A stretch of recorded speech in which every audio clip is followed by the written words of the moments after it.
The Myth of Sisyphus and Other Essays by Albert Camus. Translated from the French by Justin O'Brien. Preface. For me, the myth of Sisyphus marks the beginning of an idea which I was to pursue in The Rebel. It attempts to resolve the problem of suicide, as the rebel attempts to resolve that of murder, in both cases without the aid of eternal values which, temporarily perhaps, are absent or distorted in contemporary Europe.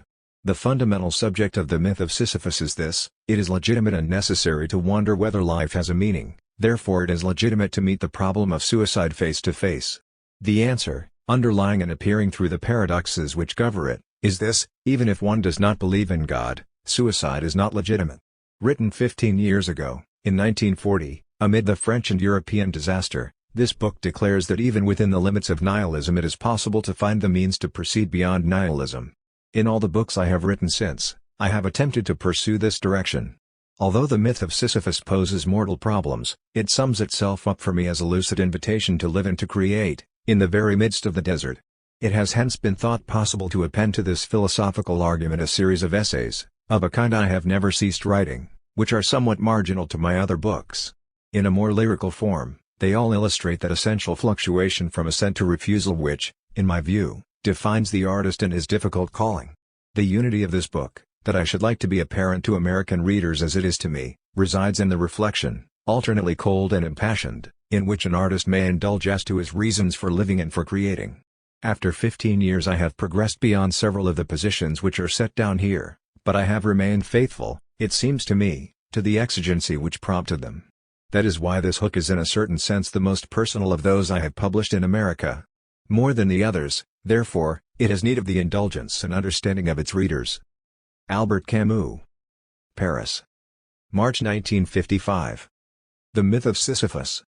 O my soul, do not aspire to immortal life, but exhaust the limits of the possible. The pages that follow deal with an absurd sensitivity that can be found widespread in the age, and not with an absurd philosophy which our time, properly speaking, has not known. It is therefore simply fair to point out, at the outset, what these pages owe to certain contemporary thinkers. It is so far from my intention to hide this that they will be found cited and commented upon throughout this work. But it is useful to note at the same time that the absurd, hitherto taken as a conclusion, is considered in this essay as a starting point. In this sense it may be said that there is something provisional in my commentary. One cannot prejudge the position it entails. There will be found here merely the description, in the pure state, of an intellectual malady. No metaphysic, no belief is involved in it for the moment. These are the limits and the only bias of this book. Certain personal experiences urge me to make this clear. An absurd reasoning. Absurdity in suicide. There is but one truly serious philosophical problem, and that is suicide. Judging whether life is or is not worth living amounts to answering the fundamental question of philosophy. All the rest, whether or not the world has 3 dimensions, whether the mind has 9 or 12 categories, comes afterwards.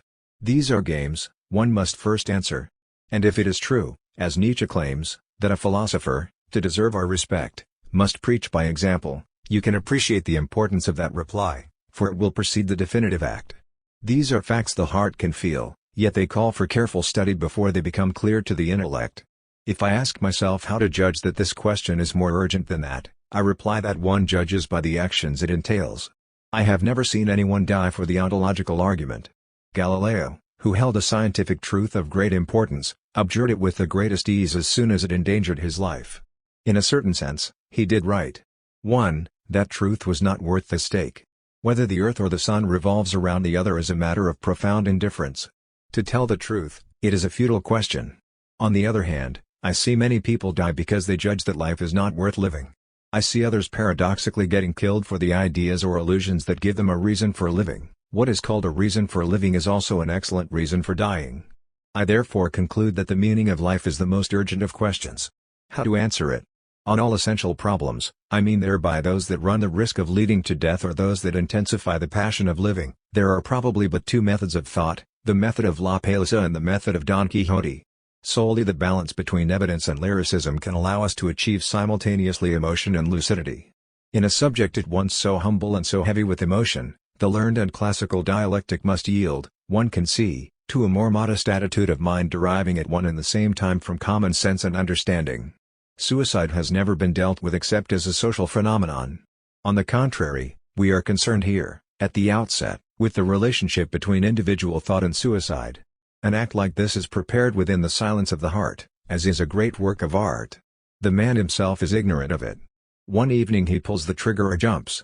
Of an apartment building manager who had killed himself I was told that he had lost his daughter 5 years before, that be bad changed greatly since, and that experience had undermined him. A more exact word cannot be imagined. Beginning to think is beginning to be undermined.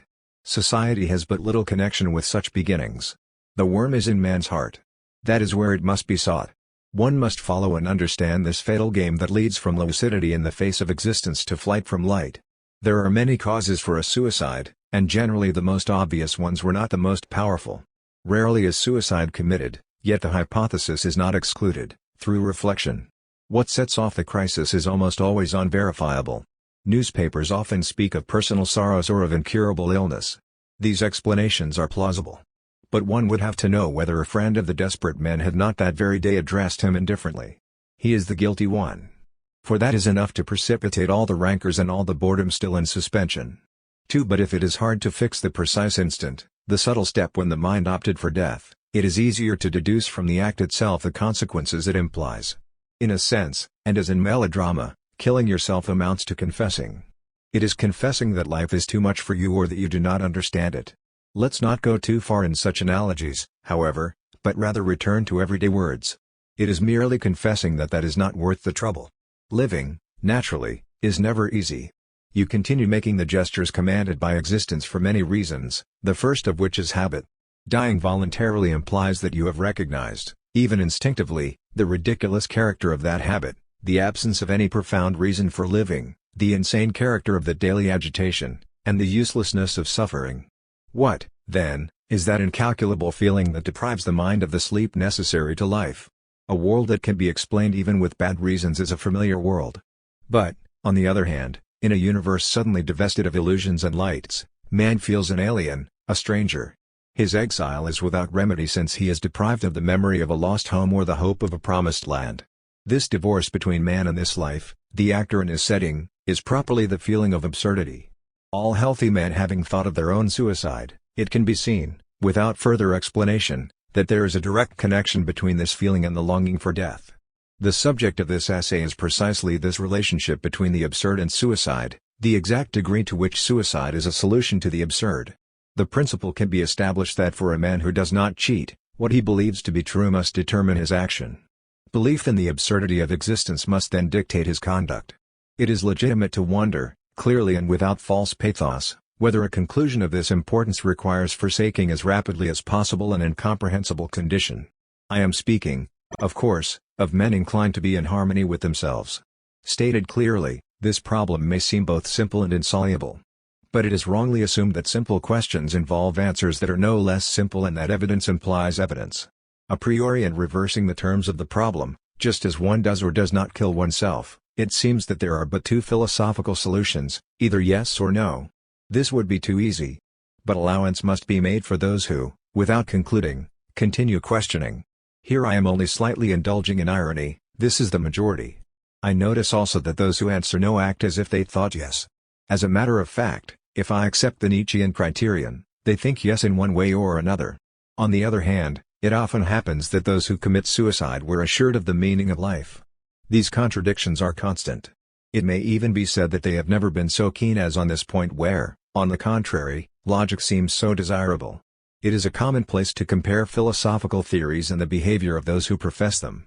But it must be said that of the thinkers who refused a meaning to life none except Kirillov who belongs to literature, Peregrinus who is born of legend, 3, and Jules Lequire who belongs to hypothesis, admitted his logic to the point of refusing that life. Schopenhauer is often cited, as a fit subject for laughter, because he praised suicide while seated at a well-set table. This is no subject for joking. That way of not taking the tragic seriously is not so grievous, but it helps to judge a man. In the face of such contradictions and obscurities must we conclude that there is no relationship between the opinion one has about life and the act one commits to leave it? Let us not exaggerate in this direction. In a man's attachment to life there is something stronger than all the ills in the world. The body's judgment is as good as the mind's and the body shrinks from annihilation. We get into the habit of living before acquiring the habit of thinking. In that race which daily hastens us toward death, the body maintains its irreparable lead. In short, the essence of that contradiction lies in what I shall call the act of eluding, because it is both less and more than diversion in the Pascalian sense. Eluding is the invariable game. The typical act of eluding, the fatal evasion that constitutes the third theme of this essay, is hope. Hope of another life one must deserve, or trickery of those who live not for life itself but for some great idea that will transcend it, refine it, give it a meaning, and betray it. Thus everything contributes to spreading confusion. Hitherto, and it has not been wasted effort, people have played on words and pretended to believe that refusing to grant a meaning to life necessarily leads to declaring that it is not worth living. In truth, there is no necessary common measure between these two judgments. One merely has to refuse to be misled by the confusions, divorces, and inconsistencies previously pointed out. One must brush everything aside and go straight to the real problem. One kills oneself because life is not worth living. That is certainly a truth, yet an unfruitful one because it is a truism. But does that insult to existence, that flat denial in which it is plunged, come from the fact that it has no meaning? Does its absurdity require one to escape it through hope or suicide? This is what must be clarified, hunted down, and elucidated while brushing aside all the rest. Does the absurd dictate death? This problem must be given priority over others, outside all methods of thought and all exercises of the disinterested mind. Shades of meaning, contradictions, the psychology that an objective mind can always introduce into all problems have no place in this pursuit and this passion. It calls simply for an unjust, in other words, logical, thought. That is not easy. It is always easy to be logical. It is almost impossible to be logical to the bitter end. Men who die by their own hand consequently follow to its conclusion their emotional inclination. Reflection on suicide gives me an opportunity to raise the only problem to interest me: is there a logic to the point of death? I cannot know unless I pursue, without reckless passion, in the sole light of evidence, the reasoning of which I am here suggesting the source. This is what I call an absurd reasoning. Many have begun it. I do not yet know whether or not they kept to it. When Karl Jaspers, revealing the impossibility of constituting the world as a unity, exclaims, "This limitation leads me to myself, where I can no longer withdraw behind an objective point of view that I am merely representing, where neither I myself nor the existence of others can any longer become an object for me," he is evoking after many others those waterless deserts where thought reaches its confines. After many others, yes indeed, but how eager they were to get out of them. At that last crossroad where thought hesitates, many men have arrived, and even some of the humblest.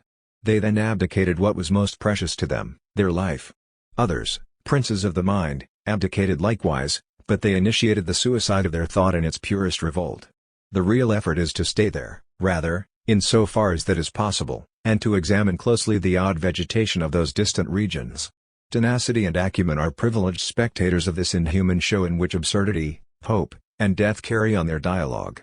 The mind can then analyze the figures of that elementary yet subtle dance before illustrating them and reliving them itself. Absurd walls. Like great works, deep feelings always mean more than they are conscious of saying. The regularity of an impulse or a repulsion in a soul is encountered again in habits of doing or thinking, is reproduced in consequences of which the soul itself knows nothing. Great feelings take with them their own universe, splendid or abject. They light up with their passion an exclusive world in which they recognize their climate. There is a universe of jealousy, of ambition, of selfishness, or of generosity. A universe, in other words, a metaphysic and an attitude of mind. What is true of already specialized feelings will be even more so of emotions, basically as indeterminate, simultaneously as vague and as definite, as remote and as present as those furnished us by beauty or aroused by absurdity. At any street corner the feeling of absurdity can strike any man in the face. As it is, in its distressing nudity, in its light without effulgence, it is elusive. But that very difficulty deserves reflection. It is probably true that a man remains forever unknown to us and that there is in him something irreducible that escapes us. But practically I know men and recognize them by their behavior, by the totality of their deeds, by the consequences caused in life by their presence. Likewise, all those irrational feelings which offer no purchase to analysis. I can define them practically, appreciate them practically, by gathering together the sum of their consequences in the domain of the intelligence, by seizing and noting all their aspects, by outlining their universe. It is certain that apparently, though I have seen the same actor 100 times, I shall not for that reason know him any better personally. Yet if I add up the heroes he has personified, and if I say that I know him a little better at the 100th character counted off, this will be felt to contain an element of truth. For this apparent paradox is also an apologue. There is a moral to it. It teaches that a man defines himself by his make-believe as well as by his sincere impulses. There is thus a lower key of feelings, inaccessible in the heart but partially disclosed by the acts they imply and the attitudes of mind they assume. It is clear that in this way I am defining a method. But it is also evident that that method is one of analysis and not of knowledge. For methods imply metaphysics, unconsciously they disclose conclusions that they often claim not to know yet.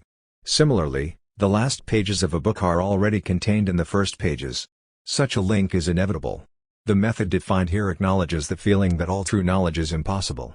Solely appearances can be enumerated and the climate make itself felt. Perhaps we shall be able to overtake that elusive feeling of absurdity in the different but closely related worlds of intelligence, of the art of living, or of art itself. The climate of absurdity is in the beginning.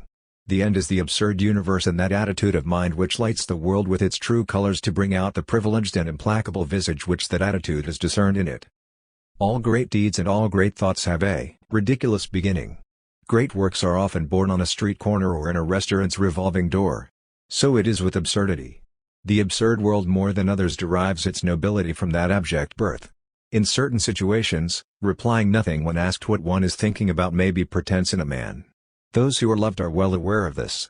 But if that reply is sincere, if it symbolizes that odd state of soul in which the void becomes eloquent, in which the chain of daily gestures is broken, in which the heart vainly seeks the link that will connect it again, then it is as it were the first sign of absurdity. It happens that the stage sets collapse. Rising, streetcar, 4 hours in the office or the factory, meal, streetcar, 4 hours of work, meal, sleep, and Monday, Tuesday, Wednesday, Thursday, Friday and Saturday according to the same rhythm. This path is easily followed most of the time. But one day the wire rises and everything begins in that weariness tinged with amazement. This is important. Weariness comes at the end of the acts of a mechanical life, but at the same time it inaugurates the impulse of consciousness. It awakens consciousness and provokes what follows. What follows is the gradual return into the chain or it is the definitive awakening. At the end of the awakening comes, in time, the consequence, suicide or recovery. In itself weariness has something sickening about it. Here, I must conclude that it is good. For everything begins with consciousness and nothing is worth anything except through it. There is nothing original about these remarks. But they are obvious, that is enough for a while, during a sketchy reconnaissance in the origins of the absurd. Mere anxiety, as Heidegger says, is at the source of everything. Likewise and during every day of an unillustrious life, time carries us. But a moment always comes when we have to carry it. We live on the future, tomorrow, later on. When you have made your way, you will understand when you are old enough.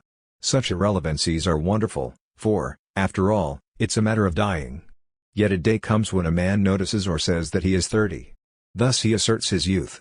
But simultaneously he situates himself in relation to time. He takes his place in it. He admits that he stands at a certain point on a curve that he acknowledges having to travel to its end. He belongs to time, and by the horror that seizes him, he recognizes his worst enemy. Tomorrow, he was longing for tomorrow, whereas everything in him owed to reject it. That revolt of the flesh is the absurd. For a step lower and strangeness creeps in, perceiving that the world is dense, sensing to what a degree a stone is foreign and irreducible to us, with what intensity nature or a landscape can negate us. At the heart of all beauty lies something inhuman, and these hills, the softness of the sky, the outline of these trees at this very minute lose the illusory meaning with which we had clothed them, henceforth more remote than a lost paradise. The primitive hostility of the world rises up to face us across millennia. For a second we cease to understand it because for centuries we have understood in it solely the images and designs that we had attributed to it beforehand, because henceforth we lack the power to make use of that artifice. The world evades us because it becomes itself again. That stage scenery masked by habit becomes again what it is. It withdraws at a distance from us. Just as there are days when under the familial face of a woman, we see as a stranger her we had loved months or years ago, perhaps we shall come even to desire what suddenly leaves us so alone. But the time has not yet come. Just one thing, that denseness and that strangeness of the world is the absurd. Men, too, secrete the inhuman. At certain moments of lucidity, the mechanical aspect of their gestures, their meaningless pantomime makes silly everything that surrounds them. A man is talking on the telephone behind a glass partition, you cannot hear him, but you see his incomprehensible dumb show, you wonder why he is alive. This discomfort in the face of man's own inhumanity, this incalculable tumble before the image of what we are, this nausea, as a writer of today calls it, is also the absurd. Likewise the stranger who at certain seconds comes to meet us in a mirror, the familiar and yet alarming brother we encounter in our own photographs is also the absurd. I come at last to death and to the attitude we have toward it. On this point everything has been said and it is only proper to avoid pathos. Yet one will never be sufficiently surprised that everyone lives as if no one knew. This is because in reality there is no experience of death. Properly speaking, nothing has been experienced but what has been lived and made conscious. Here, it is barely possible to speak of the experience of others' deaths. It is a substitute, an illusion, and it never quite convinces us. That melancholy convention cannot be persuasive.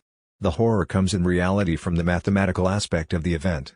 If time frightens us, this is because it works out the problem and the solution comes afterward. All the pretty speeches about the soul will have their contrary convincingly proved, at least for a time. From this inert body on which a slap makes no mark the soul has disappeared. This elementary and definitive aspect of the adventure constitutes the absurd feeling. Under the fatal lighting of that destiny, its uselessness becomes evident. No code of ethics and no effort are justifiable a priori in the face of the cruel mathematics that command our condition. Let me repeat, all this has been said over and over. I am limiting myself here to making a rapid classification and to pointing out these obvious themes. They run through all literatures and all philosophies. Every day, conversation feeds on them. There is no question of reinventing them. But it is essential to be sure of these facts in order to be able to question oneself subsequently on the primordial question. I am interested, let me repeat again, not go much in absurd discoveries as in their consequences. If one is assured of these facts, what is one to conclude, how far is one to go to elude nothing? Is one to die voluntarily or to hope in spite of everything? Beforehand, it is necessary to take the same rapid inventory on the plane of the intelligence. The mind's first step is to distinguish what is true from what is false.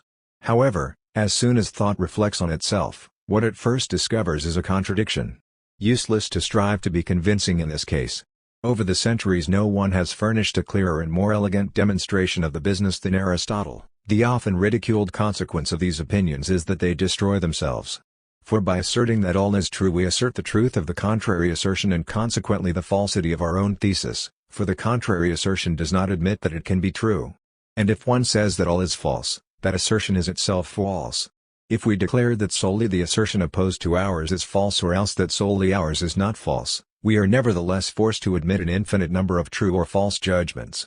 For the one who expresses a true assertion proclaims simultaneously that it is true, and so on ad infinitum.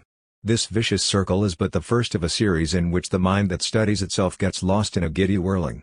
The very simplicity of these paradoxes makes them irreducible. Whatever may be the plays on words and the acrobatics of logic, to understand is, above all, to unify. The mind's deepest desire, even in its most elaborate operations, parallels man's unconscious feeling in the face of his universe. It is an insistence upon familiarity, an appetite for clarity. Understanding the world for a man is reducing it to the human, stamping it with his seal. The cat's universe is not the universe of the anthill. The truism all thought is anthropomorphic has no other meaning. Likewise, the mind that aims to understand reality can consider itself satisfied only by reducing it to terms of thought. If man realized that the universe like him can love and suffer, he would be reconciled. If thought discovered in the shimmering mirrors of phenomena eternal relations capable of summing them up and summing themselves up in a single principle, then would be seen an intellectual joy of which the myth of the blessed would be but a ridiculous imitation. That nostalgia for unity, that appetite for the absolute illustrates the essential impulse of the human drama. But the fact of that nostalgia's existence does not imply that it is to be immediately satisfied.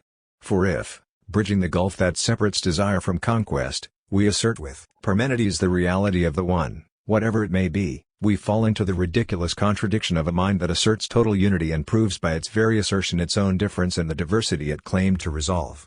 This other vicious circle is enough to stifle our hopes. These are again truisms. I shall again repeat that they are not interesting in themselves but in the consequences that can be deduced from them. I know another truism, it tells me that man is mortal. One can nevertheless count the minds that have deduced the extreme conclusions from it. It is essential to consider as a constant point of reference in this essay the regular hiatus between what we fancy we know and what we really know, practical assent and simulated ignorance which allows us to live with ideas which, if we truly put them to the test, ought to upset our whole life. Faced with this inextricable contradiction of the mind, we shall fully grasp the divorce separating us from our own creations. So long as the mind keeps silent in the motionless world of its hopes, everything is reflected and arranged in the unity of its nostalgia. But with its first move this world cracks and tumbles, an infinite number of shimmering fragments is offered to the understanding. We must despair of ever reconstructing the familiar, calm surface which would give us peace of heart. After so many centuries of inquiries, so many abdications among thinkers, we are well aware that this is true for all our knowledge. With the exception of professional rationalists, today people despair of true knowledge. If the only significant history of human thought were to be written, it would have to be the history of its successive regrets and its impotences. Of whom and of what indeed can I say? I know that. This heart within me I can feel, and I judge that it exists. This world I can touch, and I likewise judge that it exists. There ends all my knowledge, and the rest is construction. For if I try to seize this self of which I feel sure, if I try to define and to summarize it, it is nothing but water slipping through my fingers. I can sketch one by one all the aspects it is able to assume, all those likewise that have been attributed to it, this upbringing, this origin, this ardor or these silences, this nobility or this vileness. But aspects cannot be added up. This very heart which is mine will forever remain indefinable to me.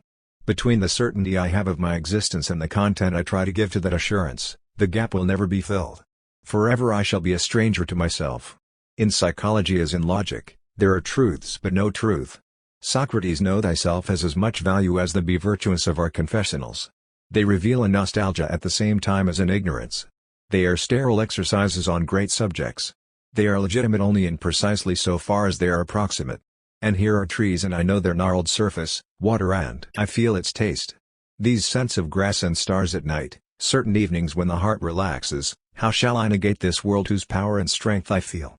Yet all the knowledge on earth will give me nothing to assure me that this world is mine. You describe it to me and you teach me to classify it. You enumerate its laws and in my thirst for knowledge I admit that they are true. You take apart its mechanism and my hope increases. At the final stage you teach me that this wondrous and multicolored universe can be reduced to the atom and that the atom itself can be reduced to the electron.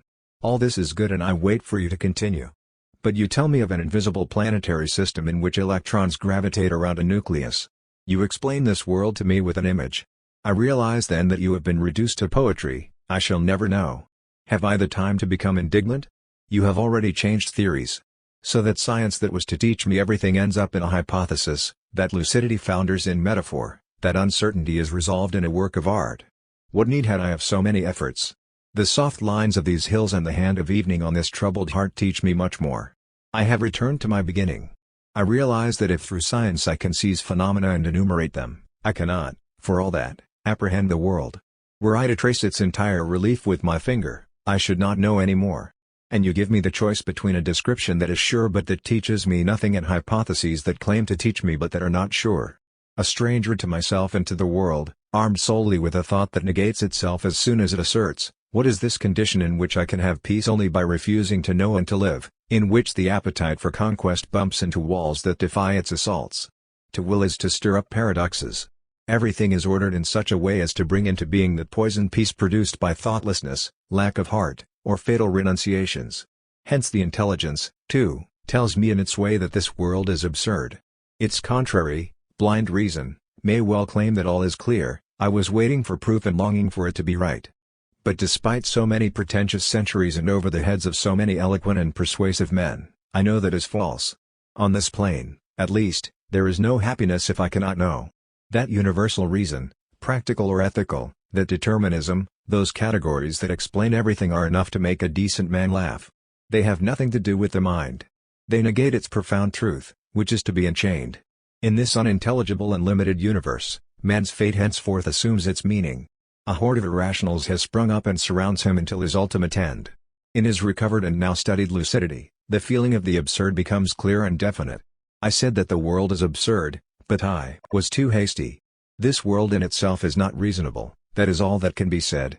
But what is absurd is the confrontation of this irrational and the wild longing for clarity whose call echoes in the human heart. The absurd depends as much on man as on the world. For the moment it is all that links them together. It binds them one to the other as only hatred can weld two creatures together. This is all I can discern clearly in this measureless universe where my adventure takes place. Let us pause here. If I hold to be true that absurdity that determines my relationship with life, if I become thoroughly imbued with that sentiment that seizes me in face of the world's scenes, with that lucidity imposed on me by the pursuit of a science, I must sacrifice everything to these certainties and I must see them squarely to be able to maintain them. Above all, I must adapt my behavior to them and pursue them in all their consequences. I am speaking here of decency. But I want to know beforehand if thought can live in those deserts. I already know that thought has at least entered those deserts. There it found its bread. There it realized that it had previously been feeding on phantoms. It justified some of the most urgent themes of human reflection. From the moment absurdity is recognized, it becomes a passion, the most harrowing of all. But whether or not one can live with one's passions, whether or not one can accept their law, which is to burn the heart they simultaneously exalt, that is the whole question. It is not, however, the one we shall ask just yet. It stands at the center of this experience. There will be time to come back to it. Let us recognize rather those themes and those impulses born of the desert. It will suffice to enumerate them. They, too, are known to all today. There have always been men to defend the rights of the irrational. The tradition of what may be called humiliated thought has never ceased to exist. The criticism of rationalism has been made so often that it seems unnecessary to begin again. Yet our epoch is marked by the rebirth of those paradoxical systems that strive to trip up the reason as if truly it had always forged ahead.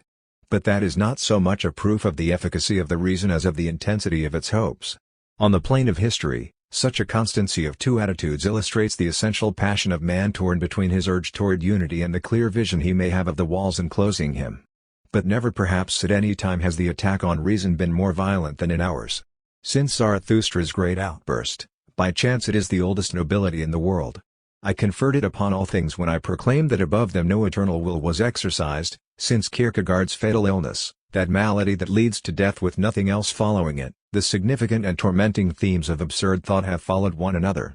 Or at least, and this proviso is of capital importance, the themes of irrational and religious thought.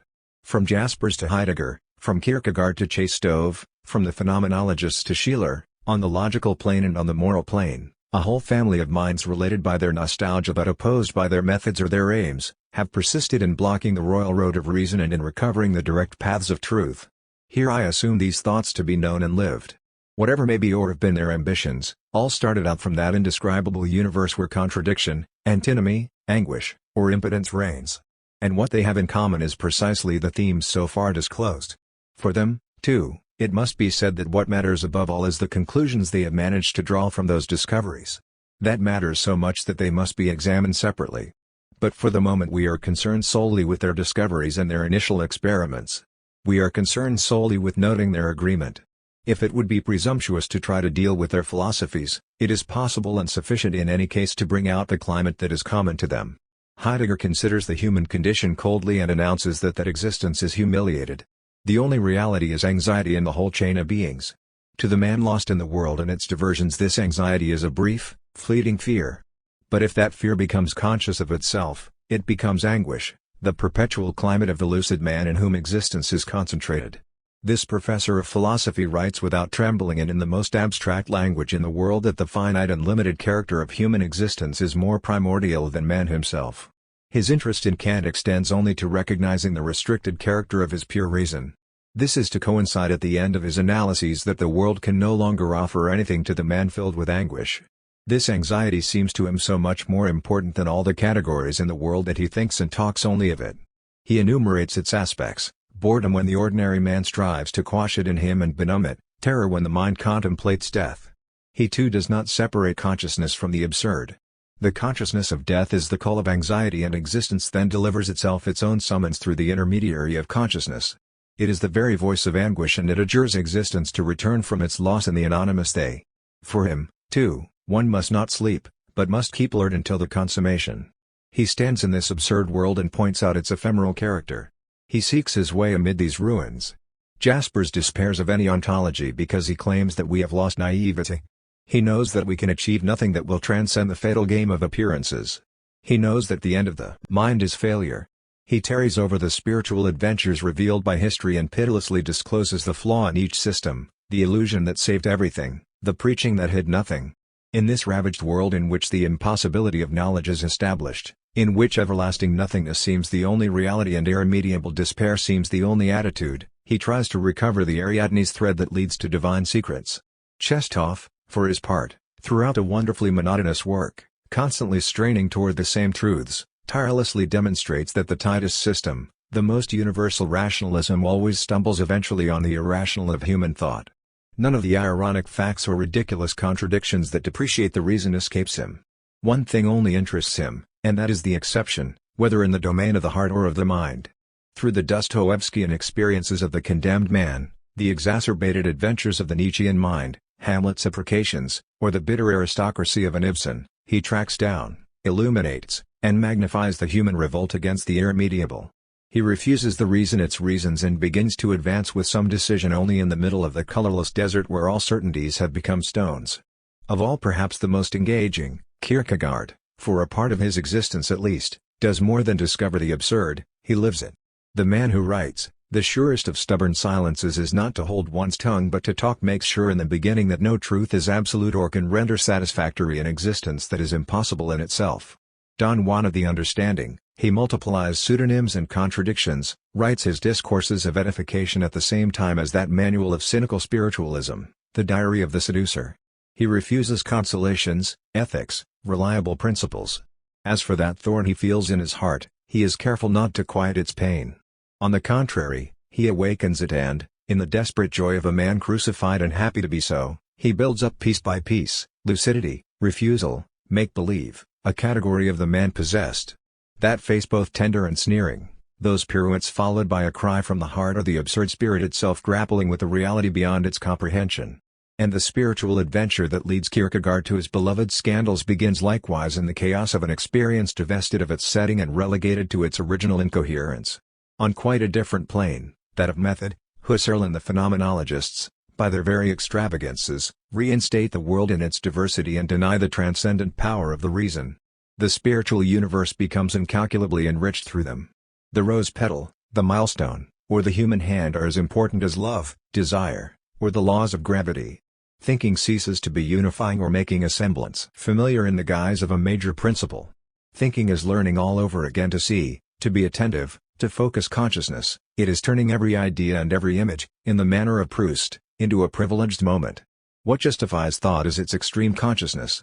Though more positive than Kierkegaard's or Chesthoff's, Husserl's manner of proceeding, in the beginning, nevertheless negates the classic method of the reason, disappoints hope, opens to intuition and to the heart a whole proliferation of phenomena, the wealth of which has about it something inhuman. These paths lead to all sciences or to none. This amounts to saying that in this case the means are more important than the end. All that is involved is an attitude for understanding and not a consolation. Let me repeat, in the beginning, at very least. How can one fail to feel the basic relationship of these minds? How can one fail to see that they take their stand around a privileged and bitter moment in which hope has no further place? I want everything to be explained to me or nothing. And the reason is impotent when it hears this cry from the heart. The mind aroused by this insistence seeks and finds nothing but contradictions and nonsense. What I fail to understand is nonsense. The world is peopled with such irrationals. The world itself, whose single meaning I do not understand, is but a vast irrational. If one could only say just once, "This is clear," all would be saved. But these men vie with one another in proclaiming that nothing is clear, all is chaos, that all man has is his lucidity and his definite knowledge of the walls surrounding him. All these experiences agree and confirm one another. The mind, when it reaches its limits, must make a judgment and choose its conclusions. This is where suicide and the reply stand. But I wish to reverse the order of the inquiry and start out from the intelligent adventure and come back to daily acts. The experiences called to mind here were born in the desert that we must not leave behind. At least it is essential to know how far they went. At this point of his effort man stands face to face with the irrational. He feels within him his longing for happiness and for reason. The absurd is born of this confrontation between the human need and the unreasonable silence of the world. This must not be forgotten. This must be clung to because the whole consequence of a life can depend on it. The irrational, the human nostalgia, and the absurd that is born of their encounter, these are the three characters in the drama that must necessarily end with all the logic of which an existence is capable. Philosophical suicide. The feeling of the absurd is not, for all that, the notion of the absurd. It lays the foundations for it, and that is all. It is not limited to that notion, except in the brief moment when it passes judgment on the universe. Subsequently it has a chance of going further. It is alive, in other words, it must die or else reverberate. So it is with the themes we have gathered together. But there again what interests me is not works or minds, criticism of which would call for another form and another place, but the discovery of what their conclusions have in common. Never, perhaps, have minds been so different? And yet we recognize as identical the spiritual landscapes in which they get underway. Likewise, despite such dissimilar zones of knowledge, the cry that terminates their itinerary rings out in the same way. It is evident that the thinkers we have just recalled have a common climate. To say that that climate is deadly scarcely amounts to playing on words. Living under that stifling sky forces one to get away or to stay. The important thing is to find out how people get away in the first case and why people stay in the second case. This is how I define the problem of suicide and the possible interest in the conclusions of existential philosophy. But first I want to detour from the direct path. Up to now we have managed to circumscribe the absurd from the outside. One can, however, wonder how much is clear in that notion and by direct analysis try to discover its meaning on the one hand and, on the other, the consequences it involves. If I accuse an innocent man of a monstrous crime, if I tell a virtuous man that he has coveted his own sister, he will reply that this is absurd. His indignation has its comical aspect. But it also has its fundamental reason. The virtuous man illustrates by that reply the definitive antinomy existing between the deed I am attributing to him and his lifelong principles. It's absurd means it's impossible but also it's contradictory. If I see a man armed only with a sword attack a group of machine guns, I shall consider his act to be absurd. But it is so solely by virtue of the disproportion between his intention and the reality he will encounter, of the contradiction I notice between his true strength and the aim he has in view. Likewise we shall deem a verdict absurd when we contrast it with the verdict the facts apparently dictated. And, similarly, a demonstration by the absurd is achieved by comparing the consequences of such a reasoning with the logical reality one wants to set up. In all these cases, from the simplest to the most complex, the magnitude of the absurdity will be in direct ratio to the distance between the two terms of my comparison. There are absurd marriages, challenges, rancors, silences, wars, and even peace treaties. For each of them the absurdity springs from a comparison. I am thus justified in saying that the feeling of absurdity does not spring from the mere scrutiny of a fact or an impression, but that it bursts from the comparison between a bare fact and a certain reality, between an action and the world that transcends it.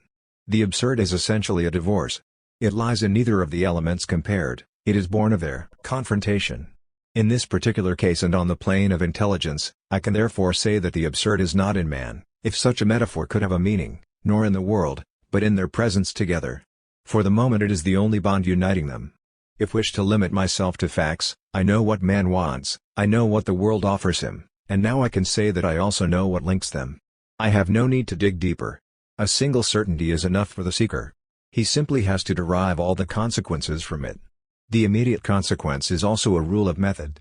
The odd trinity brought to light in this way is certainly not a startling discovery. But it resembles the data of experience in that it is both infinitely simple and infinitely complicated. Its first distinguishing feature in this regard is that it cannot be divided. To destroy one of its terms is to destroy the whole. There can be no absurd outside the human mind. Thus, like everything else, the absurd ends with death.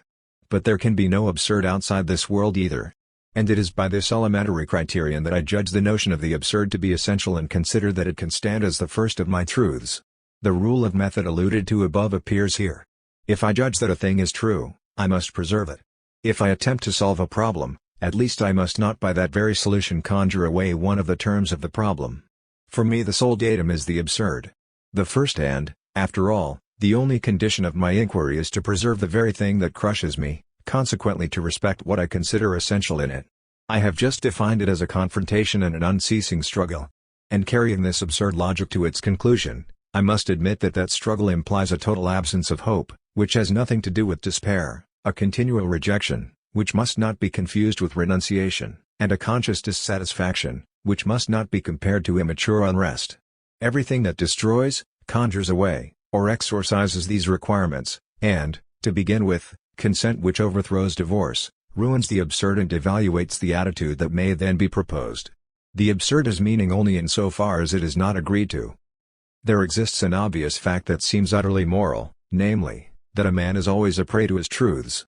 Once he has admitted them, he cannot free himself from them. One has to pay something. A man who has become conscious of the absurd is forever bound to it. A man devoid of hope and conscious of being so has ceased to belong to the future.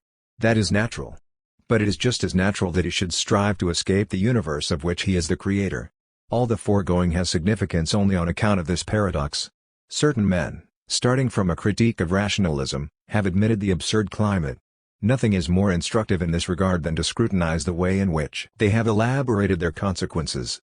Now, to limit myself to existential philosophies, I see that all of them without exception suggest escape.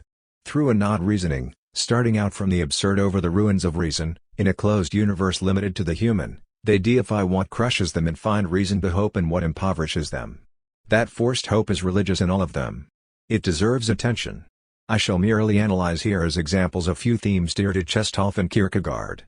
But Jaspers will provide us, in caricatural form, a typical example of this attitude. As a result the rest will be clearer. He is left powerless to realize the transcendent, incapable of plumbing the depth of experience, and conscious of that universe upset by failure. Will he advance or at least draw the conclusions from that failure? He contributes nothing new. He has found nothing in experience but the confession of his own impotence and no occasion to infer any satisfactory principle. Yet without justification, as he says to himself, he suddenly asserts all at once the transcendent, the essence of experience, and the superhuman significance of life when he writes, "Does not the failure reveal, beyond any possible explanation and interpretation, not the absence but the existence of transcendence? That existence which, suddenly and through a blind act of human confidence, explains everything," he defines as the unthinkable unity of the general and the particular. Thus the absurd becomes God, in the broadest meaning of this word, and that inability to understand becomes the existence that illuminates everything. Nothing logically prepares this reasoning. I can call it a leap. And paradoxically can be understood Jaspers's insistence, his infinite patience devoted to making the experience of the transcendent impossible to realize. For the more fleeting that approximation is, the more empty that definition proves to be, and the more real that transcendent is to him, for the passion he devotes to asserting it is in direct proportion to the gap between his powers of explanation and the irrationality of the world and of experience. It thus appears that the more bitterly Jaspers destroys the reason's preconceptions, the more radically he will explain the world. That apostle of humiliated thought will find at the very end of humiliation the means of regenerating being to its very depth. Mystical thought has familiarized us with such devices. They are just as legitimate as any attitude of mind. But for the moment I am acting as if I took a certain problem seriously. Without judging beforehand the general value of this attitude or its educative power, I mean simply to consider whether it answers the conditions I set myself, whether it is worthy of the conflict that concerns me. Thus I return to Chekhov. A commentator relates a remark of his that deserves interest. "The only true solution," he said, "is precisely where human judgment sees no solution. Otherwise, what need would we have of God? We turn toward God only to obtain the impossible. As for the possible, men suffice." If there is a Chekhovian philosophy, I can say that it is altogether summed up in this way. For when, at the conclusion of his passionate analyses, Chekhov discovers the fundamental absurdity of all existence, he does not say, "This is the absurd," but rather, "This is God, we must rely on him even if he does not correspond to any of our rational categories." So that confusion may not be possible, the Russian philosopher even hints that this God is perhaps full of hatred and hateful, incomprehensible and contradictory, but the more hideous is his face, the more he asserts his power. His greatness is his incoherence. His proof is his inhumanity. One must spring into him and by this leap free oneself from rational illusions. Thus, for Chekhov acceptance of the absurd is contemporaneous with the absurd itself. Being aware of it amounts to accepting it, and the whole logical effort of his thought is to bring it out so that at the same time the tremendous hope it involves may burst forth. Let me repeat that this attitude is legitimate. But I am persisting here in considering a single problem and all its consequences. I do not have to examine the emotion of a thought or of an act of faith. I have a whole lifetime to do that. I know that the rationalist finds Chekhov's attitude annoying. But I also feel that Chekhov is right rather than the rationalist, and I merely want to know if he remains faithful to the commandments of the absurd. Now, if it is admitted that the absurd is the contrary of hope, it is seen that existential thought for Chekhov presupposes the absurd but proves it only to dispel it. Such subtlety of thought is a conjurer's emotional trick. When Chekhov elsewhere sets his absurd in opposition to current morality and reason, he calls it truth and redemption. Hence, there is basically in the definition of the absurd an approbation that Chekhov grants it. If it is admitted that all the power of that notion lies in the way it runs counter to our elementary hopes, if it is felt that to remain, the absurd requires not to be consented to, then it can be clearly seen that it has lost its true aspect, its human and relative character in order to enter an eternity that is both incomprehensible and satisfying. If there is an absurd, it is in man's universe. The moment the notion transforms itself into eternity's springboard, it ceases to be linked to human lucidity. The absurd is no longer that evidence that man ascertains without consenting to it. The struggle is eluded. Man integrates the absurd, and in that communion causes to disappear its essential character, which is opposition, laceration, and divorce. This leap is an escape. Chestov, who is so fond of quoting Hamlet's remark, "The time is out of joint," writes it down with a sort of savage hope that seems to belong to him in particular. For it is not in this sense that Hamlet says it or Shakespeare writes it. The intoxication of the irrational and the vocation of rapture turn a lucid mind away from the absurd. To Chestov, reason is useless, but there is something beyond reason. To an absurd mind, reason is useless and there is nothing beyond reason. This leap can at least enlighten us a little more as to the true nature of the absurd. We know that it is worthless except in an equilibrium, that it is, above all, in the comparison and not in the terms of that comparison. But it so happens that Chestov puts all the emphasis on one of the terms and destroys the equilibrium. Our appetite for understanding, our nostalgia for the absolute are explicable only in so far, precisely, as we can understand and explain many things. It is useless to negate the reason absolutely. It has its order in which it is efficacious. It is properly that of human experience. Whence we wanted to make everything clear. If we cannot do so, if the absurd is born on that occasion, it is born precisely at the very meeting point of that efficacious but limited reason with the ever-resurgent irrational.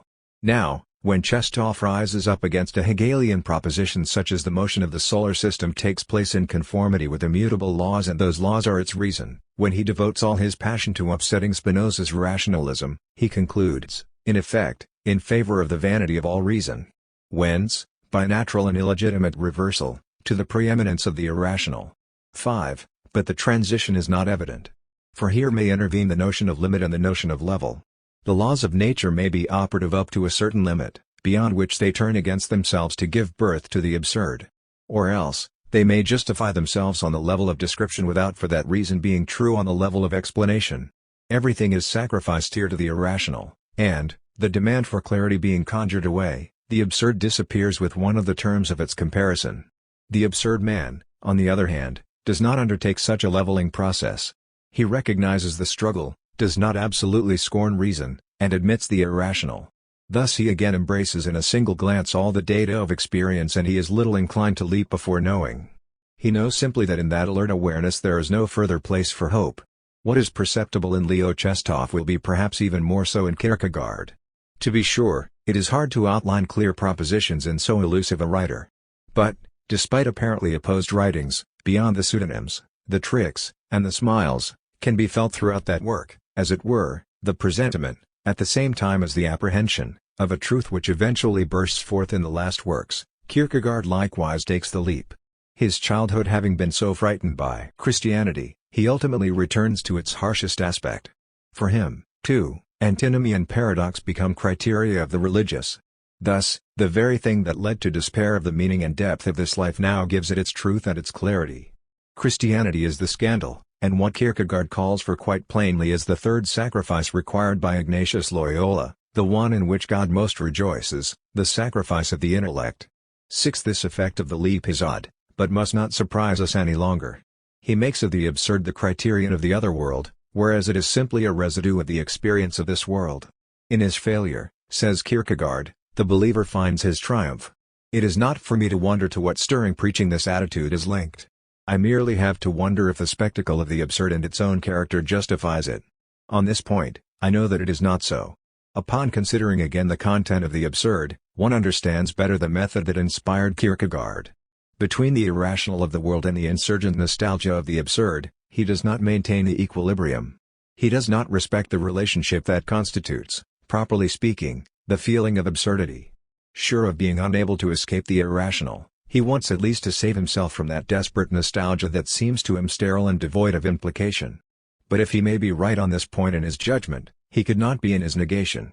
If he substitutes for his cry of revolt a frantic adherence, at once he is led to blind himself to the absurd which hitherto enlightened him and to deify the only certainty he henceforth possesses, the irrational. The important thing, as Abbé Galiani said to Madame d'Épinay, is not to be cured, but to live with one's ailments. Kierkegaard wants to be cured. To be cured is his frenzied wish, and it runs throughout his whole journal. The entire effort of his intelligence is to escape the antinomy of the human condition. An all the more desperate effort since he intermittently perceives its vanity when he speaks of himself, as if neither fear of God nor piety were capable of bringing him to peace. Thus it is that, through a strange subterfuge, he gives the irrational the appearance and God the attributes of the absurd, unjust, incoherent, and incomprehensible. Intelligence alone in him strives to stifle the underlying demands of the human heart. Since nothing is proved, everything can be proved. Indeed, Kierkegaard himself shows us the path taken. I do not want to suggest anything here, but how can one fail to read in his works the signs of an almost intentional mutilation of the soul to balance the mutilation accepted in regard to the absurd? It is the leitmotif of the journal.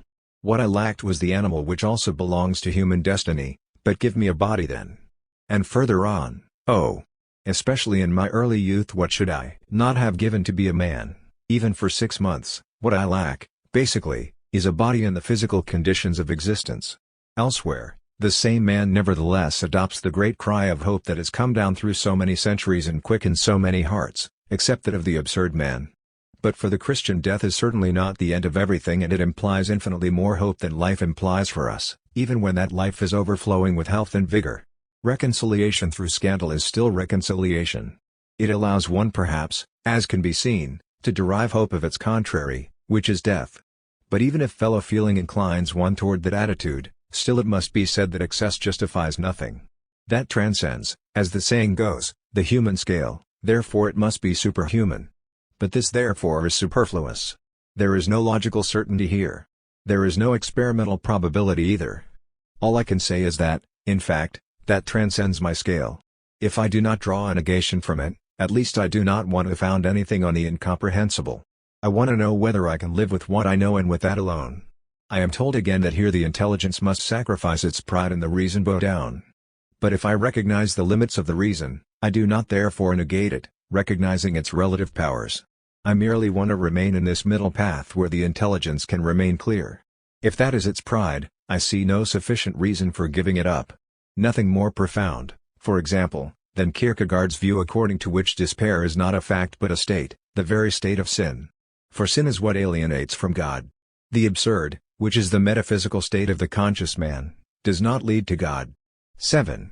Perhaps this notion will become clearer if I risk this shocking statement: the absurd is sin without God. It is a matter of living in that state of the absurd I know on what it is founded, this mind and this world straining against each other without being able to embrace each other. I ask for the rule of life of that state, and what I am offered neglects its basis, negates one of the terms of the painful opposition, demands of me a resignation. I ask what is involved in the condition I recognize as mine. I know it implies obscurity and ignorance, and I am assured that this ignorance explains everything and that this darkness is my light. But there is no reply here to my intent, and this stirring lyricism cannot hide the paradox from me.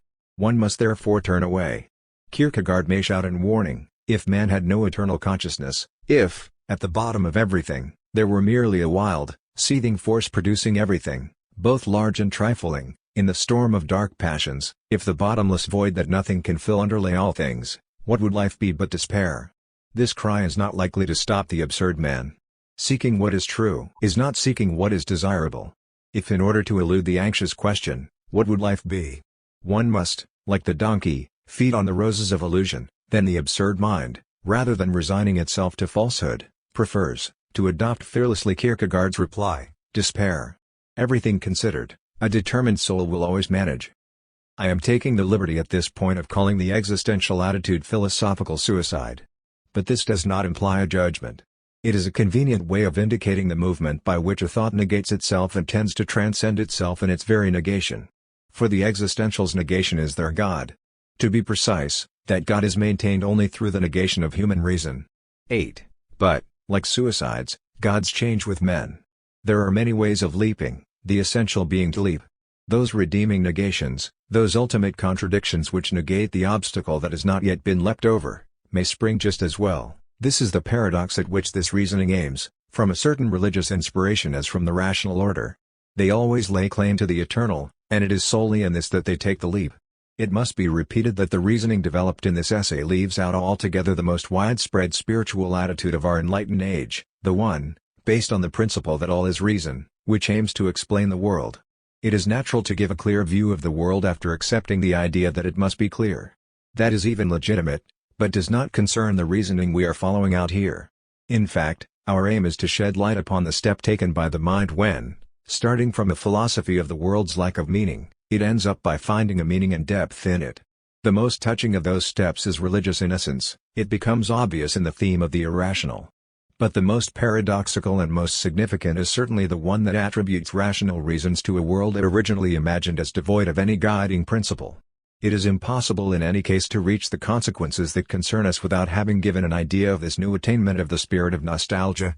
I shall examine merely the theme of the intention made fashionable by Husserl and the phenomenologists. I have already alluded to it. Originally Husserl's method negates the classic procedure of the reason. Let me repeat. Thinking is not unifying or making the appearance familiar under the guise of a great principle. Thinking is learning all over again how to see, directing one's consciousness, making of every image a privileged place. In other words, phenomenology declines to explain the world, it wants to be merely a description of actual experience. It confirms absurd thought in its initial assertion that there is no truth, but merely truths. From the evening breeze to this hand on my shoulder, everything has its truth. Consciousness illuminates it by paying attention to it. Consciousness does not form the object of its understanding, it merely focuses, it is the act of attention, and, to borrow a Bergsonian image, it resembles the projector that suddenly focuses on an image. The difference is that there is no scenario, but a successive and incoherent illustration. In that magic lantern all the pictures are privileged. Consciousness suspends in experience the objects of its attention. Through its miracle it isolates them. Henceforth they are beyond all judgments. This is the intention that characterizes consciousness. But the word does not imply any idea of finality, it is taken in its sense of direction, its only value is topographical. At first sight, it certainly seems that in this way nothing contradicts the absurd spirit. That apparent modesty of thought that limits itself to describing what it declines to explain, that intentional discipline whence results paradoxically a profound enrichment of experience and the rebirth of the world in its prolixity are absurd procedures. At least at first sight. For methods of thought, in this case as elsewhere, always assume two aspects, one psychological and the other metaphysical. 9. Thereby they harbor two truths. If the theme of the intentional claims to illustrate merely a psychological attitude, by which reality is drained instead of being explained, nothing in fact separates it from the absurd spirit. It aims to enumerate what it cannot transcend. It affirms solely that without any unifying principle thought can still take delight in describing and understanding every aspect of experience.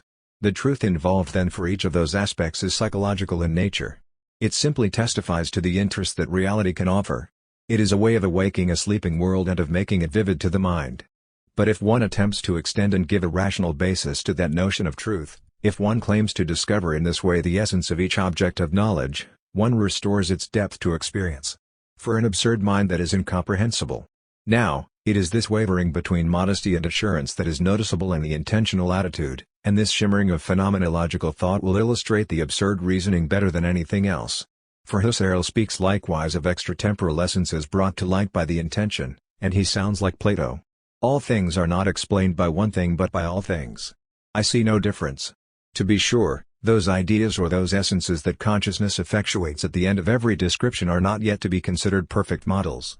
But it is asserted that they are directly present in each datum of perception. There is no longer a single idea explaining everything, but an infinite number of essences giving a meaning to an infinite number of objects. The world comes to a stop, but also lights up. Platonic realism becomes intuitive, but it is still realism. Kierkegaard was swallowed up in his God, Parmenides plunged thought into the One. But here thought hurls itself into an abstract polytheism. But this is not all, hallucinations and fictions likewise belong to extratemporal essences. In the new world of ideas, the species of centaurs collaborates with the more modest species of metropolitan man. For the absurd man, there was a truth as well as a bitterness in that purely psychological opinion that all aspects of the world are privileged. To say that everything is privileged is tantamount to saying that everything is equivalent. But the metaphysical aspect of that truth is so far-reaching that through an elementary reaction he feels closer perhaps to Plato. He is taught, in fact, that every image presupposes an equally privileged essence. In this ideal world without hierarchy, the formal army is composed solely of generals. To be sure, transcendency had been eliminated. But a sudden shift in thought brings back into the world a sort of fragmentary immanence which restores to the universe its depth. Am I to fear having carried too far a theme handled with greater circumspection by its creators? I read merely these assertions of Husserl, apparently paradoxical yet rigorously logical if what precedes is accepted, That which is true absolutely, in itself. Truth is one, identical with itself, however different the creatures who perceive it, men, monsters, angels or gods. Reason triumphs and trumpets forth with that voice, I cannot deny. What can its assertions mean in the absurd world? The perception of an angel or a god has no meaning for me. That geometrical spot where divine reason ratifies mine will always be incomprehensible to me. There, too, I discern a leap, and though performed in the abstract, it nonetheless means for me forgetting just what I do not want to forget. When farther on Husserl exclaims, if all masses subject to attraction were to disappear, the law of attraction would not be destroyed but would simply remain without any possible application, I know that I am faced with the metaphysic of consolation. And if I want to discover the point where thought leaves the path of evidence, I have only to reread the parallel reasoning that Husserl voices regarding the mind. If we could contemplate clearly the exact laws of psychic processes, they would be seen to be likewise eternal and invariable, like the basic laws of theoretical natural science. Hence they would be valid even if there were no psychic process. Even if the mind were not, its laws would be. I see then that of a psychological truth Husserl aims to make a rational rule. After having denied the integrating power of human reason, he leaps by this expedient to eternal reason. Husserl's theme of the concrete universe cannot then surprise me.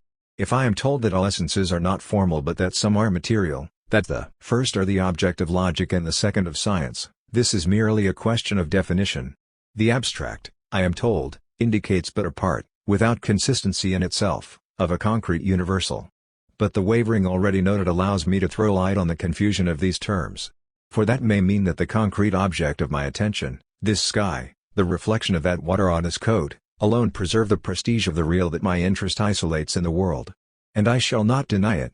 But that may mean also that this coat itself is universal, has its particular and sufficient essence, belongs to the world of forms. I then realize that merely the order of the procession has been changed. This world has ceased to have its reflection in a higher universe, but the heaven of forms is figured in the host of images of this earth.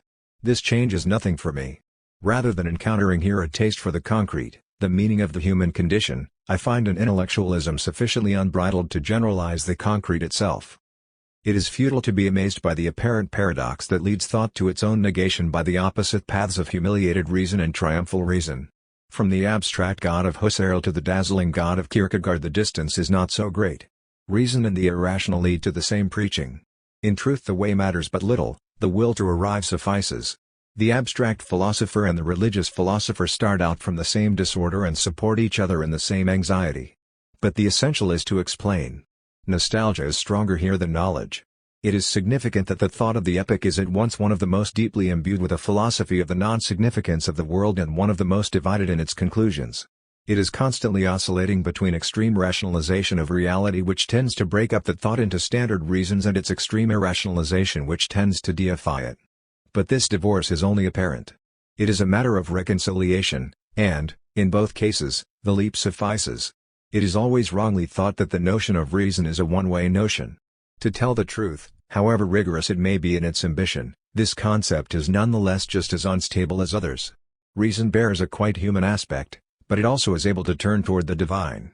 Since Plotinus, who was the first to reconcile it with the eternal climate, it has learned to turn away from the most cherished of its principles, which is contradiction, in order to integrate into it the strangest, the quite magic one of participation. 10. It is an instrument of thought and not thought itself. Above all, a man's thought is his nostalgia.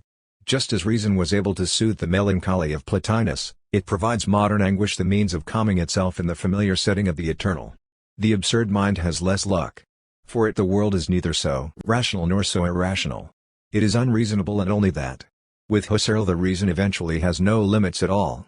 The absurd, on the contrary, establishes its limits since it is powerless to calm its anguish. Kierkegaard independently asserts that a single limit is enough to negate that anguish. But the absurd does not go so far. For it that limit is directed solely at the reason's ambitions. The theme of the irrational, as it is conceived by the existentials, is reason becoming confused and escaping by negating itself.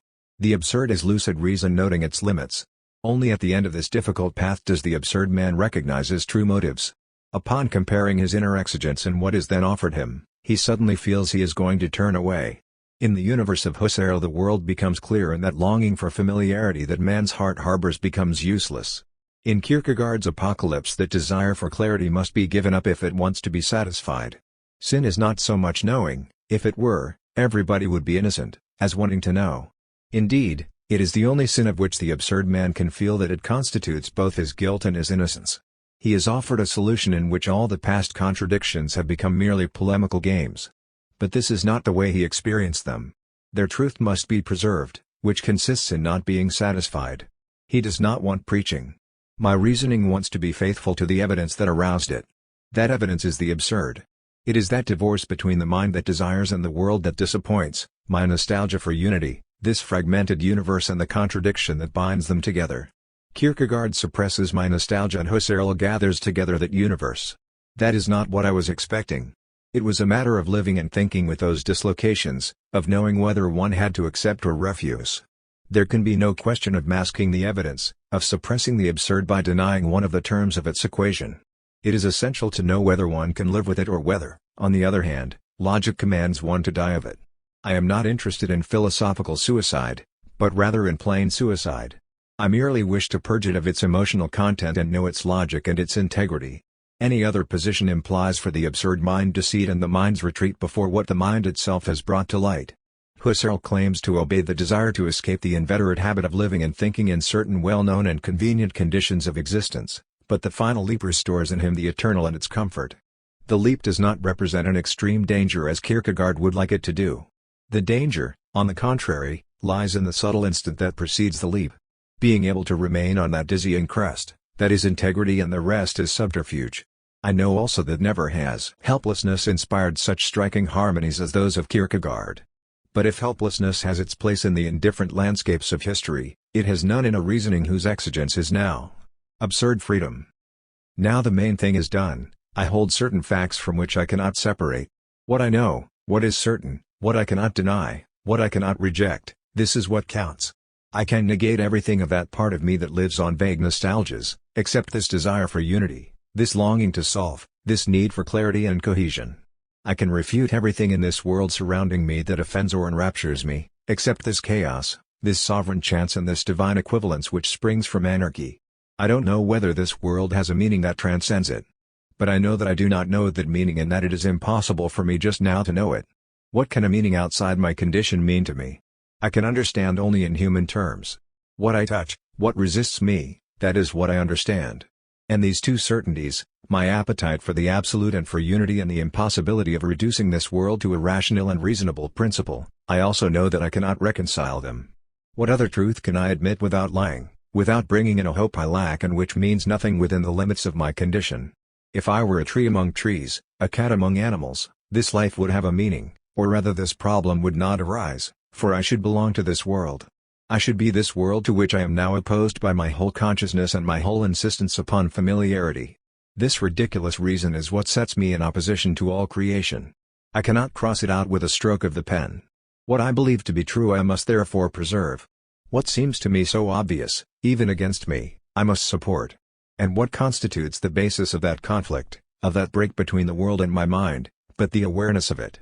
If therefore I want to preserve it, I can through a constant awareness, ever revived, ever alert. This is what, for the moment, I must remember. At this moment the absurd, so obvious and yet so hard to win, returns to a man's life and finds its home there. At this moment, too, the mind can leave the arid, dried-up path of lucid effort.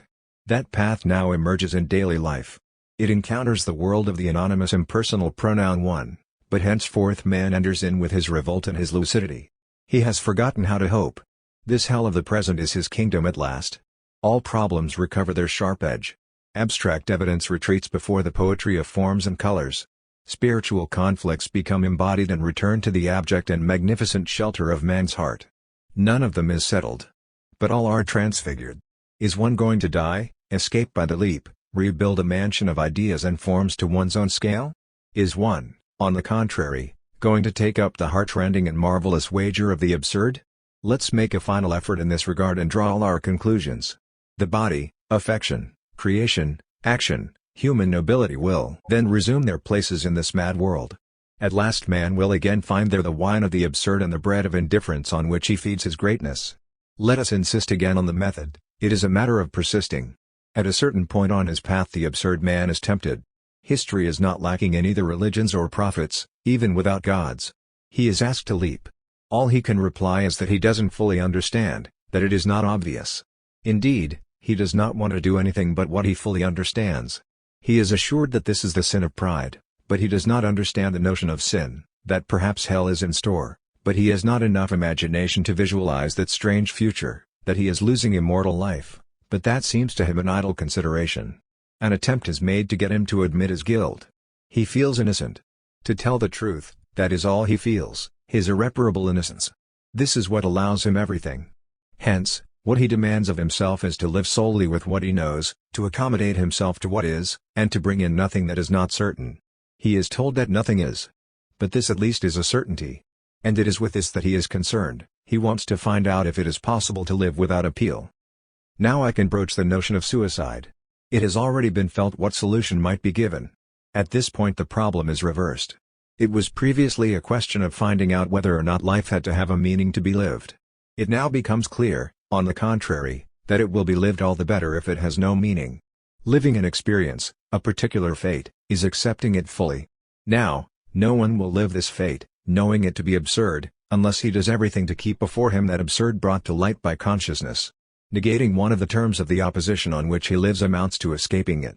To abolish conscious revolt is to elude the problem. The theme of permanent revolution is thus carried into individual experience. Living is keeping the absurd alive. Keeping it alive is, above all, contemplating it.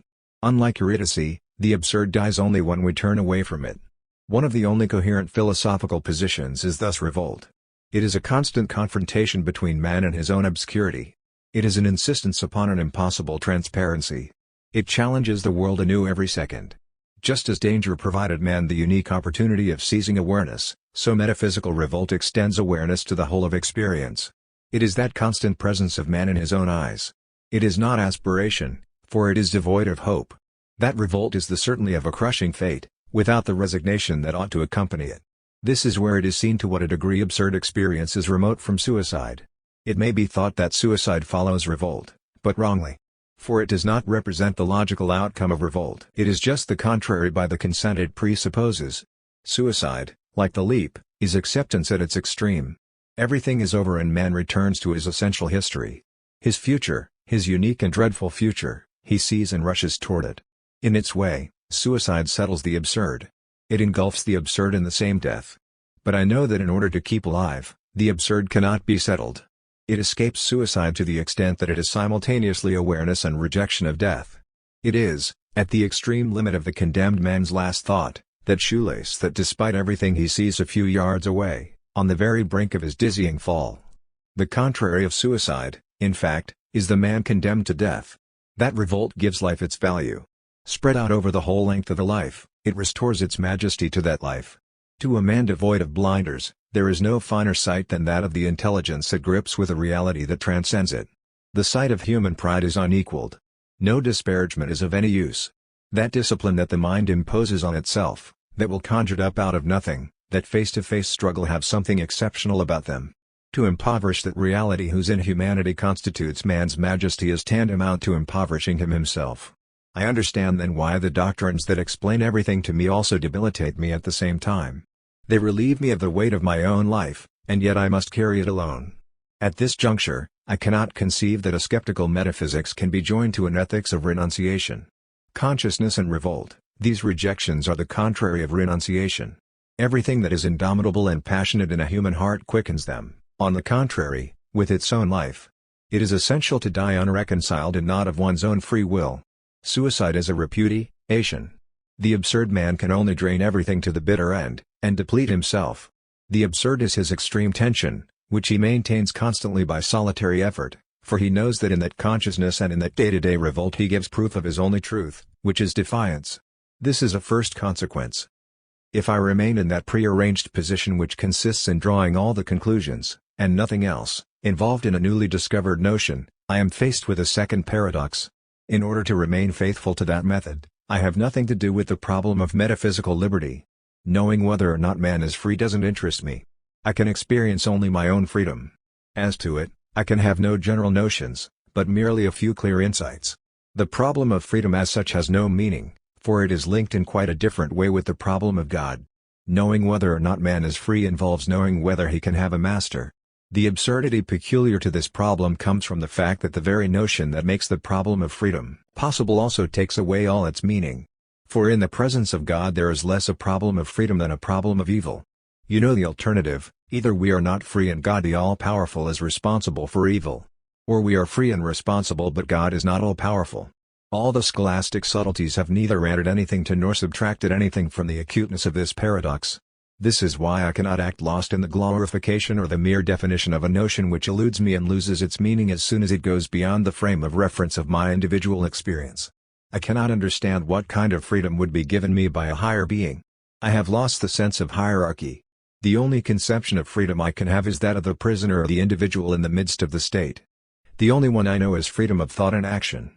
Now if the absurd cancels all my chances of eternal freedom, it restores and magnifies, on the other hand, my freedom of action. That privation of hope and future means an increase in man's availability. Before encountering the absurd, the everyday man lives with aims, a concern for the future or for justification, with regard to whom or what is not the question. He weighs his chances, he counts on someday, his retirement or the labor of his sons. He still thinks that something in his life can be directed. In truth, he acts as if he were free, even if all the facts make a point of contradicting that liberty. But after the absurd, everything is upset. That idea that I am, my way of acting as if everything has a meaning, even if, on occasion, I said that nothing has, all that is given the lie in vertiginous fashion by the absurdity of a possible death. Thinking of the future, establishing aims for oneself, having preferences, all this presupposes a belief in freedom, even if one occasionally ascertains that one doesn't feel it. But at that moment I am well aware that that higher liberty, that freedom to be, which alone can serve as basis for a truth, does not exist. Death is there as the only reality. After death the chips are down. I am not even free, either, to perpetuate myself, but a slave, and, above all, a slave without hope of an eternal revolution, without recourse to contempt. And who without revolution and without contempt can remain a slave? What freedom can exist in the fullest sense without assurance of eternity? But at the same time the absurd man realizes that hitherto he was bound to that postulate of freedom on the illusion of which he was living. In a certain sense, that hampered him. To the extent to which he imagined a purpose to his life, he adapted himself to the demands of a purpose to be achieved and became the slave of his liberty. Thus I could not act otherwise than as the father, or the engineer or the leader of a nation, or the post office sub-clerk, that I am preparing to be. I think I can choose to be that rather than something else. I think so unconsciously, to be sure. But at the same time I strengthen my postulate with the beliefs of those around me, with the presumptions of my human environment. Others are so sure of being free, and that cheerful mood is so contagious. However far one may remain from any presumption, moral or social, one is partly influenced by them, and even, for the best among them, there are good and bad presumptions, one adapts one's life to them. Thus the absurd man realizes that he was not really free. To speak clearly, to the extent to which I hope, to which I worry about a truth that might be individual to me, about a way of being or creating, to the extent to which I arrange my life and prove thereby that I accept its having a meaning, I create for myself barriers between which I confine my life. I do like so many bureaucrats of the mind and heart who only fill me with disgust and whose only vice, I now see clearly, is to take man's freedom seriously. The absurd enlightens me on this point: there is no future. Henceforth this is the reason for my inner freedom.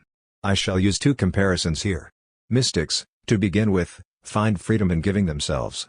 By losing themselves in their God, by accepting his rules, they become secretly free. In spontaneously accepted slavery they recover a deeper independence. But what does that freedom mean? It may be said, above all, that they feel free with regard to themselves, and not so much free as liberated.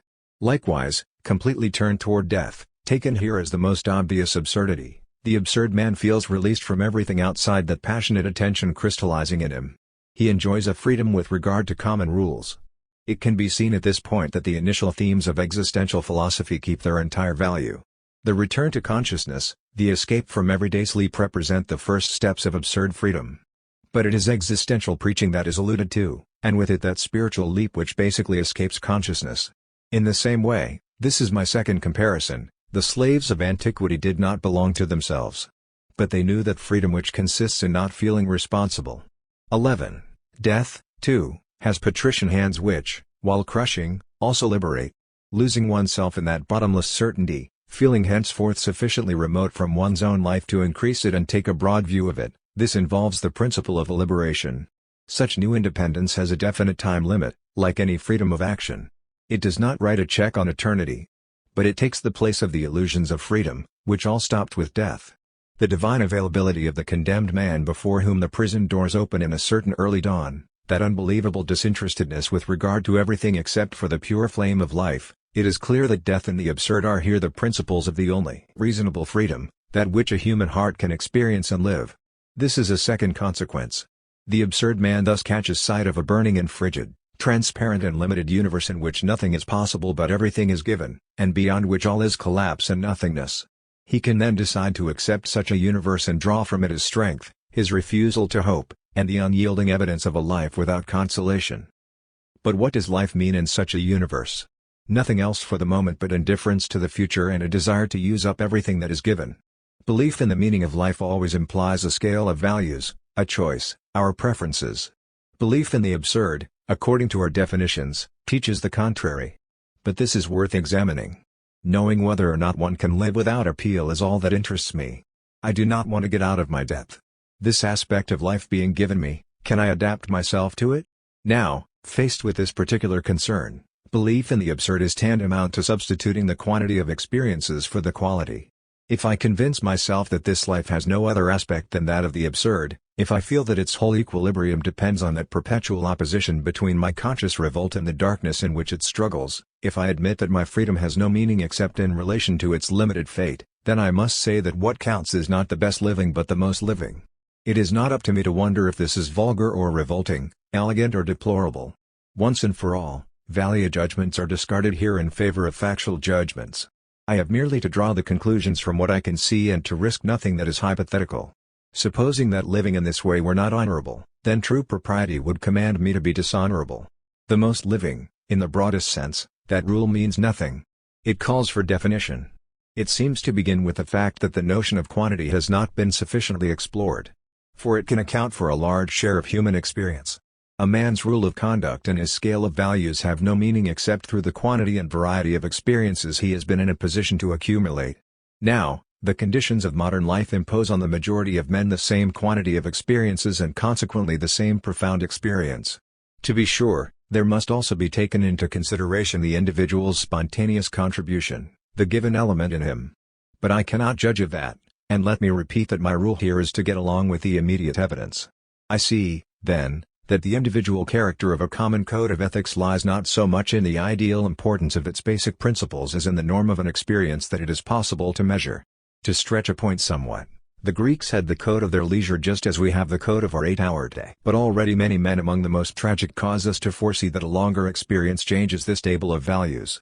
They make us imagine that adventurer of the everyday who through mere quantity of experiences would break all records, I am purposely using this sports expression, and would thus win his own code of ethics. 12. Yet let's avoid romanticism and just ask ourselves what such an attitude may mean to a man with his mind made up to take up his bet and to observe strictly what he takes to be the rules of the game. Breaking all the records is first and foremost being faced with the world as often as possible.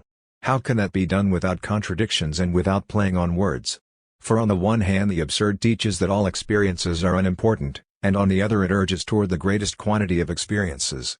How, then, can one fail to do as so many of those men I was speaking of earlier, choose the form of life that brings us the most possible of that human matter, thereby introducing a scale of values that on the other hand one claims to reject? But again it is the absurd and its contradictory life that teaches us. For the mistake is thinking that that quantity of experiences depends on the circumstances of our life when it depends solely on us. Here we have to be oversimple. To two men living the same number of years, the world always provides the same sum of experiences. It is up to us to be conscious of them. Being aware of one's life, one's revolt, one's freedom, and to the maximum, is living, and to the maximum. Where lucidity dominates, the scale of values becomes useless. Let's be even more simple. Let us say that the sole obstacle, the sole deficiency to be made good, is constituted by premature death. Thus it is that no depth, no emotion, no passion, and no sacrifice could render equal in the eyes of the absurd man, even if he wished it so, a conscious life of 40 years and a lucidity spread over 60 years. 13. Madness and death are his irreparables. Man does not choose. The absurd and the extra life it involves therefore do not depend on man's will, but on its contrary, which is death.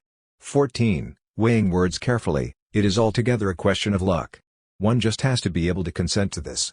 There will never be any substitute for 20 years of life and experience. By what is an odd inconsistency in such an alert race, the Greeks claimed that those who died young were beloved of the gods. And that is true only if you are willing to believe that entering the ridiculous world of the gods is forever losing the purest of joys, which is feeling, and feeling on this earth. The present and the succession of presents before a constantly conscious soul is the ideal of the absurd man. But the word ideal rings false in this connection. It is not even his vocation, but merely the third consequence of his reasoning. Having started from an anguished awareness of the inhuman, the meditation on the absurd returns at the end of its itinerary to the very heart of the passionate flames of human revolt. 15. Thus I draw from the absurd three consequences, which are my revolt, my freedom, and my passion. By the mere activity of consciousness I transform into a rule of life what was an invitation to death, and I refuse suicide. I know, to be sure, the dull resonance that vibrates throughout these days. Yet I have but a word to say, that it is necessary. When Nietzsche writes, it clearly seems that the chief thing in heaven and on earth is to obey at length and in a single direction. In the long run there results something for which it is worth the trouble of living on this earth as, for example, virtue, art, music, the dance, reason, the mind, something that transfigures, something delicate, mad, or divine. He elucidates the rule of a really distinguished code of ethics. But he also points the way of the absurd man. Obeying the flame is both the easiest and the hardest thing to do. However, it is good for man to judge himself occasionally. He is alone in being able to do so. Prayer, says Alan, is when night descends over thought. But the mind must meet the night, reply the mystics and the existentials. Yes, indeed, but not that night that is born under closed eyelids and through the mere will of man, dark, impenetrable night that the mind calls up in order to plunge into it. If it must encounter a night, let it be rather that of despair, which remains lucid, polar night, vigil of the mind, whence will arise perhaps that white and virginal brightness which outlines every object in the light of the intelligence. At that degree, equivalence encounters passionate understanding. Then it is no longer even a question of judging the existential leap. It resumes its place amid the age-old fresco of human attitudes. For the spectator, if he is conscious, that leap is still absurd. In so far as it thinks it solves the paradox, it reinstates it intact. On this score, it is stirring. On this score, everything resumes its place and the absurd world is reborn in all its splendor and diversity. But it is bad to stop, hard to be satisfied with a single way of seeing, to go without contradiction, perhaps the most subtle of all spiritual forces. The preceding merely defines a way of thinking. But the point is to live. The absurd man. If Stavrogin believes, he does not think he believes. If he does not believe, he does not think he does not believe. The possessed. My field, said Goethe, is time. That is indeed the absurd speech. What, in fact, is the absurd man? He who, without negating it, does nothing for the eternal. Not that nostalgia is foreign to him. But he prefers his courage and his reasoning. The first teaches him to live without appeal and to get along with what he has, the second informs him of his limits. Assured of his temporally limited freedom, of his revolt devoid of future, and of his mortal consciousness, he lives out his adventure within the span of his lifetime. That is his field, that is his action, which he shields from any judgment but his own. A greater life cannot mean for him another life. That would be unfair. I am not even speaking here of that paltry eternity that is called posterity. Madame Roland relied on herself. That rashness was taught a lesson. Posterity is glad to quote her remark, but forgets to judge it. Madame Roland is indifferent to posterity. There can be no question of holding forth on ethics. I have seen people behave badly with great morality and I note every day that integrity has no need of rules. There is but one moral code that the absurd man can accept, the one that is not separated from God, the one that is dictated. But it so happens that he lives outside that God.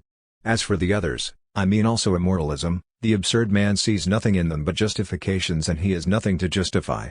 I start out here from the principle of his innocence. That innocence is to be feared. Everything is permitted, exclaims Ivan Karamazov. That, too, smacks of the absurd. But on condition that it not be taken in the vulgar sense. I don't know whether or not it has been sufficiently pointed out that it is not an outburst of relief or of joy, but rather a bitter acknowledgment of a fact. The certainty of a God giving a meaning to life far surpasses in attractiveness the ability to behave badly with impunity. The choice would not be hard to make. But there is no choice, and that is where the bitterness comes in. The absurd does not liberate, it binds. It does not authorize all actions. Everything is permitted does not mean that nothing is forbidden. The absurd merely confers an equivalence on the consequences of those actions. It does not recommend crime, for this would be childish, but it restores to remorse its futility. Likewise, if all experiences are indifferent, that of duty is as legitimate as any other. One can be virtuous through a whim. All systems of morality are based on the idea that an action has consequences that legitimize or cancel it.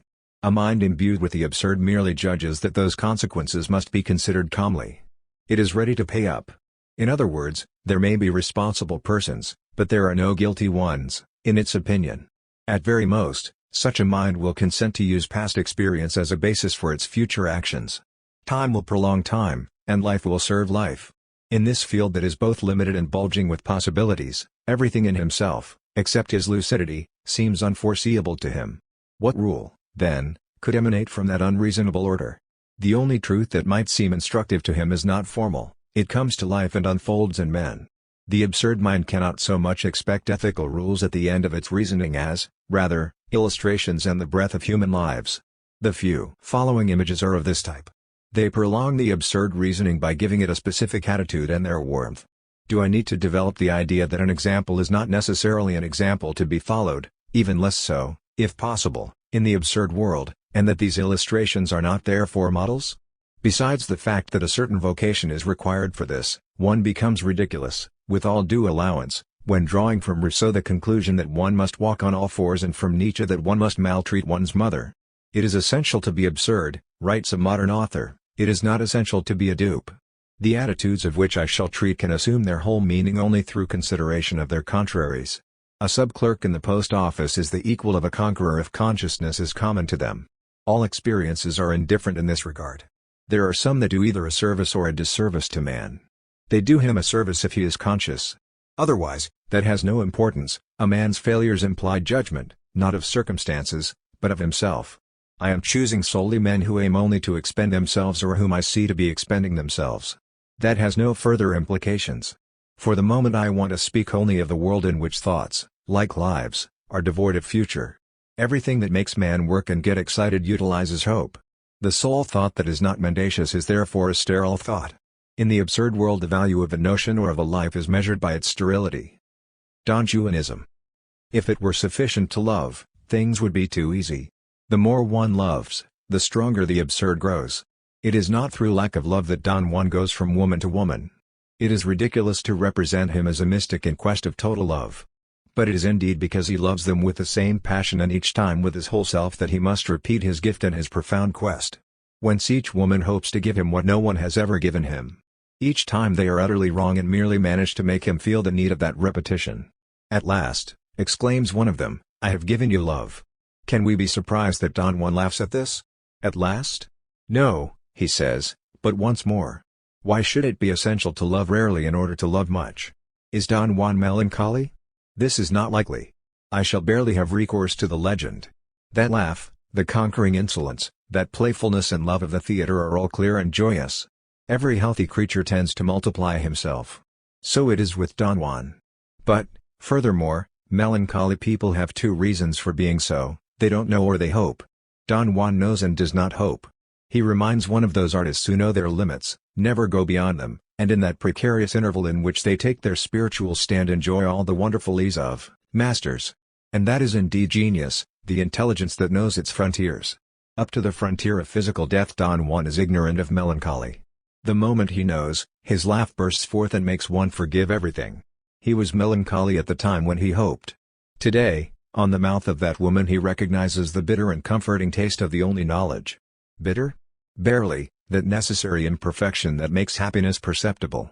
It is quite false to try to see in Don Juan a man brought up on Ecclesiastes. For nothing is vanity to him except the hope of another life. He proves this because he gambles that other life against heaven itself. Longing for desire killed by satisfaction, that commonplace of the impotent man, does not belong to him. That is all right for Faust, who believed in God enough to sell himself to the devil. For Don Juan the thing is simpler. Melina's Burlador ever replies to the threats of hell, what a long respite you give me. What comes after death is futile, and what a long succession of days for whoever knows how to be alive. Faust craved worldly goods, the poor man had only to stretch out his hand.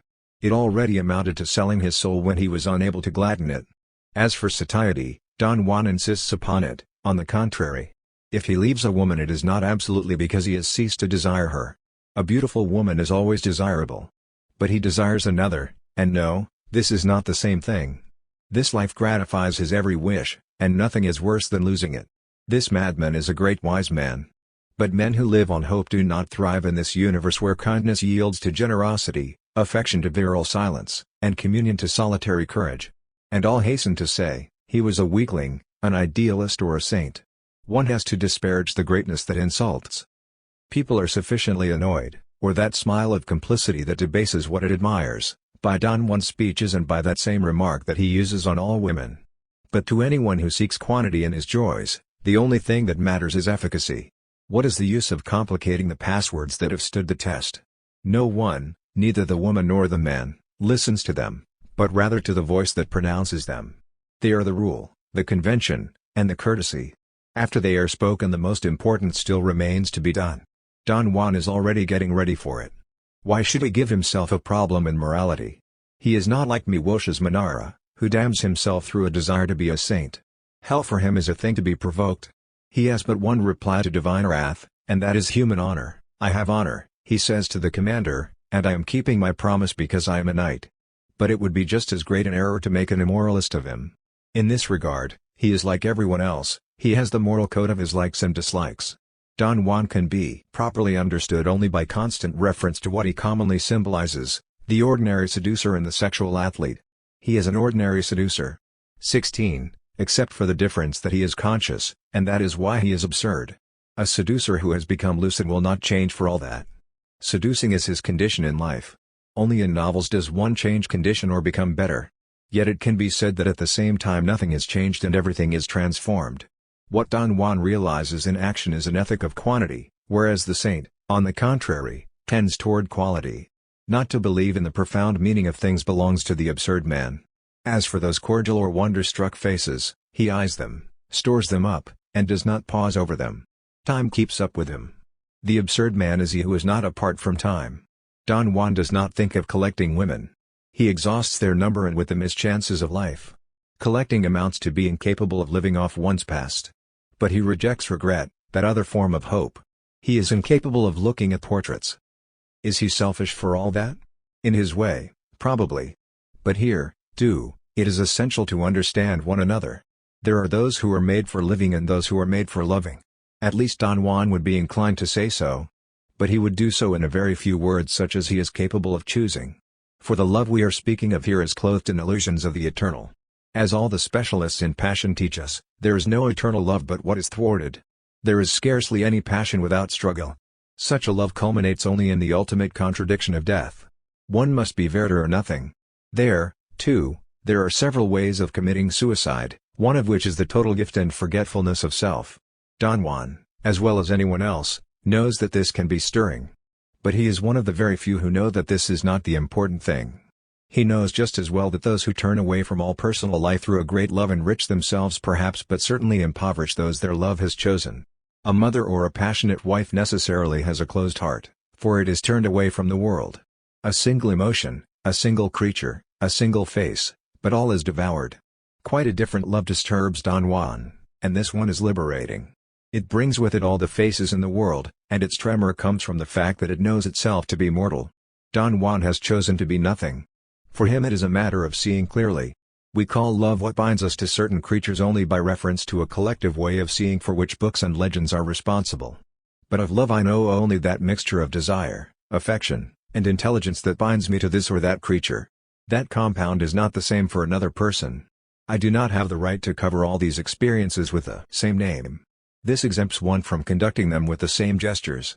The absurd man multiplies here again what he cannot unify. Thus he discovers a new way of being which liberates him at least as much as it liberates those who approach him. There is no noble love but that which recognizes itself to be both short-lived and exceptional. All those deaths and all those rebirths gathered together as in a sheaf make up for Don Juan the flowering of his life. It is his way of giving and of vivifying. I let it be decided whether or not one can speak of selfishness. I think at this point of all those who absolutely insist that Don Juan be punished. Not only in another life, but even in this one. I think of all those tales, legends, and laughs about the aged Don Juan. But Don Juan is already ready. To a conscious man, old age and what it portends are not a surprise. Indeed, he is conscious only insofar as he does not conceal its horror from himself. There was in Athens a temple dedicated to old age. Children were taken there.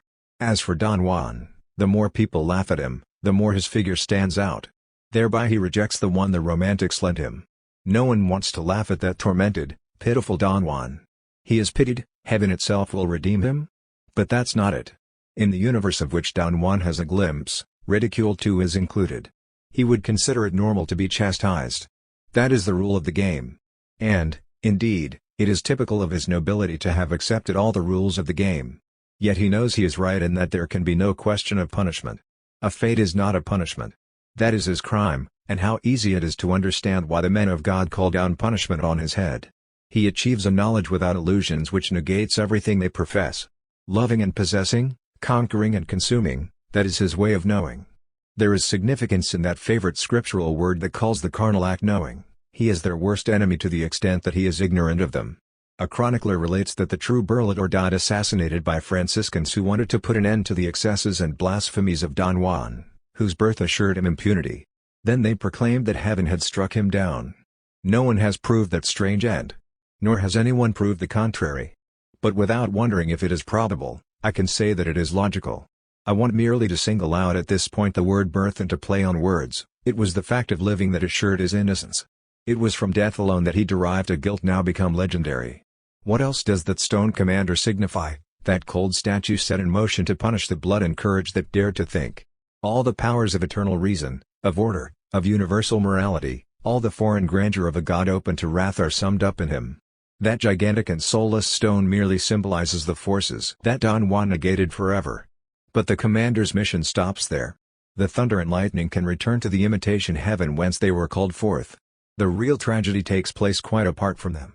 No, it was not under a stone hand that Don Juan met his death. I am inclined to believe in the legendary bravado, in that mad laughter of the healthy man provoking a non-existent god. But, above all, I believe that on that evening when Don Juan was waiting at Anna's the commander didn't come, and that after midnight the blasphemer must have felt the dreadful bitterness of those who have been right. I accept even more readily the account of his life that has him eventually burying himself in a monastery. Not that the edifying aspect of the story can he considered probable. What refuge can he go ask of God? But this symbolizes rather the logical outcome of a life completely imbued with the absurd, the grim ending of an existence turned toward short-lived joys. At this point sensual pleasure winds up in asceticism. It is essential to realize that they may be, as it were, the two aspects of the same destitution. What more ghastly image can be called up than that of a man betrayed by his body who, simply because he did not die in time, lives out the comedy while awaiting the end, face to face with that God he does not adore, serving him as he served life, kneeling before a void and arms outstretched toward a heaven without eloquence that he knows to he also without depth. I see Don Juan in a cell of one of those Spanish monasteries lost on a hilltop. And if he contemplates anything at all, it is not the ghosts of past loves, but perhaps, through an arrow slit in the sun-baked wall, some silent Spanish plain, a noble, soulless land in which he recognizes himself. Yes, it is on this melancholy and radiant image that the curtain must be rung down. The ultimate end, awaited but never desired, the ultimate end is negligible. Drama. The play's the thing, says Hamlet, wherein I'll catch the conscience of the king. Catch is indeed the word. For conscience moves swiftly or withdraws within itself. It has to be caught on the wing, at that barely perceptible moment when it glances fleetingly at itself. The everyday man does not enjoy tarrying. Everything, on the contrary, hurries him onward. But at the same time nothing interests him more than himself, especially his potentialities. Whence his interest in the theater, in the show, where so many fates are offered him, where he can accept the poetry without feeling the sorrow. There at least can be recognized the thoughtless man, and he continues to hasten toward some hope or other. The absurd man begins where that one leaves off, where, ceasing to admire the play, the mind wants to enter in. Entering into all these lives, experiencing them in their diversity, amounts to acting them out. I am not saying that actors in general obey that impulse, that they are absurd men, but that their fate is an absurd fate which might charm and attract a lucid heart. It is necessary to establish this in order to grasp without misunderstanding what will follow. The actor's realm is that of the fleeting. Of all kinds of fame, it is known, his is the most ephemeral. At least, this is said in conversation. But all kinds of fame are ephemeral.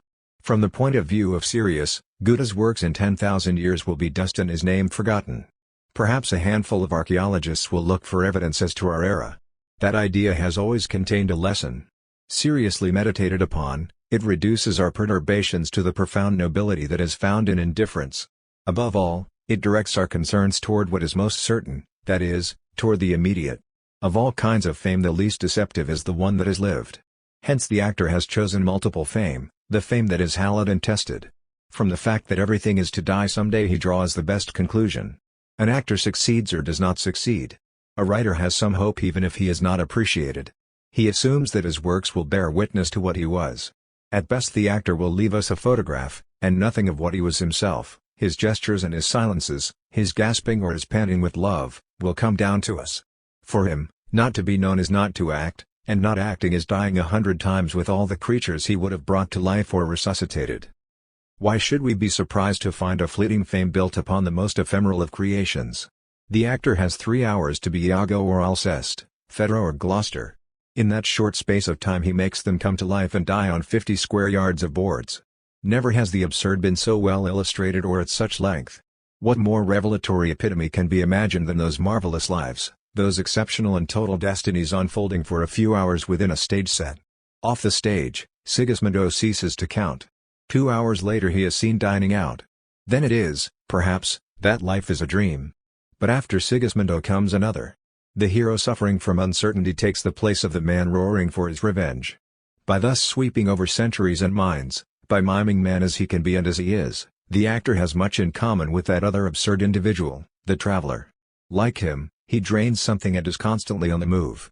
He is a traveler in time and, for the best, the hunted traveler, pursued by souls. If ever the ethics of quantity could find sustenance, it is indeed on that strange stage.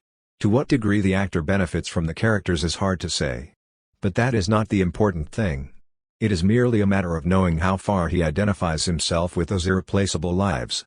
It often happens that he carries them with him, that they somewhat overflow the time and place in which they were born. They accompany the actor, who cannot very readily separate himself from what he has been. Occasionally when reaching for his glass he resumes Hamlet's gesture of raising his cup. No, the distance separating him from the creatures into whom he infuses life is not so great. He abundantly illustrates every month or every day that so suggestive truth that there is no frontier between what a man wants to be and what he is. Always concerned with better representing, he demonstrates to what a degree appearing creates being. For that is his art, to simulate absolutely, to project himself as deeply as possible into lives that are not his own. At the end of his effort his vocation becomes clear, to apply himself wholeheartedly to being nothing or to being several. The narrower the limits allotted him for creating his character, the more necessary his talent. He will die in 3 hours under the mask he has assumed today. Within 3 hours he must experience and express a whole exceptional life.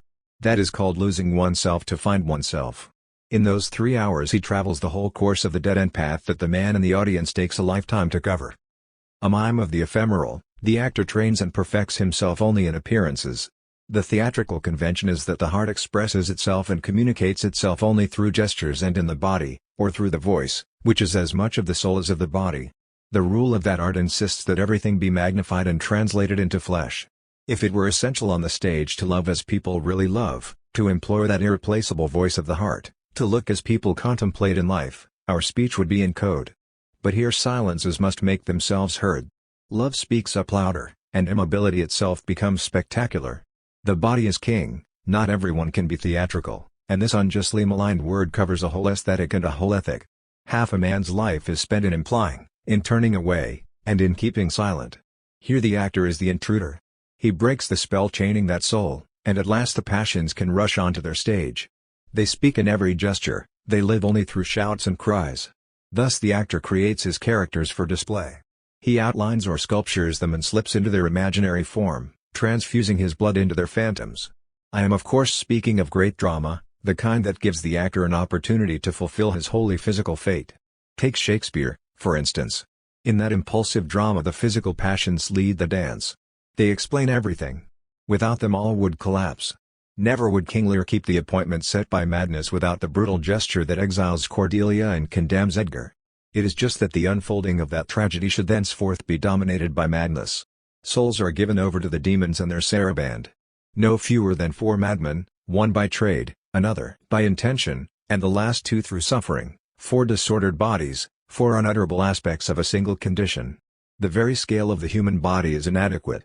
The mask and the buskin, the makeup that reduces and accentuates the face in its essential elements, the costume that exaggerates and simplifies, that universe sacrifices everything to appearance and is made solely for the eye. Through an absurd miracle, it is the body that also brings knowledge. I should never really understand Iago unless I played his part.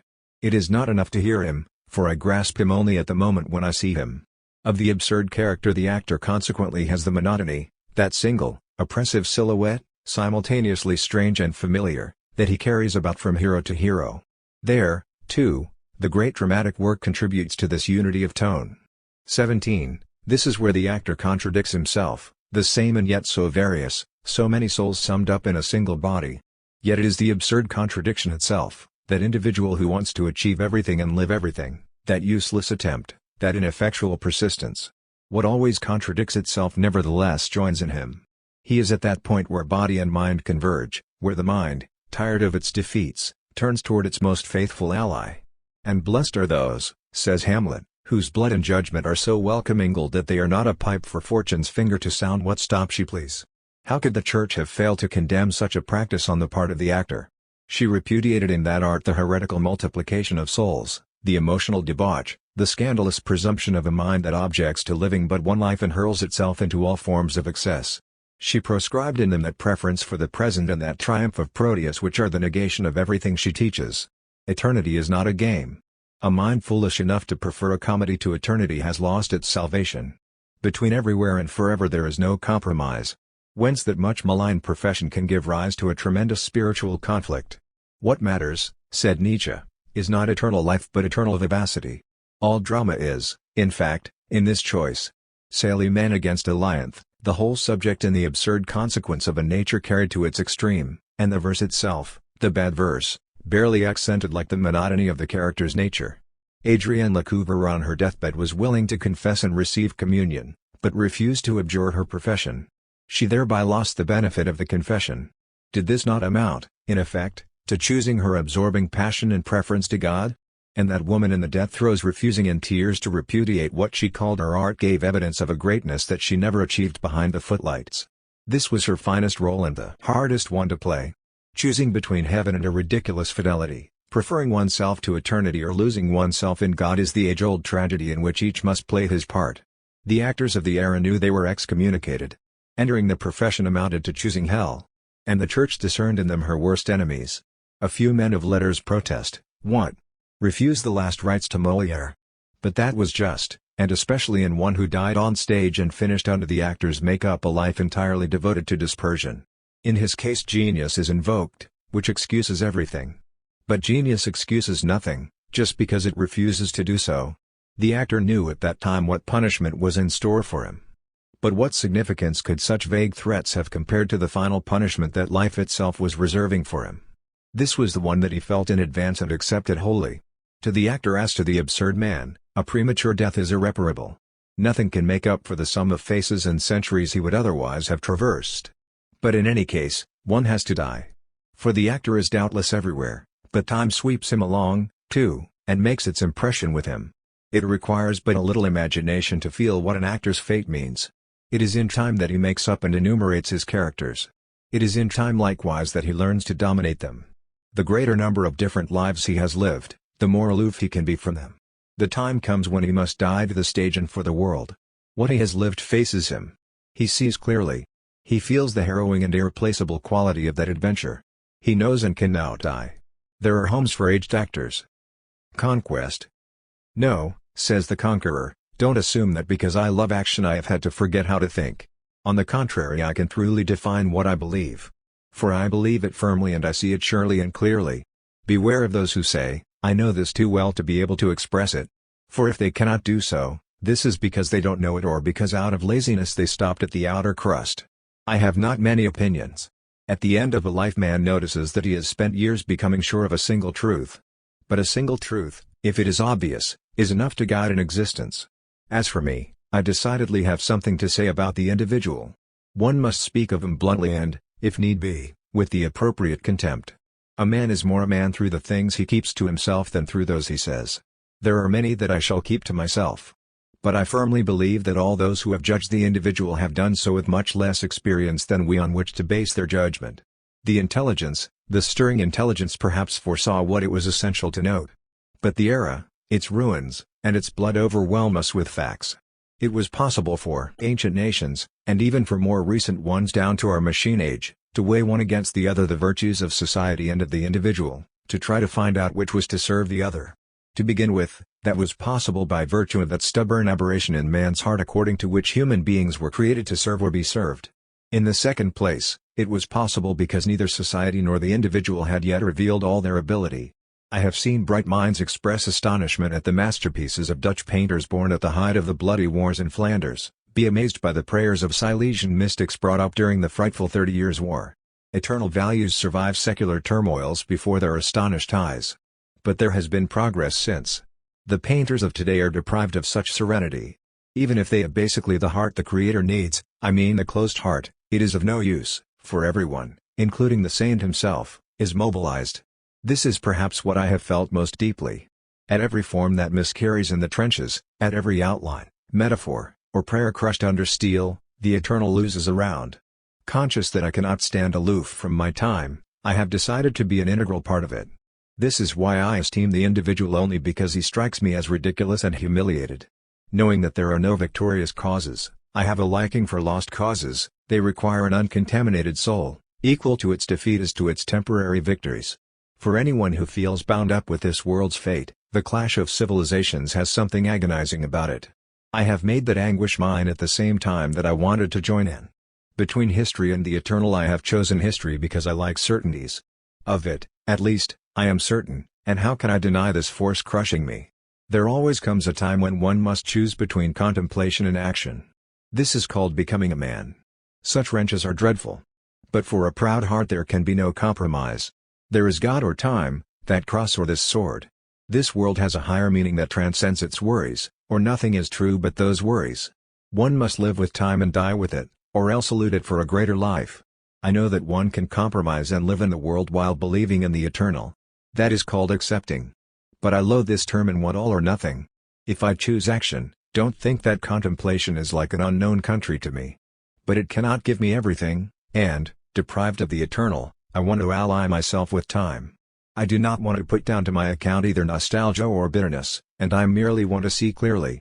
I tell you, tomorrow you will be mobilized. For you and for me that is a liberation. The individual can do nothing and yet he can do everything.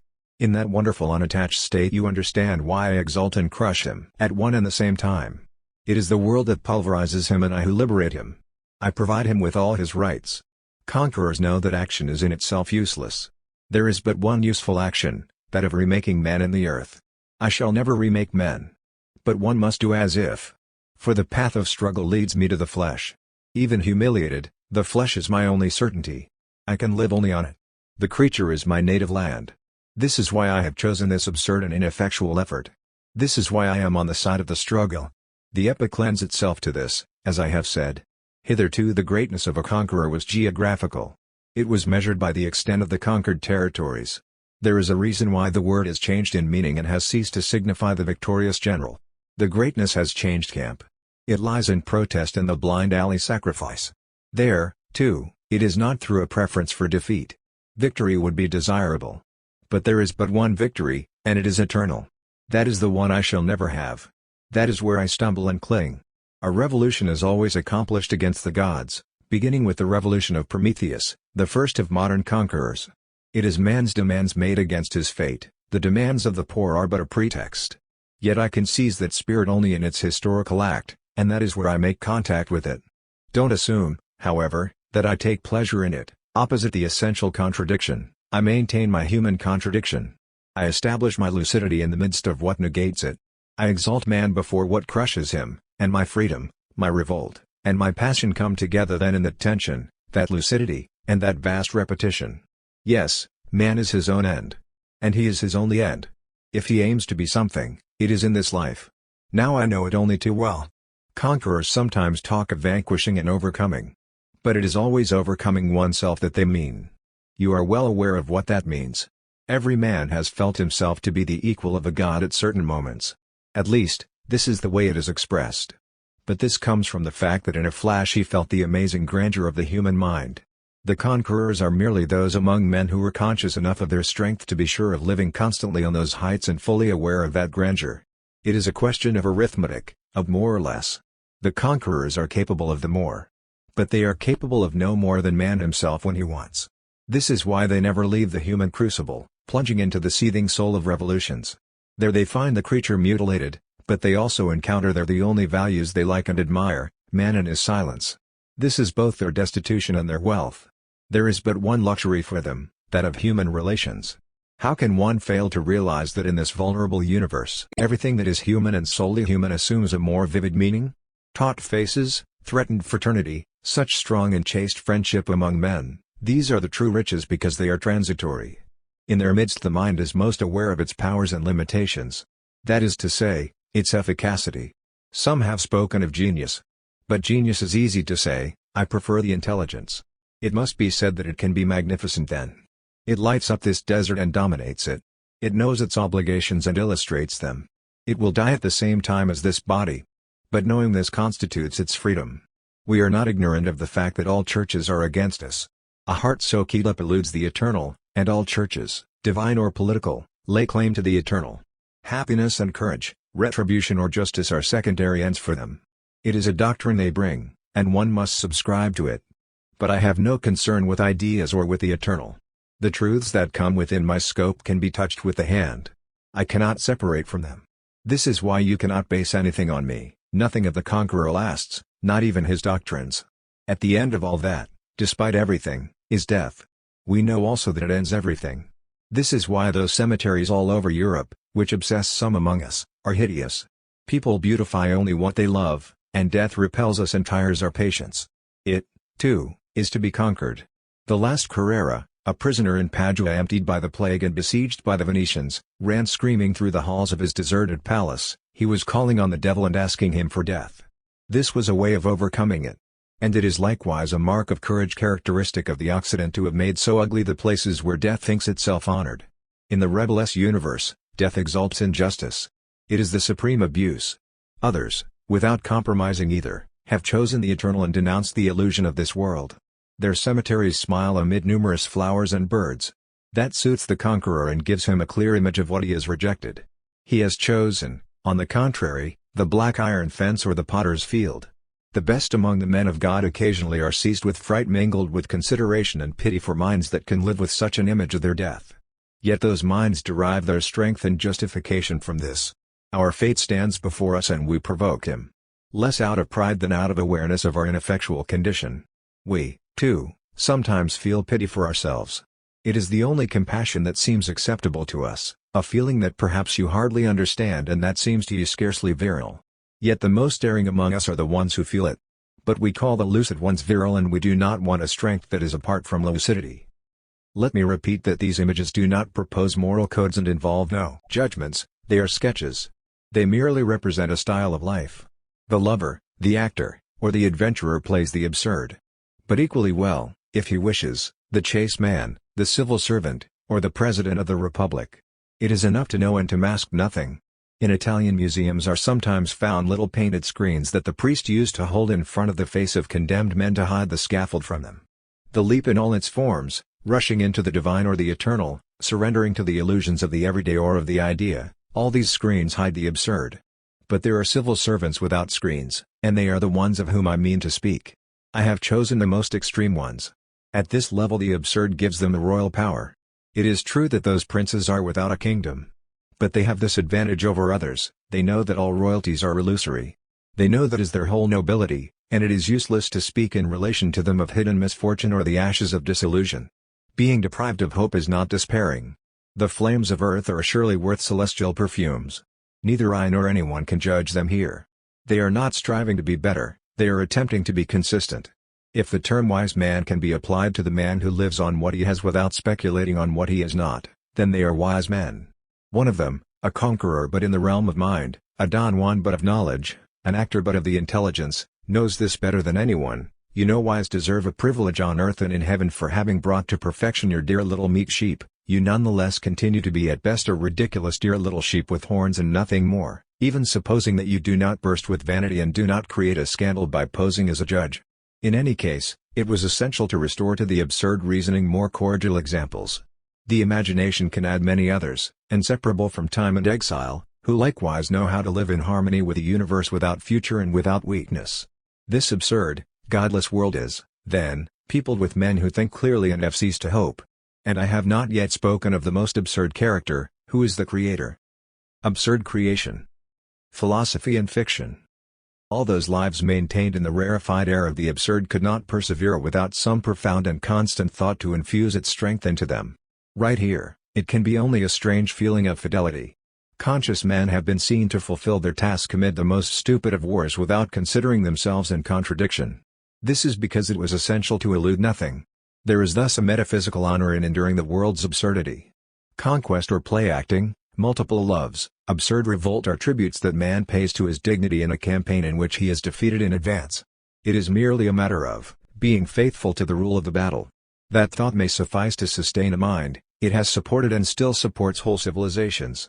War cannot be negated. One must live it or die of it. So it is with the absurd. It is a question of breathing with it, of recognizing its lessons and recovering their flesh. In this regard the absurd joy par excellence is creation. Art and nothing but art, said Nietzsche. We have art in order not to die of the truth. In the experience that I am attempting to describe and to stress on several modes, it is certain that a new torment arises wherever another dies.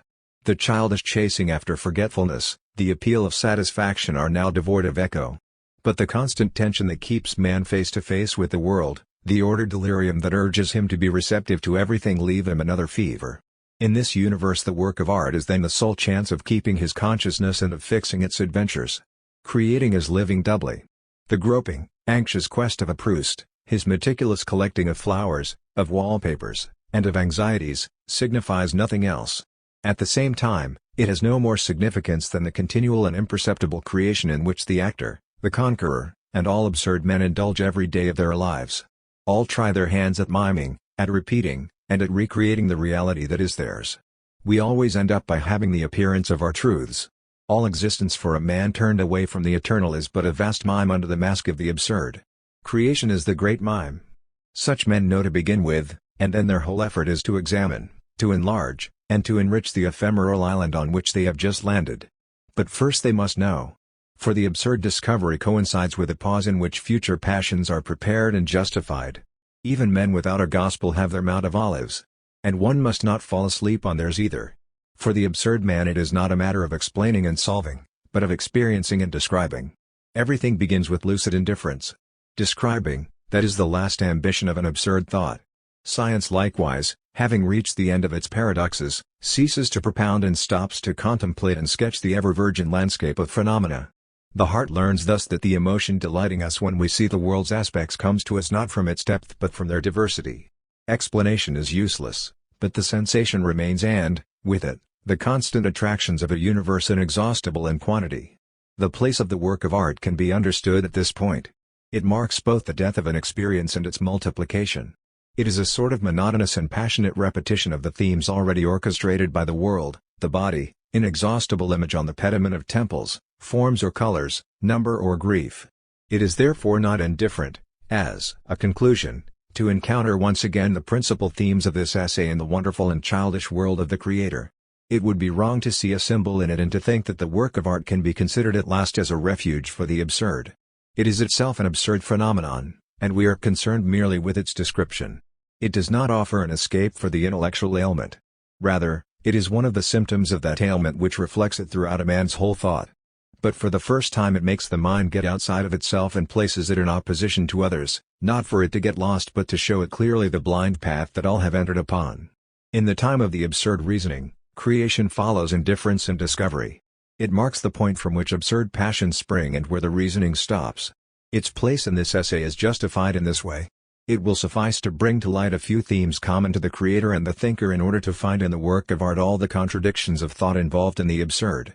Indeed, it is not so much identical conclusions that prove minds to be related as the contradictions that are common to them. So it is with thought and creation. I hardly need to say that the same anguish urges man to these two attitudes. This is where they coincide in the beginning. But among all the thoughts that start from the absurd, I have seen that very few remain within it. And through their deviations or infidelities I have best been able to measure what belonged to the absurd. Similarly, I must wonder, is an absurd work of art possible? It would be impossible to insist too much on the arbitrary nature of the former opposition between art and philosophy. If you insist on taking it in too limited a sense, it is certainly false. If you mean merely that these two disciplines each have their peculiar climate, that is probably true but remains vague. The only acceptable argument used to lie in the contradiction brought up between the philosopher enclosed within his system and the artist placed before his work. But this was pertinent for a certain form of art and of philosophy which we consider secondary here. The idea of an art detached from its creator is not only outmoded, it is false. In opposition to the artist, it is pointed out that no philosopher ever created several systems. But that is true in so far, indeed, as no artist ever expressed more than one thing under different aspects. The instantaneous perfection of art, the necessity for its renewal, this is true only through a preconceived notion. For the work of art likewise is a construction, and everyone knows how monotonous the great creators can be. For the same reason as the thinker, the artist commits himself and becomes himself in his work. That osmosis raises the most important of aesthetic problems.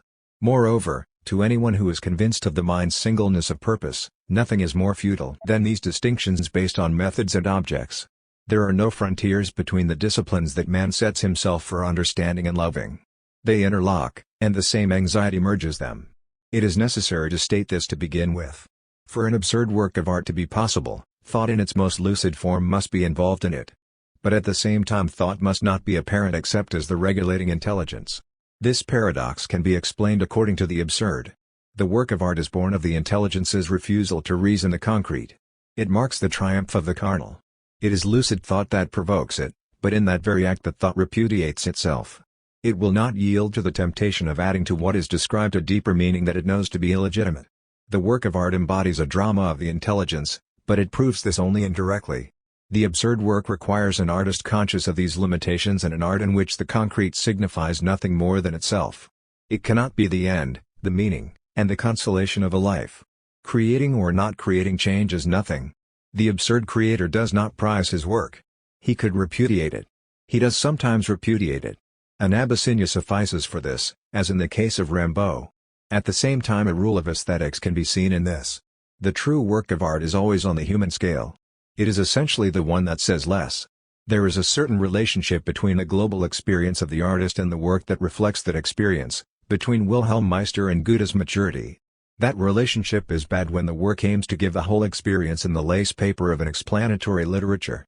That relationship is good when the work is but a piece cut out of experience, a facet of the diamond in which the inner luster is epitomized without being limited. In the first case there is overloading and pretension to the eternal. In the second, a fecund work because of a whole implied experience, the wealth of which is suspected. The problem for the absurd artist is to acquire this savoir-vivre which transcends savoir-faire. And in the end, the great artist under this climate is, above all, a great living being, it being understood that living in this case is just as much experiencing as reflecting. The work then embodies an intellectual drama. The absurd work illustrates thought's renouncing of its prestige and its resignation to being no more than the intelligence that works up appearances and covers with images what has no reason. If the world were clear, art would not exist. I am not speaking here of the arts of form or color in which description alone prevails in its splendid modesty. 18. Expression begins where thought ends. Those adolescents with empty eye sockets who people temples and museums, their philosophy has been expressed in gestures. For an absurd man it is more educative than all libraries. Under another aspect the same is true for music. If any art is devoid of lessons, it is certainly music. It is too closely related to mathematics not to have borrowed their gratuitousness. That game the mind plays with itself according to set and measured laws takes place in the sonorous compass that belongs to us and beyond which the vibrations nevertheless meet in an inhuman universe. There is no purer sensation. These examples are too easy. The absurd man recognizes as his own these harmonies and these forms. But I should like to speak here of the work in which the temptation to explain remains greatest, in which illusion offers itself automatically, in which conclusion is almost inevitable. I mean fictional creation. I propose to inquire whether or not the absurd can hold its own there. To think is first of all to create a world, or to limit one's own world, which comes to the same thing. It is starting out from the basic disagreement that separates man from his experience in order to find a common ground according to one's nostalgia, a universe edged with reasons or lighted up with analogies but which, in any case, gives an opportunity to rescind the unbearable divorce. The philosopher, even if he is canned, is a creator. He has his characters, his symbols, and his secret action. He has his plot endings. On the contrary, the lead taken by the novel over poetry and the essay merely represents, despite appearances, a greater intellectual isottion of the art. Let there be no mistake about it, I am speaking of the greatest.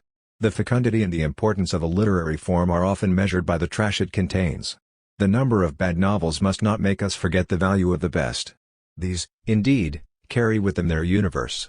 The novel has its logic, its reasonings, its intuition, and its postulates. It also has its requirements of clarity. 19. The classical opposition of which I was speaking above is even less justified in this particular case. It held in the time when it was easy to separate philosophy from its authors. Today, when thought has ceased to lay claim to the universal, when its best history would be that of its repentances, we know that the system, when it is worthwhile, cannot be separated from its author. The ethics itself, in one of its aspects, is but a long and reasoned personal confession. Abstract thought at last returns to its prop of flesh. And, likewise, the fictional activities of the body and of the passions are regulated a little more according to the requirements of a vision of the world. The writer has given up telling stories and creates his universe. The great novelists are philosophical novelists, that is, the contrary of thesis writers.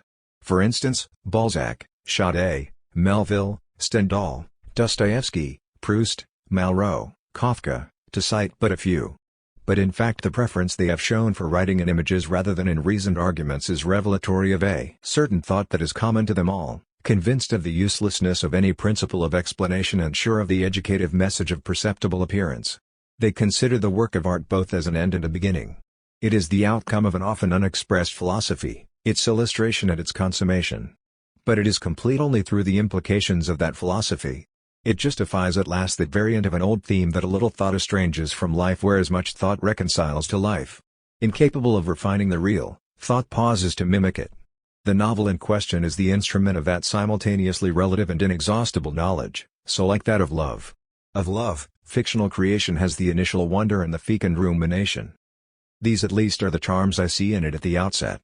But I saw them likewise in those princes of humiliated thought whose suicides I was later able to witness. What interests me, indeed, is knowing and describing the force that leads them back toward the common path of illusion. The same method will consequently help me here.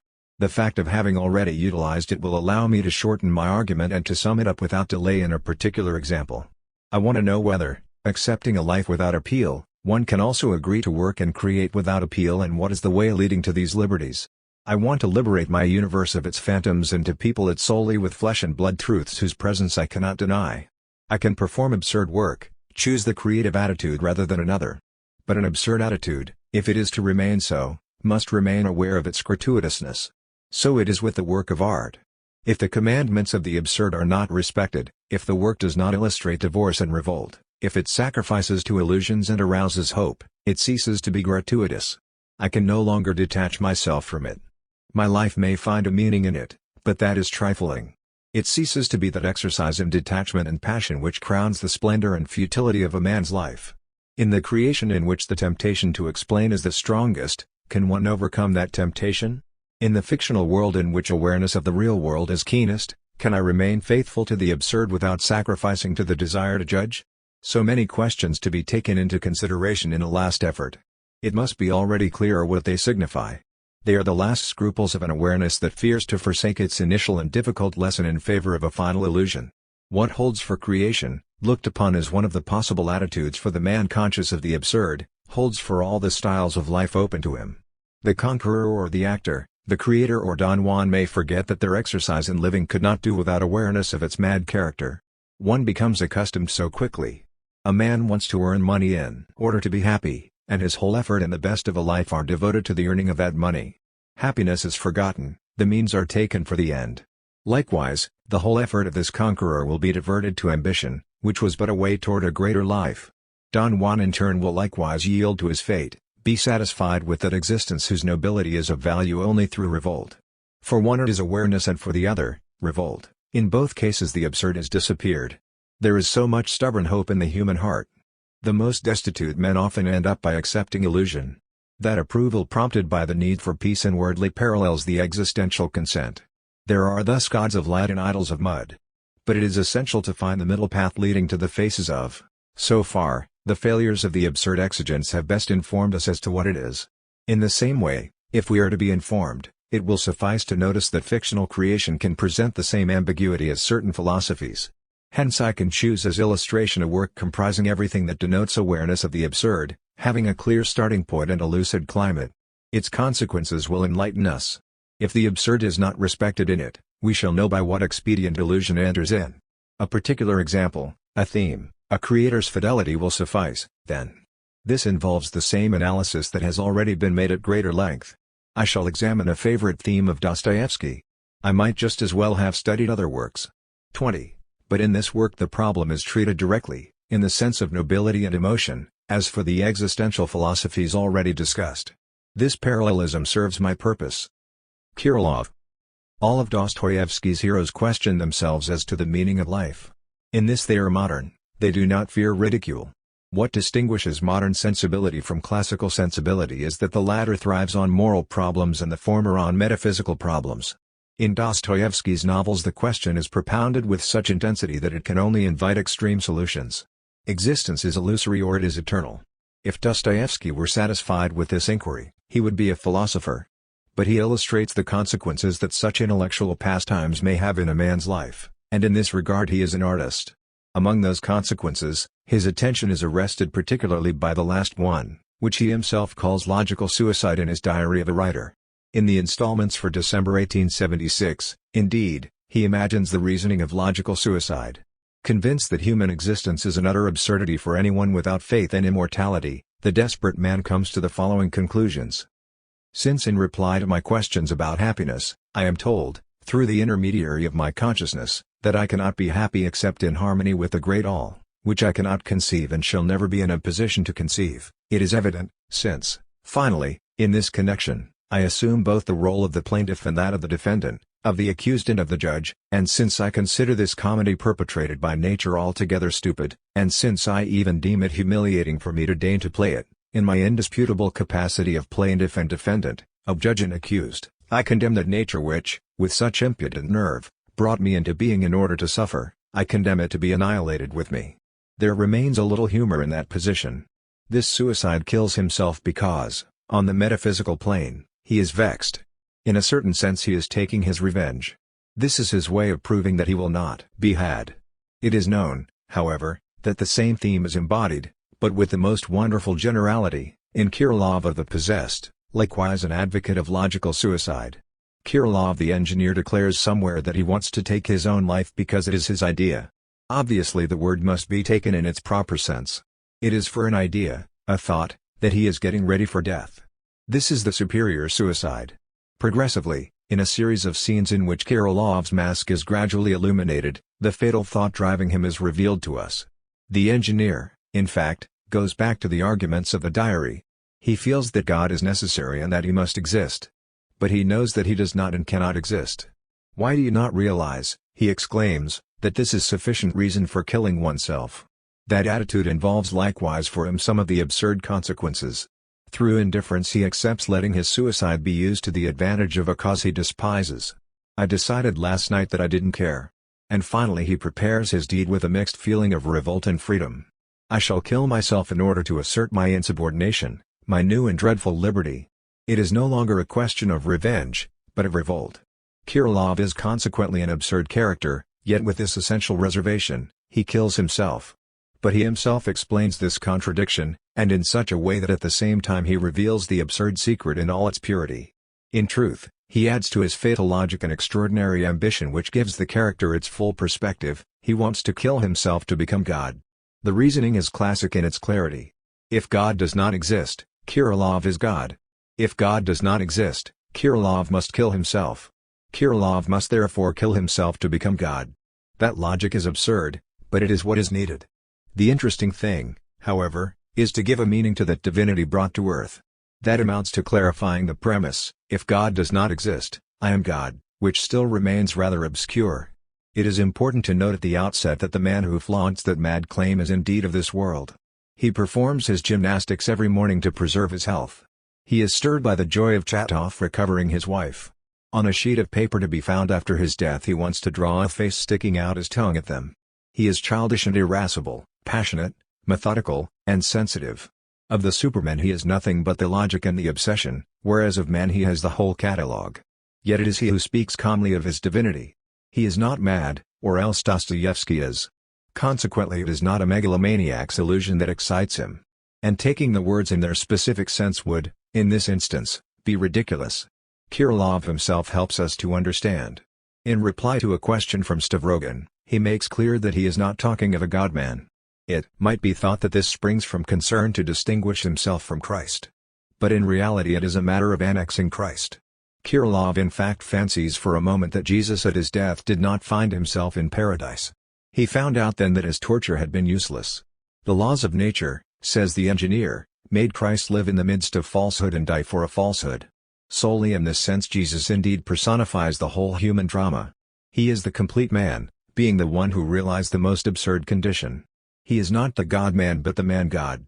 And, like him, each of us can be crucified and victimized, and is to a certain degree. The divinity in question is therefore altogether terrestrial. For 3 years, says Kirillov, I sought the attribute of my divinity and I have found it. The attribute of my divinity is independence. Now can be seen the meaning of Kirillov's premise, if God does not exist, I am God. To become God is merely to be free on this earth, not to serve an immortal being. Above all, of course, it is drawing all the inferences from that painful independence. If God exists, all depends on him and we can do nothing against his will. If he does not exist, everything depends on us. For Kirillov, as for Nietzsche, to kill God is to become God oneself, it is to realize on this earth the eternal life of which the Gospel speaks. 21. But if this metaphysical crime is enough for man's fulfillment, why add suicide? Why kill oneself and leave this world after having won freedom? That is contradictory. Kirillov is well aware of this, for he adds, if you feel that, you are a czar and, far from killing yourself, you will live covered with glory. But men in general do not know it. They do not feel that. As in the time of Prometheus, they entertain blind hopes. 22. They need to be shown the way and cannot do without preaching. Consequently, Kirillov must kill himself out of love for humanity. He must show his brothers a royal and difficult path on which he will be the first. It is a pedagogical suicide. Kirillov sacrifices himself, then. But if he is crucified, he will not be victimized. He remains the man-God, convinced of a death without future, imbued with evangelical melancholy.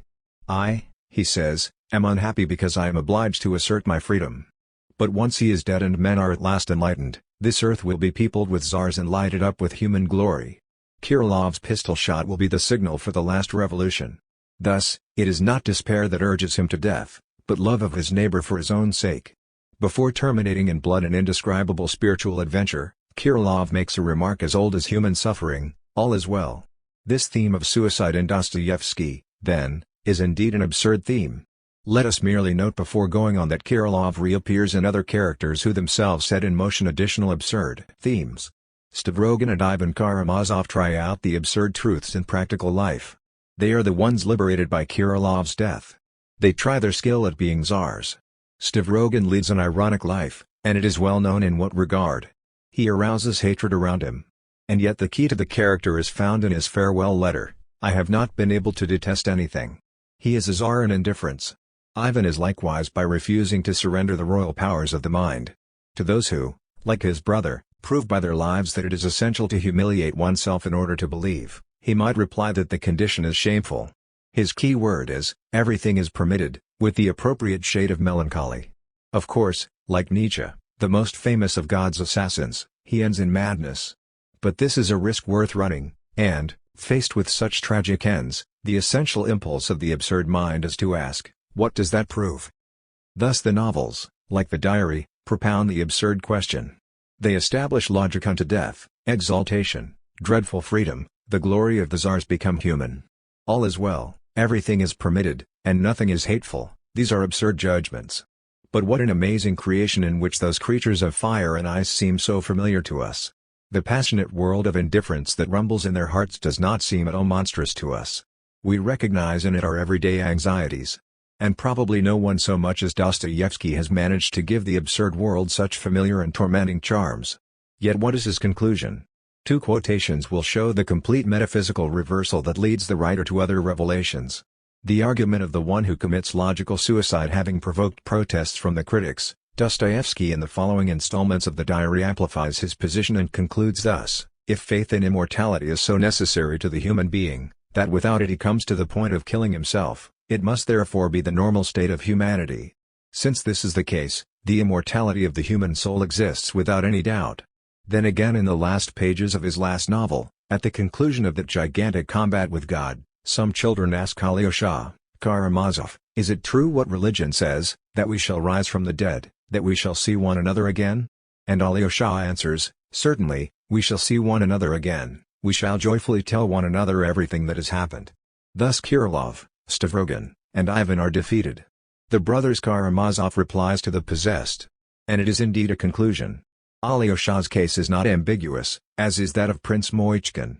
The latter lives in a perpetual present, tinged with smiles and indifference, and that blissful state might be the eternal life of which the prince speaks. On the contrary, Alyosha clearly says, we shall meet again. There is no longer any question of suicide and of madness. What is the use, for anyone who is sure of immortality and of its joys? Man exchanges his divinity for happiness. We shall joyfully tell one another everything that has happened.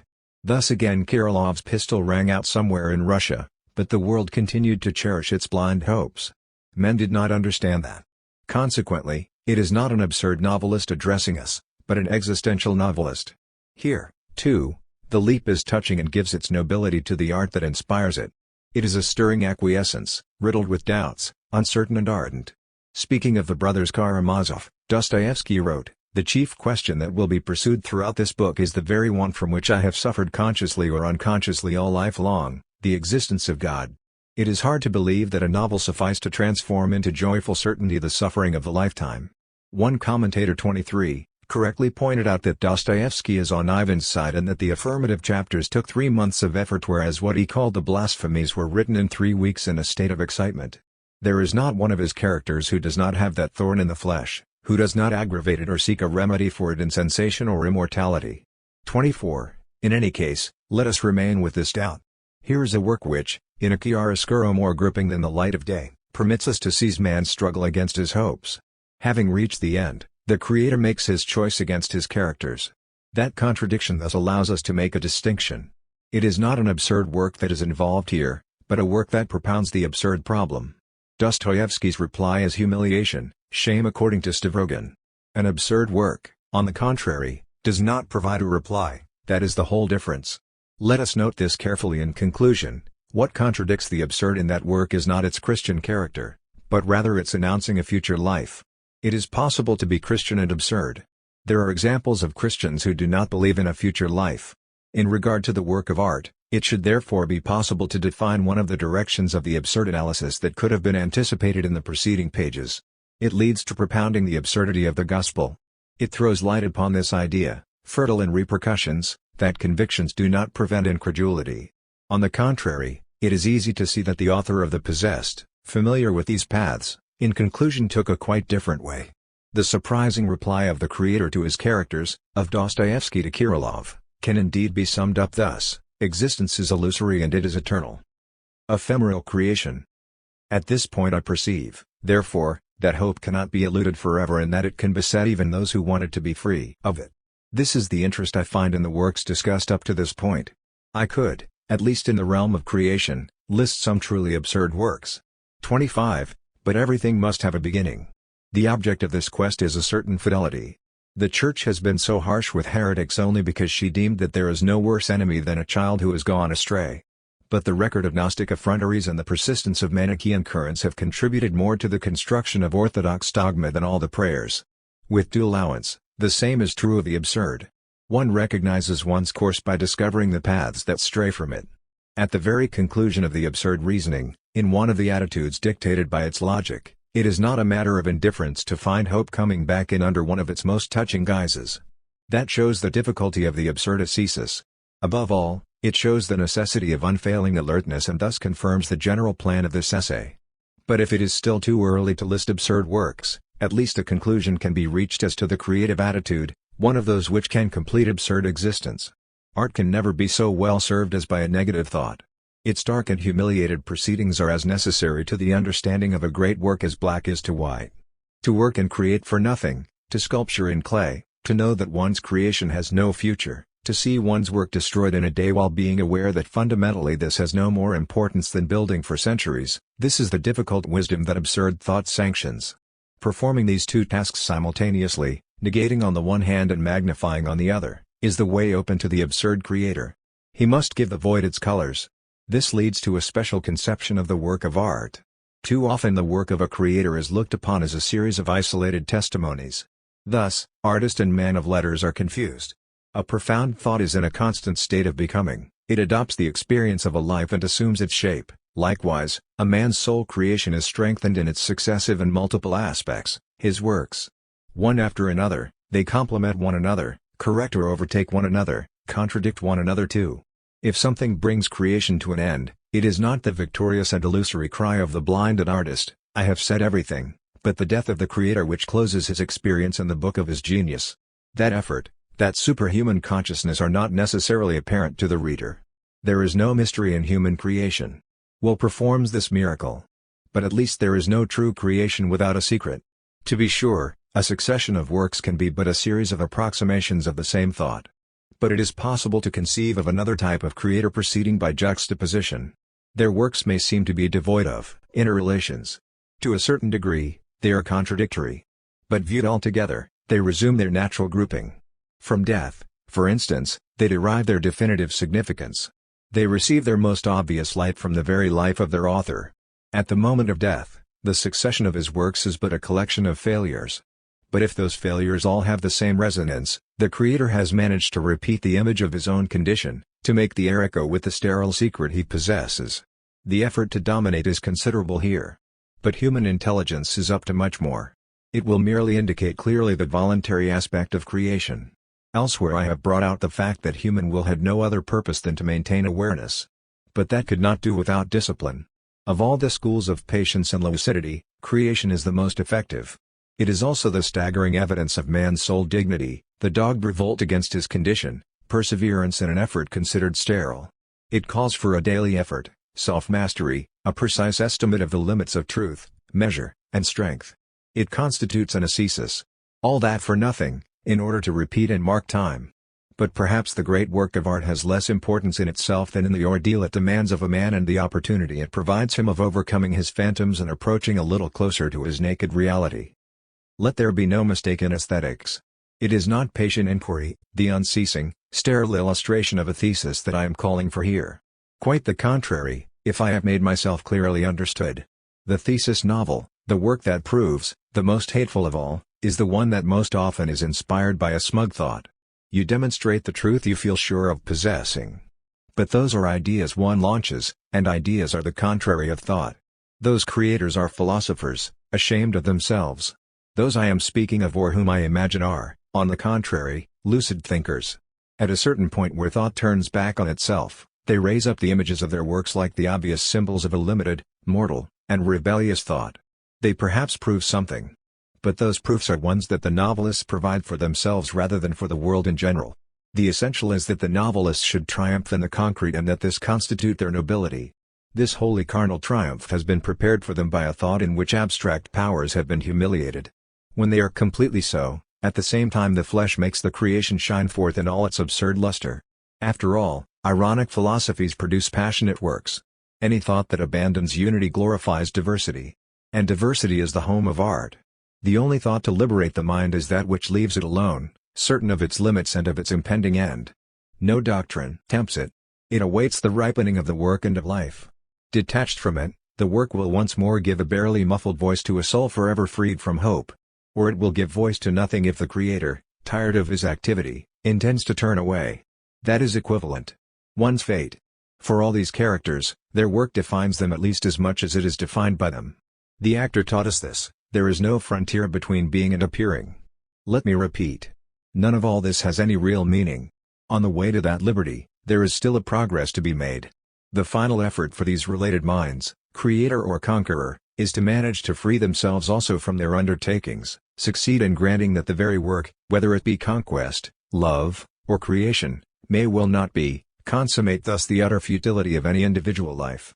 Indeed, that gives them more freedom in the realization of that work, just as becoming aware of the absurdity of life authorized them to plunge into it with every excess. All that remains is a fate whose outcome alone is fatal. Outside of that single fatality of death, everything, joy or happiness, is liberty. A world remains of which man is the sole master. What bound him was the illusion of another world. The outcome of his thought, ceasing to be renunciatory, flowers and images. It frolics, in myths, to be sure, but myths with no other depth than that of human suffering and, like it, inexhaustible. Not the divine fable that amuses and blinds, but the terrestrial face, gesture, and drama in which are summed up a difficult wisdom and an ephemeral passion. The myth of Sisyphus. The gods had condemned Sisyphus to ceaselessly rolling a rock to the top of a mountain, whence the stone would fall back of its own weight. They had thought with some reason that there is no more dreadful punishment than futile and hopeless labor. If one believes Homer, Sisyphus was the wisest and most prudent of mortals. According to another tradition, however, he was disposed to practice the profession of highwayman. I see no contradiction in this. Opinions differ as to the reasons why he became the futile laborer of the underworld. To begin with, he is accused of a certain levity in regard to the gods. He stole their secrets. Aegina, the daughter of Sisyphus, was carried off by Jupiter. The father was shocked by that disappearance and complained to Sisyphus. He, who knew of the abduction, offered to tell about it on condition that Sisyphus would give water to the citadel of Corinth. To the celestial thunderbolts he preferred the benediction of water. He was punished for this in the underworld. Homer tells us also that Sisyphus had put death in chains. Pluto could not endure the sight of his deserted, silent empire. He dispatched the god of war, who liberated death from the hands of her conqueror. It is said also that Sisyphus, being near to death, rashly wanted to test his wife's love. He ordered her to cast his unburied body into the middle of the public square. Sisyphus woke up in the underworld. And there, annoyed by an obedience so contrary to human love, he obtained from Pluto permission to return to earth in order to chastise his wife. But when he had seen again the face of this world, enjoyed water and sun, warm stones and the sea, he no longer wanted to go back to the infernal darkness. Recalls, signs of anger, warnings were of no avail. Many years more he lived facing the curve of the gulf, the sparkling sea, and the smiles of earth. A decree of the gods was necessary. Mercury came and seized the impudent man by the collar and, snatching him from his joys, led him forcibly back to the underworld, where his rock was ready for him. You have already grasped that Sisyphus is the absurd hero. He is, as much through his passions as through his torture. His scorn of the gods, his hatred of death, and his passion for life won him that unspeakable penalty in which the whole being is exerted toward accomplishing nothing. This is the price that must be paid for the passions of this earth. Nothing is told us about Sisyphus in the underworld. Myths are made for the imagination to breathe life into them. As for this myth, one sees merely the whole effort of a body straining to raise the huge stone, to roll it and push it up a slope 100 times over. One sees the face screwed up, the cheek tight against the stone, the shoulder bracing the clay-covered mass, the foot wedging it, the fresh start with arms outstretched, the wholly human security of two earth-clotted hands. At the very end of his long effort measured by skyless space and time without depth, the purpose is achieved. Then Sisyphus watches the stone rush down in a few moments toward that lower world whence he will have to push it up again toward the summit. He goes back down to the plain. It is during that return, that pause, that Sisyphus interests me. A face that toils so close to stones is already stone itself. I see that man going back down with a heavy yet measured step toward the torment of which he will never know the end. That hour like a breathing space which returns as surely as his suffering, that is the hour of consciousness. At each of those moments when he leaves the heights and gradually sinks toward the lairs of the gods, he is superior to his fate. He is stronger than his rock. If this myth is tragic, that is because its hero is conscious. Where would his torture be, indeed, if at every step the hope of succeeding upheld him? The workman of today works every day in his life at the same tasks, and this fate is no less absurd. But it is tragic only at the rare moments when it becomes conscious. Sisyphus, proletarian of the gods, powerless and rebellious, knows the whole extent of his wretched condition. It is what he thinks of during his descent. The lucidity that was to constitute his torture at the same time crowns his victory. There is no fate that cannot be surmounted by scorn. If the descent is thus sometimes performed in sorrow, it can also take place in joy. This word is not too much. Again I fancy Sisyphus returning toward his rock, and the sorrow was in the beginning. When the images of earth cling too tightly to memory, when the call of happiness becomes too insistent, it happens that melancholy rises in man's heart. This is the rock's victory, this is the rock itself. The boundless grief is too heavy to bear. These are our nights of Gethsemane. But crushing truths perish from being acknowledged. Thus, Oedipus at the outset obeys fate without knowing it. But from the moment he knows, his tragedy begins. Yet at the same moment, blind and desperate, he realizes that the only bond linking him to the world is the cool hand of a girl. Then a tremendous remark rings out, "Despite so many ordeals, my advanced age and the nobility of my soul make me conclude that all is well." Sophocles' Oedipus, like Dostoevsky's Kirillov, thus gives the recipe for the absurd victory. Ancient wisdom confirms modern heroism. One does not discover the absurd without being tempted to write a manual of happiness. What? By such narrow ways? There is but one world, however. Happiness and the absurd are two sons of the same earth. They are inseparable. It would be a mistake to say that happiness necessarily springs from the absurd discovery. It happens as well that the feeling of the absurd springs from happiness. "I conclude that all is well," says Oedipus, and that remark is sacred. It echoes in the wild and limited universe of man. It teaches that all is not, has not been, exhausted. It drives out of this world a god who had come into it with dissatisfaction and a preference for futile sufferings. It makes of fate a human matter, which must be settled among men. All Sisyphus' silent joy is contained therein. His fate belongs to him. His rock is his thing. Likewise, the absurd man, when he contemplates his torment, silences all the idols. In the universe suddenly restored to its silence, the myriad wondering little voices of the earth rise up. Unconscious, secret calls, invitations from all the faces, they are the necessary reverse and price of victory. There is no sun without shadow, and it is essential to know the night. The absurd man says yes, and his effort will henceforth be unceasing. If there is a personal fate, there is no higher destiny, or at least there is but one which he concludes is inevitable and despicable. For the rest, he knows himself to be the master of his days. At that subtle moment when man glances backward over his life, Sisyphus returning toward his rock, in that slight pivoting he contemplates that series of unrelated actions which becomes his fate, created by him, combined under his memory's eye and soon sealed by his death. Thus, convinced of the wholly human origin of all that is human, a blind man eager to see who knows that the night has no end, he is still on the go. The rock is still rolling. I leave Sisyphus at the foot of the mountain. One always finds one's burden again. But Sisyphus teaches the higher fidelity that negates the gods and raises rocks. He too concludes that all is well. This universe henceforth without a master seems to him neither sterile nor futile. Each atom of that stone, each mineral flake of that night-filled mountain, in itself forms a world. The struggle itself toward the heights is enough to fill a man's heart. One must imagine Sisyphus happy. Appendix: Hope and the Absurd in the work of Franz Kafka. The whole art of Kafka consists in forcing the reader to reread. His endings, or his absence of endings, suggest explanations which, however, are not revealed in clear language but, before they seem justified, require that the story be reread from another point of view. Sometimes there is a double possibility of interpretation, whence appears the necessity for two readings. This is what the author wanted. But it would be wrong to try to interpret everything in Kafka in detail. A symbol is always in general and, however precise its translation, an artist can restore to it only its movement. There is no word-for-word rendering. Moreover, nothing is harder to understand than a symbolic work. A symbol always transcends the one who makes use of it and makes him say in reality more than he is aware of expressing. In this regard, the surest means of getting hold of it is not to provoke it, to begin the work without a preconceived attitude and not to look for its hidden currents. For Kafka in particular it is fair to agree to his rules, to approach the drama through its externals and the novel through its form. At first glance and for a casual reader, they are disturbing adventures that carry off quaking and dogged characters into pursuit of problems they never formulate. In the trial, Joseph K. is accused. But he doesn't know of what. He is doubtless eager to defend himself, but he doesn't know why. The lawyers find his case difficult. Meanwhile, he does not neglect to love, to eat, or to read his paper. Then he is judged. But the courtroom is very dark. He doesn't understand much.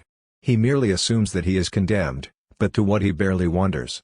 At times he suspects just the same, and he continues living. Some time later two well-dressed and polite gentlemen come to get him and invite him to follow them. Most courteously they lead him into a wretched suburb, put his head on a stone, and slit his throat. Before dying the condemned man says merely, like a dog. You see that it is hard to speak of a symbol in a tale whose most obvious quality just happens to be naturalness. But naturalness is a hard category to understand. There are works in which the event seems natural to the reader. But there are others, rarer, to be sure, in which the character considers natural what happens to him. By an odd but obvious paradox, the more extraordinary the character's adventures are, the more noticeable will be the naturalness of the story. It is in proportion to the divergence we feel between the strangeness of a man's life and the simplicity with which that man accepts it. It seems that this naturalness is Kafka's. And, precisely, one is well aware what the trial means. People have spoken of an image of the human condition. To be sure. Yet it is both simpler and more complex. I mean that the significance of the novel is more particular and more personal to Kafka. To a certain degree, he is the one who does the talking, even though it is me he confesses. He lives and he is condemned. He learns this on the first pages of the novel he is pursuing in this world, and if he tries to cope with this, he nonetheless does so without surprise. He will never show sufficient astonishment at this lack of astonishment. It is by such contradictions that the first signs of the absurd work are recognized. The mind projects into the concrete its spiritual tragedy. And it can do so solely by means of a perpetual paradox which confers on colors the power to express the void and on daily gestures the strength to translate eternal ambitions. Likewise, the castle is perhaps a theology in action, but it is first of all the individual adventure of a soul in quest of its grace, of a man who asks of this world's objects their royal secret and of women the signs of the God that sleeps in them. Metamorphosis, in turn, certainly represents the horrible imagery of an ethic of lucidity. But it is also the product of that incalculable amazement man feels at being conscious of the beast he becomes effortlessly. In this fundamental ambiguity lies Kafka's secret. These perpetual oscillations between the natural and the extraordinary, the individual and the universal, the tragic and the everyday, the absurd and the logical, are found throughout his work and give it both its resonance and its meaning.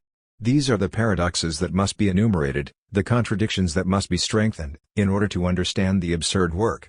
A symbol, indeed, assumes two planes, two worlds of ideas and sensations, and a dictionary of correspondences between them. This lexicon is the hardest thing to draw up. But awaking to the two worlds brought face to face is tantamount to getting on the trail of their secret relationships. In Kafka these two worlds are that of everyday life on the one hand and, on the other, that of supernatural anxiety. 26. It seems that we are witnessing here an interminable exploitation of Nietzsche's remark, "Great problems are in the street." There is in the human condition, and this is a commonplace of all literatures, a basic absurdity as well as an implacable nobility. The two coincide, as is natural. Both of them are represented, let me repeat, in the ridiculous divorce separating our spiritual excesses and the ephemeral joys of the body. The absurd thing is that it should be the soul of this body which it transcends so inordinately. Whoever would like to represent this absurdity must give it life in a series of parallel contrasts. Thus it is that Kafka expresses tragedy by the everyday and the absurd by the logical. An actor lends more force to a tragic character the more careful he is not to exaggerate it. If he is moderate, the horror he inspires will be immoderate. In this regard Greek tragedy is rich in lessons. In a tragic work fate always makes itself felt better in the guise of logic and naturalness. Oedipus's fate is announced in advance. It is decided supernaturally that he will commit the murder and the incest. The drama's whole effort is to show the logical system which, from deduction to deduction, will crown the hero's misfortune. Merely to announce to us that uncommon fate is scarcely horrible, because it is improbable. But if its necessity is demonstrated to us in the framework of everyday life, society, state, familiar emotion, then the horror is hallowed. In that revolt that shakes man and makes him say, "That is not possible," there is an element of desperate certainty that that can be. This is the whole secret of Greek tragedy, or at least of one of its aspects. For there is another which, by a reverse method, would help us to understand Kafka better. The human heart has a tiresome tendency to label as fate only what crushes it. But happiness likewise, in its way, is without reason, since it is inevitable. Modern man, however, takes the credit for it himself, when he doesn't fail to recognize it. Much could be said, on the contrary, about the privileged fates of Greek tragedy and those favored in legend who, like Ulysses, in the midst of the worst adventures are saved from themselves. It was not so easy to return to Ithaca. What must be remembered in any case is that secret complicity that joins the logical and the everyday to the tragic. This is why Samsa, the hero of Metamorphosis, is a traveling salesman. This is why the only thing that disturbs him in the strange adventure that makes a vermin of him is that his boss will be angry at his absence. Legs and feelers grow out on him, his spine arches up, white spots appear on his belly, and, I shall not say that this does not astonish him, for the effect would be spoiled, but it causes him a slight annoyance. The whole art of Kafka is in that distinction. In his central work, The Castle, the details of everyday life stand out, and yet in that strange novel in which nothing concludes and everything begins over again, it is the essential adventure of a soul in quest of its grace that is represented. That translation of the problem into action, that coincidence of the general and the particular are recognized likewise in the little artifices that belong to every great creator. In the trial the hero might have been named Schmidt or Franz Kafka. But he is named Joseph K. He is not Kafka, and yet he is Kafka. He is an average European. He is like everybody else. But he is also the entity K. Who is the X of this flesh and blood equation. Likewise, if Kafka wants to express the absurd, he will make use of consistency. You know the story of the crazy man who was fishing in a bathtub. A doctor with ideas as to psychiatric treatments asked him if they were biting, to which he received the harsh reply, "Of course not, you fool, since this is a bathtub." That story belongs to the Baroque type. But in it can be grasped quite clearly to what a degree the absurd effect is linked to an excess of logic. Kafka's world is in truth an indescribable universe in which man allows himself the tormenting luxury of fishing in a bathtub, knowing that nothing will come of it. Consequently, I recognize here a work that is absurd in its principles. As for the trial, for instance, I can indeed say that it is a complete success. Flesh wins out.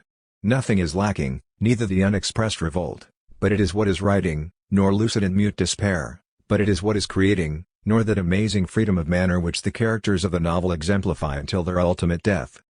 Yet this world is not so closed as it seems. Into this universe devoid of progress, Kafka is going to introduce hope in a strange form. In this regard the trial and the castle do not follow the same direction. They complement each other. The barely perceptible progression from one to the other represents a tremendous conquest in the realm of evasion. The trial propounds a problem which the castle, to a certain degree, solves. The first describes according to a quasi-scientific method and without concluding. The second, to a certain degree, explains. The trial diagnoses, and the castle imagines a treatment. But the remedy proposed here does not cure. It merely brings the malady back into normal life. It helps to accept it. In a certain sense, let us think of Kierkegaard, it makes people cherish it. The land surveyor K cannot imagine another anxiety than the one that is tormenting him. The very people around him become attached to that void and that nameless pain, as if suffering assumed in this case a privileged aspect. "How I need you," Frida says to K. "How forsaken I feel, since knowing you, when you are not with me." This subtle remedy that makes us love what crushes us and makes hope spring up in a world without issue, this sudden leap through which everything is changed, is the secret of the existential revolution and of the castle itself. Few works are more rigorous in their development than the castle. K. is named land surveyor to the castle and he arrives in the village. But from the village to the castle it is impossible to communicate. For hundreds of pages K persists in seeking his way, makes every advance, uses trickery and expedients, never gets angry, and with disconcerting goodwill tries to assume the duties entrusted to him. Each chapter is a new frustration. And also a new beginning. It is not logic, but consistent method. The scope of that insistence constitutes the work's tragic quality. When K telephones to the castle, he hears confused, mingled voices, vague laughs, distant invitations. That is enough to feed his hope, like those few signs appearing in summer skies or those evening anticipations which make up our reason for living. Here is found the secret of the melancholy peculiar to Kafka. The same, in truth, that is found in Proust's work or in the landscape of Plotinus, a nostalgia for a lost paradise. "I become very sad," says Olga, "when Barnabas tells me in the morning that he is going to the castle, that probably futile trip, that probably wasted day, that probably empty hope." Probably on this implication Kafka gambles his entire work. But nothing avails, the quest of the eternal here is meticulous. And those inspired automata, Kafka's characters, provide us with a precise image of what we should be if we were deprived of our distractions 27, and utterly consigned to the humiliations of the divine. In the castle that surrender to the everyday becomes an ethic. The great hope of K. is to get the castle to adopt him. Unable to achieve this alone, his whole effort is to deserve this favor by becoming an inhabitant of the village, by losing the status of foreigner that everyone makes him feel. What he wants is an occupation, a home, the life of a healthy, normal man. He can't stand his madness any longer. He wants to be reasonable. He wants to cast off the peculiar curse that makes him a stranger to the village. The episode of Frida is significant in this regard. If he takes as his mistress this woman who is known one of the castle's officials, this is because of her past. He derives from her something that transcends him while being aware of what makes her forever unworthy of the castle. This makes one think of Kierkegaard's strange love for Regina Olsen. In certain men, the fire of eternity consuming them is great enough for them to burn in at the very heart of those closest to them. The fatal mistake that consists in giving to God what is not God's is likewise the subject of this episode of the castle. But for Kafka it seems that this is not a mistake. It is a doctrine and a leap. There is nothing that is not God's. Even more significant is the fact that the land surveyor breaks with Frida in order to go toward the Barnabas sisters. For the Barnabas family is the only one in the village that is utterly forsaken by the castle and by the village itself. Amalia, the elder sister, has rejected the shameful propositions made her by one of the castle's officials. The immoral curse that followed has forever cast her out from the love of God. Being incapable of losing one's honor for God amounts to making oneself unworthy of His grace. You recognize a theme familiar to existential philosophy, truth contrary to morality. At this point things are far-reaching. For the path pursued by Kafka's hero from Frida to the Barnabas sisters is the very one that leads from trusting love to the deification of the absurd. Here again Kafka's thought runs parallel to Kierkegaard. It is not surprising that the Barnabas story is placed at the end of the book. The land surveyor's last attempt is to recapture God through what negates Him, to recognize Him, not according to our categories of goodness and beauty, but behind the empty and hideous aspects of His indifference, of His injustice, and of His hatred. That stranger who asks the castle to adopt him is at the end of his voyage a little more exiled because this time he is unfaithful to himself, forsaking morality, logic, and intellectual truths in order to try to enter, endowed solely with his mad hope, the desert of divine grace. 28. The word hope used here is not ridiculous. On the contrary, the more tragic the condition described by Kafka, the firmer and more aggressive that hope becomes. The more truly absurd the trial is, the more moving and illegitimate the impassioned leap of the castle seems. But we find here again in a pure state the paradox of existential thought as it is expressed, for instance, by Kierkegaard. Earthly hope must be killed, only then can one be saved by true hope. 29, which can be translated, one has to have ridden the trial to undertake the castle.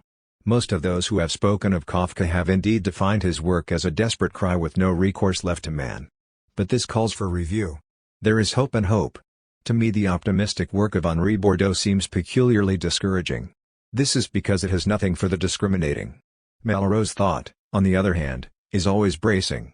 But in these two cases neither the same hope nor the same despair is at issue.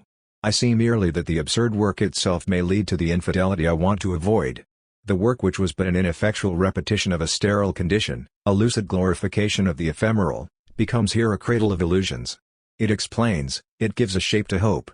The creator can no longer divorce himself from it. It is not the tragic game it was to be.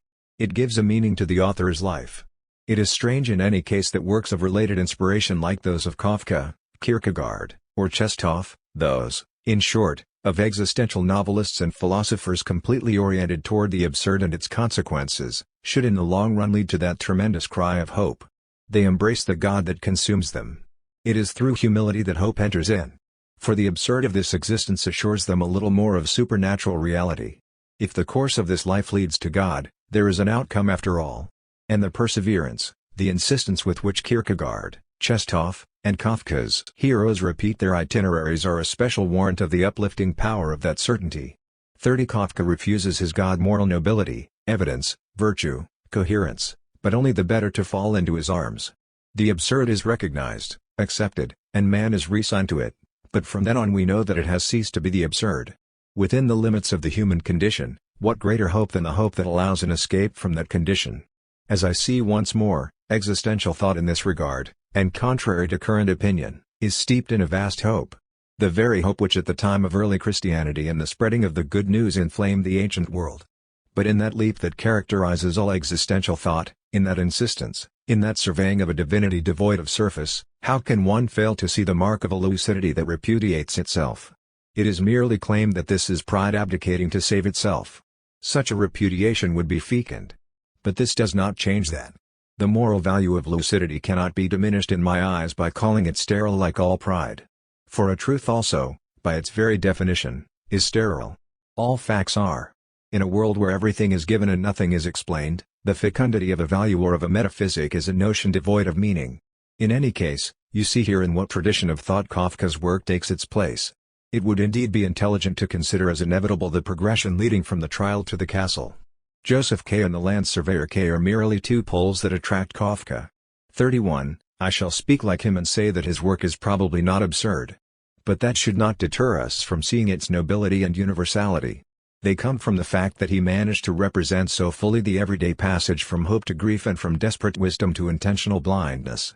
His work is universal. A really absurd work is not universal, to the extent to which it represents the emotionally moving face of man fleeing humanity, deriving from his contradictions reasons for believing, reasons for hoping from his fecund despairs, and calling life his terrifying apprenticeship in death. It is universal because its inspiration is religious. As in all religions, man is freed of the weight of his own life. But if I know that, if I can even admire it, I also know that I am not seeking what is universal, but what is true. The two may well not coincide. This particular view will be better understood if I say that truly hopeless thought just happens to be defined by the opposite criteria and that the tragic work might be the work that, after all future hope is exiled, describes the life of a happy man. The more exciting life is, the more absurd is the idea of losing it. This is perhaps the secret of that proud aridity felt in Nietzsche's work. In this connection, Nietzsche appears to be the only artist to have derived the extreme consequences of an aesthetic of the absurd, inasmuch as his final message lies in a sterile and conquering lucidity and an obstinate negation of any supernatural consolation. The preceding should nevertheless suffice to bring out the capital importance of Kafka in the framework of this essay. Here we are carried to the confines of human thought. In the fullest sense of the word, it can be said that everything in that work is essential. In any case, it propounds the absurd problem altogether.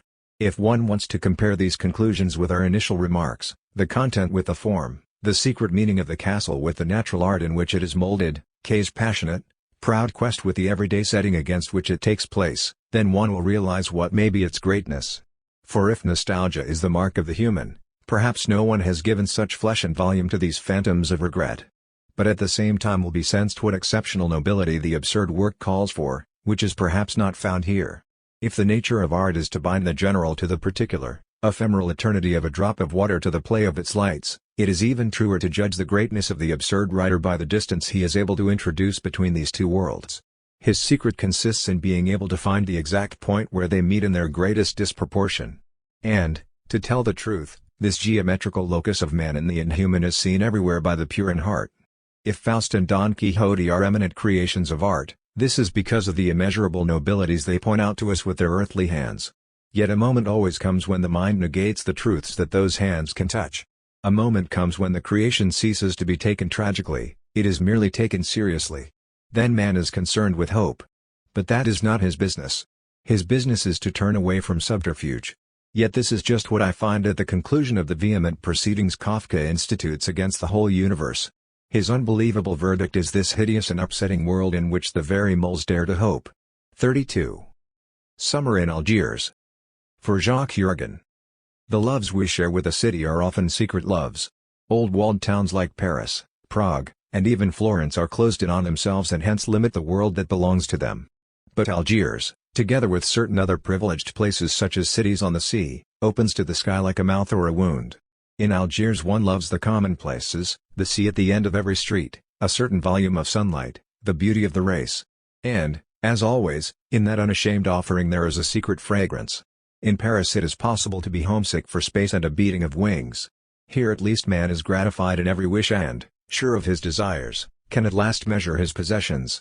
Probably one has to live in Algiers for some time in order to realize how paralyzing an excess of nature's bounty can be.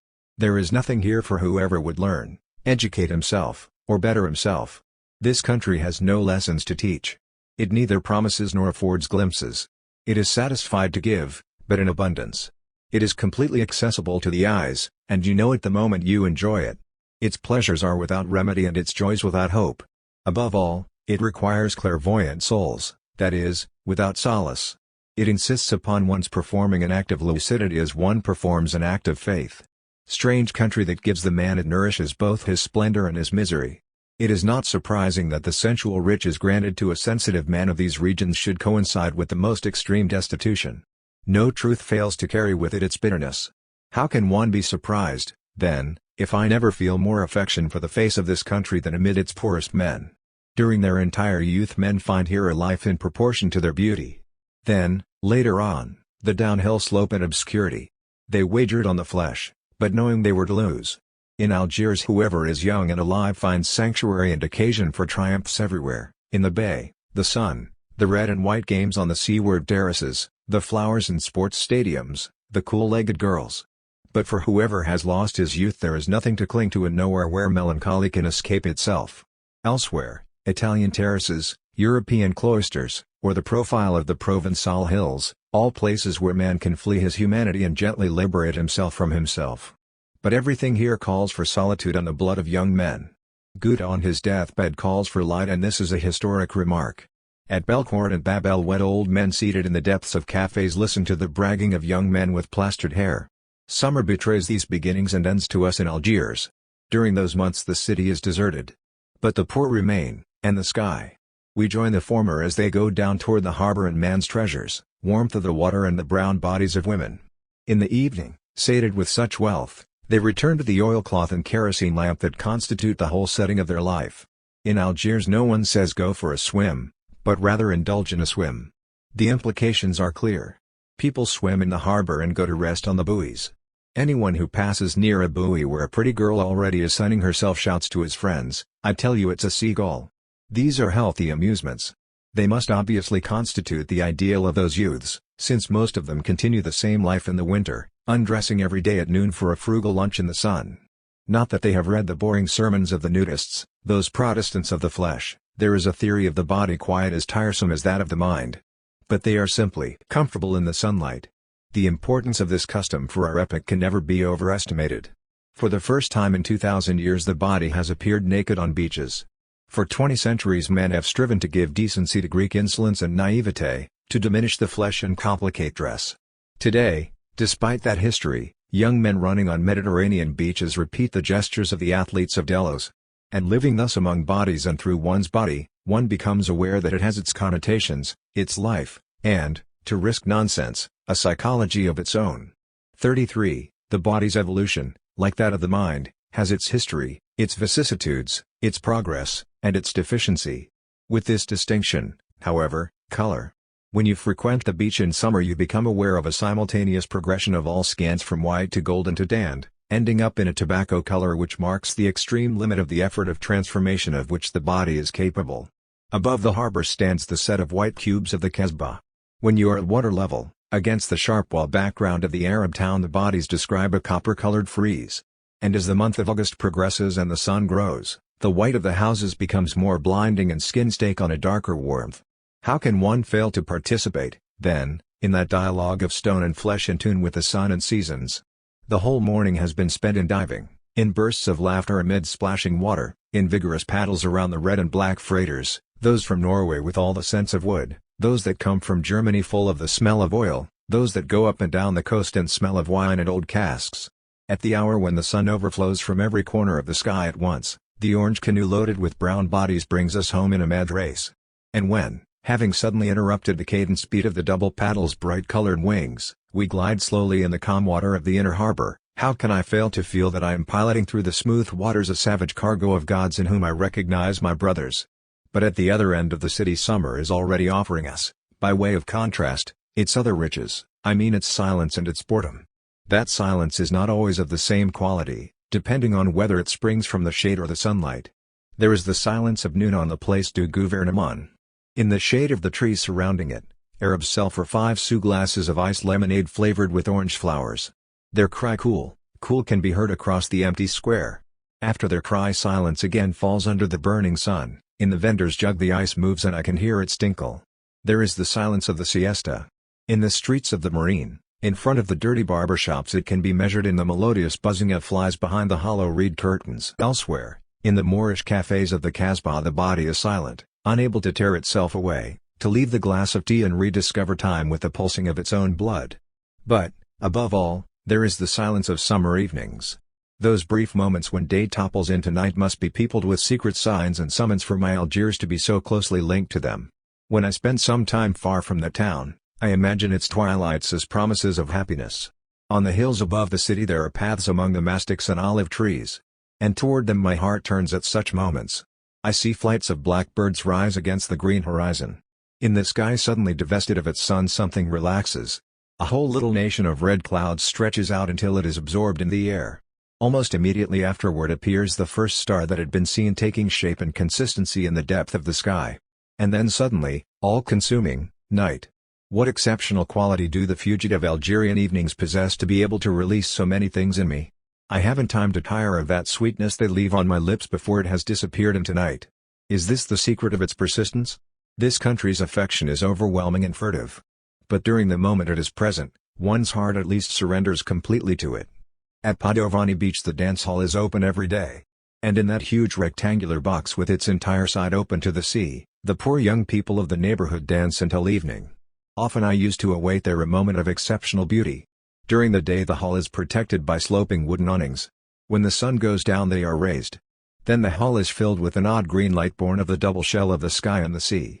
When one is seated far from the windows, one sees only the sky and, silhouetted against it, the faces of the dancers passing in succession. Sometimes a waltz is being played, and against the green background the black profiles whirl obstinately like those cut-out silhouettes that are attached to a phonograph's turntable. Night comes rapidly after this, and with it the lights. But I am unable to relate the thrill and secrecy that subtle instant holds for me. I recall at least a magnificent tall girl who had danced all afternoon. She was wearing a jasmine garland on her tight blue dress, wet with perspiration from the small of her back to her legs. She was laughing as she danced and throwing back her head. As she passed the tables, she left behind her a mingled scent of flowers and flesh. When evening came, I could no longer see her body pressed tight to her partner, but against the sky whirled alternating spots of white jasmine and black hair, and when she would throw back her swelling breast I would hear her laugh and see her partner's profile suddenly plunge forward. I owe to such evenings the idea I have of innocence. In any case, I learn not to separate these creatures bursting with violent energy from the sky where their desires whirl. In the neighborhood movies in Algiers peppermint lozenges are sometimes sold with, stamped in red, all that is necessary to the awakening of love. 1. Questions: when will you marry me? Do you love me? And, do, replies, madly. Next spring. After having prepared the way, you pass them to your neighbor, who answers likewise or else turns a deaf ear. At Belcourt marriages have been arranged this way and whole lives been pledged by the mere exchange of peppermint lozenges. And this really depicts the childlike people of this region. The distinguishing mark of youth is perhaps a magnificent vocation for facile joys. But, above all, it is a haste to live that borders on waste. At Belcourt, as at Bab el Oued, people get married young. They go to work early and in 10 years exhaust the experience of a lifetime. A 30-year-old workman has already played all the cards in his hand. He awaits the end between his wife and his children. His joys have been sudden and merciless, as has been his life. One realizes that he is born of this country where everything is given to be taken away. In that plenty and profusion life follows the sweep of great passions, sudden, exacting, and generous. It is not to be built up, but to be burned up. Stopping to think and becoming better are out of the question. The notion of hell, for instance, is merely a funny joke here. Such imaginings are allowed only to the very virtuous. And I really think that virtue is a meaningless word in all Algeria. Not that these men lack principles. They have their code, and a very special one. You are not disrespectful to your mother. You see that your wife is respected in the street. You show consideration for a pregnant woman. You don't double up on an adversary, because that looks bad. Whoever does not observe these elementary commandments is not a man, and the question is decided. This strikes me as fair and strong. There are still many of us who automatically observe this code of the street, the only disinterested one I know. But at the same time the shopkeeper's ethics are unknown. I have always seen faces around me filled with pity at the sight of a man between two policemen. And before knowing whether the man had stolen, killed his father, or was merely a nonconformist, they would say, "The poor fellow," or else, with a hint of admiration, "He's a pirate, all right." There are races born for pride and life. They are the ones that nourish the strangest vocation for boredom. It is also among them that the attitude toward death is the most repulsive. Aside from sensual pleasure, the amusements of this race are among the silliest. A society of bowlers and association banquets, the 3-franc movies and parish feasts have for years provided the recreation of those over 30. Algiers Sundays are among the most sinister. How, then, could this race devoid of spirituality clothe in myths the profound horror of its life? Everything related to death is either ridiculous or hateful here. This populace without religion and without idols dies alone after having lived in a crowd. I know no more hideous spot than the cemetery on Boulevard Bru, opposite one of the most beautiful landscapes in the world. An accumulation of bad taste among the black fencings allows a dreadful melancholy to rise from this spot where death shows her true likeness. Everything fades, say the heart-shaped ex-votos, except memory. And all insist on that paltry eternity provided us cheaply by the hearts of those who loved us. The same words fit all despairs. Addressed to the dead man, they speak to him in the second person: our memory will never forsake you, lugubrious pretense which attributes a body and desires to what is at best a black liquid. Elsewhere, amid a deadly profusion of marble flowers and birds, this bold assertion: never will your grave be without flowers. But never fear, the inscription surrounds a gilded stucco bouquet, very time-saving for the living, like those immortelles which owe their pompous name to the gratitude of those who still jump onto moving buses. Inasmuch as it is essential to keep up with the times, the classic warbler is sometimes replaced by an astounding pearl airplane piloted by a silly angel who, without regard for logic, is provided with an impressive pair of wings. Yet how to bring out that these images of death are never separated from life? Here the values are closely linked. The favorite joke of Algerian undertakers, when driving an empty hearse, is to shout, "Want a ride, sister?" to any pretty girls they meet on the way. There is no objection to seeing a symbol in this, even if somewhat untoward. It may seem blasphemous, likewise, to reply to the announcement of a death while winking one's left eye, "Poor fellow, he'll never sing again," or, like that woman of Oran who bad never loved her husband, "God gave him to me and God has taken him from me." But, all in all, I see nothing sacred in death and am well aware, on the other hand, of the distance there is between fear and respect. Everything here suggests the horror of dying in a country that invites one to live. And yet it is under the very walls of this cemetery that the young of Belcourt have their assignations and that the girls offer themselves to kisses and caresses. I am well aware that such a race cannot be accepted by all. Here intelligence has no places in Italy. This race is indifferent to the mind. It has a cult for and admiration of the body. Whence its strength, its innocent cynicism, and a puerile vanity which explains why it is so severely judged. It is commonly blamed for its mentality, that is, a way of seeing and of living. And it is true that a certain intensity of life is inseparable from injustice. Yet here is a rate without past, without tradition, and yet not without poetry, but a poetry whose quality I know well: harsh, carnal, far from tenderness, that of their very sky, the only one in truth to move me and bring me inner peace. The contrary of a civilized nation is a creative nation. I have the mad hope that, without knowing it perhaps, these barbarians lounging on beaches are actually modeling the image of a culture in which the greatness of man will at last find its true likeness. This race, wholly cast into its present, lives without myths, without solace. It has put all its possessions on this earth and therefore remains without defense against death. All the gifts of physical beauty have been lavished on it. And with them, the strange avidity that always accompanies that wealth without future. Everything that is done here shows a horror of stability and a disregard for the future. People are in haste to live, and if an art were to be born here it would obey that hatred of permanence that made the Dorians fashion their first column in wood. And yet, yes, one can find measure as well as excess in the violent and keen face of this race, in this summer sky with nothing tender in it, before which all truths can be uttered and on which no deceptive divinity has traced the signs of hope or of redemption. Between this sky and these faces turned toward it, nothing on which to hang a mythology, a literature, an ethic, or a religion, but stones, flesh, stars, and those truths the hand can touch. To feel one's attachment to a certain region, one's love for a certain group of men, to know that there is always a spot where one's heart will feel at peace, these are many certainties for a single human life. And yet this is not enough. But at certain moments everything yearns for that spiritual home. Yes, we must go back there, indeed. Is there anything odd in finding on earth that union that Plotinus longed for?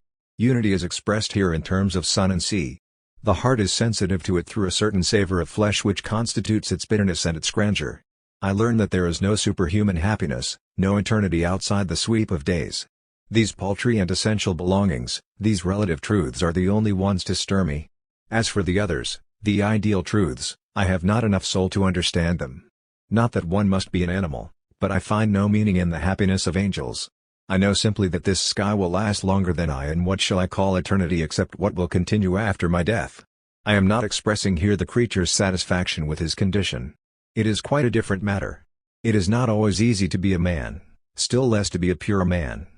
But being pure is recovering that spiritual home where one can feel the world's relationship, where one's pulse beats coincide with the violent throbbing of the 2 o'clock sun. It is well known that one's native land is always recognized at the moment of losing it. For those who are too uneasy about themselves, their native land is the one that negates them. I should not like to be brutal or seem extravagant. But, after all, what negates me in this life is first of all what kills me. Everything that exalts life at the same time increases its absurdity. In the Algerian summer I learn that one thing only is more tragic than suffering, and that is the life of a happy man. But it may be also the way to a greater life because it leads to not cheating. Many, in fact, feign love of life to evade love itself. They try their skill at enjoyment and at indulging in experiences. But this is illusory. It requires a rare vocation to be a sensualist. The life of a man is fulfilled without the aid of his mind, with its backward and forward movements, at one and the same time its solitude and its presences. To see these men of Belcourt working, protecting their wives and children, and often without a reproach, I think one can feel a secret shame. To be sure, I have no illusions about it. There is not much love in the lives I am speaking of. I ought to say that not much remains. But at least they have evaded nothing. There are words I have never really understood, such as sin. Yet I believe these men have never sinned against life. For if there is a sin against life, it consists perhaps not so much in despairing of life as in hoping for another life and in eluding the implacable grandeur of this life. These men have not cheated. Gods of summer they were at 20 by their enthusiasm for life, and they still are, deprived of all hope. I have seen 2 of them die. They were full of horror, but silent. It is better thus. From Pandora's box, where all the ills of humanity swarmed, the Greeks drew out hope after all the others, as the most dreadful of all. I know no more stirring symbol, for, contrary to the general belief, hope equals resignation. And to live is not to resign oneself. This, at least, is the bitter lesson of Algerian summers. But already the season is wavering and summer totters. The first September rains, after such violence and hardening, are like the liberated earth's first tears, as if for a few days this country tried its hand at tenderness. Yet at the same period the carob trees cover all of Algeria with a scent of love. In the evening or after the rain, the whole earth, its womb moist with a seed redolent of bitter almond, rests after having given herself to the sun all summer long. And again that scent hallows the union of man and earth and awakens in us the only really virile love in this world, ephemeral and noble. 1936. The Minotaur, or the Stop in Oran. 4. Pierre Galindo. This essay dates from 1939. The reader will have to bear this in mind to judge of the present-day Oran. Impassioned protests from that beautiful city assure me, as a matter of fact, that all the imperfections have been, or will be, remedied. On the other hand, the beauties extolled in this essay have been jealously respected. Happy and realistic city, Oran has no further need of writers, she is awaiting tourists. 1953. There are no more deserts. There are no more islands. Yet there is a need for them. In order to understand the world, one has to turn away from it on occasion. In order to serve men better, one has to hold them at a distance for a time. But where can one find the solitude necessary to vigor, the deep breath in which the mind collects itself and courage gauges its strength? There remain big cities. Simply, certain conditions are required. The cities Europe offers us are too full of the din of the past. A practiced ear can make out the flapping of wings, a fluttering of souls. The giddy whirl of centuries, of revolutions, of fame can be felt there. There one cannot forget that the Occident was forged in a series of uproars. All that does not make for enough silence. Paris is often a desert for the heart, but at certain moments from the heights of Père Lachaise there blows a revolutionary wind that suddenly fills the desert with flags and fallen glories. So it is with certain Spanish towns, with Florence or with Prague. Salzburg would be peaceful without Mozart. But from time to time there rings out over the Salzach the great proud cry of Don Juan as he plunges toward hell. Vienna seems more silent. She is a youngster among cities. Her stones are no older than 3 centuries and their youth is ignorant of melancholy. But Vienna stands at a crossroads of history. Around her echoes the clash of empires. Certain evenings when the sky is suffused with blood, the stone horses on the ring monuments seem to take wing. In that fleeting moment when everything is reminiscent of power and history, can he distinctly heard, under the charge of the Polish squadrons, the crashing fall of the Ottoman Empire? That does not make for enough silence either. To be sure, it is just that solitude amid others that men come looking for in European cities. At least, men with a purpose in life. There they can choose their company, take it or leave it. How many minds have been tempered in the trip between their hotel room and the old stones of the Ile St. Louis? It is true that others have died there of isolation. As for the first, at any rate, there they found their reasons for growing and asserting themselves. They were alone and they weren't alone. Centuries of history and beauty, the ardent testimony of 1,000 lives of the past accompanied them along the Seine and spoke to them both of traditions and of conquests. But their youth urged them to invite such company. There comes a time, there come periods, when it is unwelcome. "It's between us two," exclaims Rastignac, facing the vast mustiness of Paris. Two, yes, but that is still too many. The desert itself has assumed significance, it has been glutted with poetry. For all the world's sorrows it is a hallowed spot, but at certain moments the heart wants nothing so much as spots devoid of poetry. Descartes, planning to meditate, chose his desert, the most mercantile city of his era. There he found his solitude and the occasion for perhaps the greatest of our virile poems. The first precept was never to accept anything as true unless I knew it to be obviously so. It is possible to have less ambition and the same nostalgia. But during the last 3 centuries Amsterdam has spawned museums. In order to flee poetry and yet recapture the peace of stones, other deserts are needed, other spots without soul and without reprieve. Oran is one of these. The street. I have often heard the people of Oran complain, there is no interesting circle. No, indeed. You wouldn't want one. A few right-thinking people tried to introduce the customs of another world into this desert, faithful to the principle that it is impossible to advance art or ideas without grouping together. 34. The result is such that the only instructive circles remain those of poker players, boxing enthusiasts, bowlers, and the local associations. There at least the unsophisticated prevails. After all, there exists a certain nobility that does not lend itself to the lofty. It is sterile by nature. And those who want to find it leave the circles and go out into the street. The streets of Oran are doomed to dust, pebbles, and heat. If it rains, there is a deluge and a sea of mud. But rain or shine, the shops have the same extravagant and absurd look. All the bad taste of Europe and the Orient has managed to converge in them. One finds, helter-skelter, marble greyhounds, ballerinas with swans, versions of Diana the Huntress in green Galilith, discus throwers and reapers, everything that is used for birthday and wedding gifts. The whole race of painful figurines constantly called forth by a commercial and playful genie on our mantelpieces. But such perseverance in bad taste takes on a baroque aspect that makes one forgive all. Here, presented in a casket of dust, are the contents of a show window, frightful plaster models of deformed feet, a group of Rembrandt drawings sacrificed at 150 francs each, practical jokes, tricolored wallets, an 18th-century pastel, a mechanical donkey made of plush, bottles of Provence water for preserving green olives, and a wretched wooden virgin with an indecent smile. So that no one can go away ignorant, the management has propped at its base a card saying, "Wooden Virgin." There can be found in 1. Cafes with filter-glazed counters sprinkled with the legs and wings of flies, the proprietor always smiling despite his always empty café. A small black coffee used to cost 12 sous and a large one 18. 2. Photographers' studios where there has been no progress in technique since the invention of sensitized paper.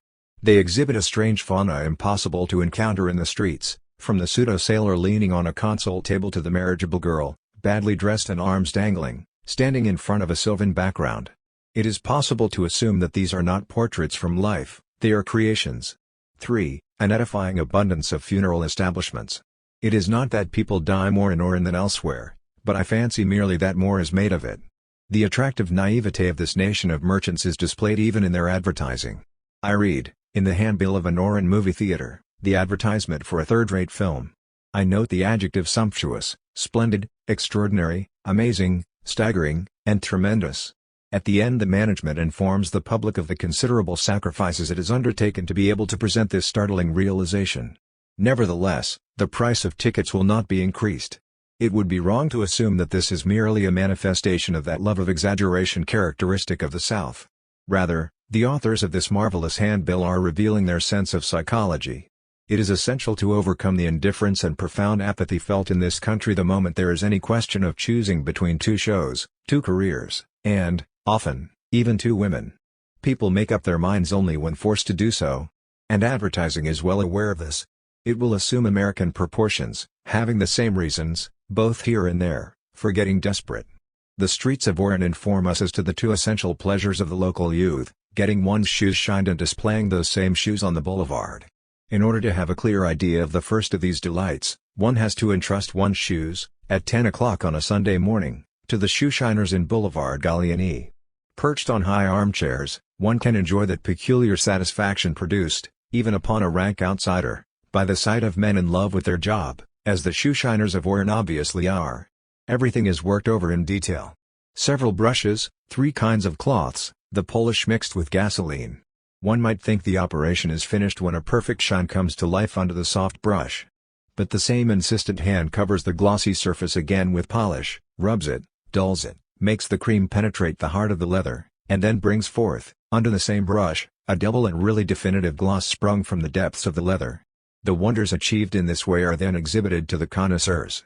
In order to appreciate such pleasures of the boulevard, you ought to see the masquerade of youth taking place every evening on the main arteries of the city. Between the ages of 16 and 20 the young people of Oran society borrow their models of elegance from American films and put on their fancy dress before going out to dinner. With wavy, oiled hair protruding from under a felt hat slanted over the left ear and peaked over the right eye, the neck encircled by a collar big enough to accommodate the straggling hair, the microscopic knot of the necktie kept in place by a regulation pin, with thigh-length coat and waist close to the hips, with light-colored and noticeably short trousers, with dazzlingly shiny triple-soled shoes. Every evening those youths make the sidewalks ring with their metal-tipped soles. In all things they are bent on imitating the bearing, forthrightness, and superiority of Mr. Clark Gable.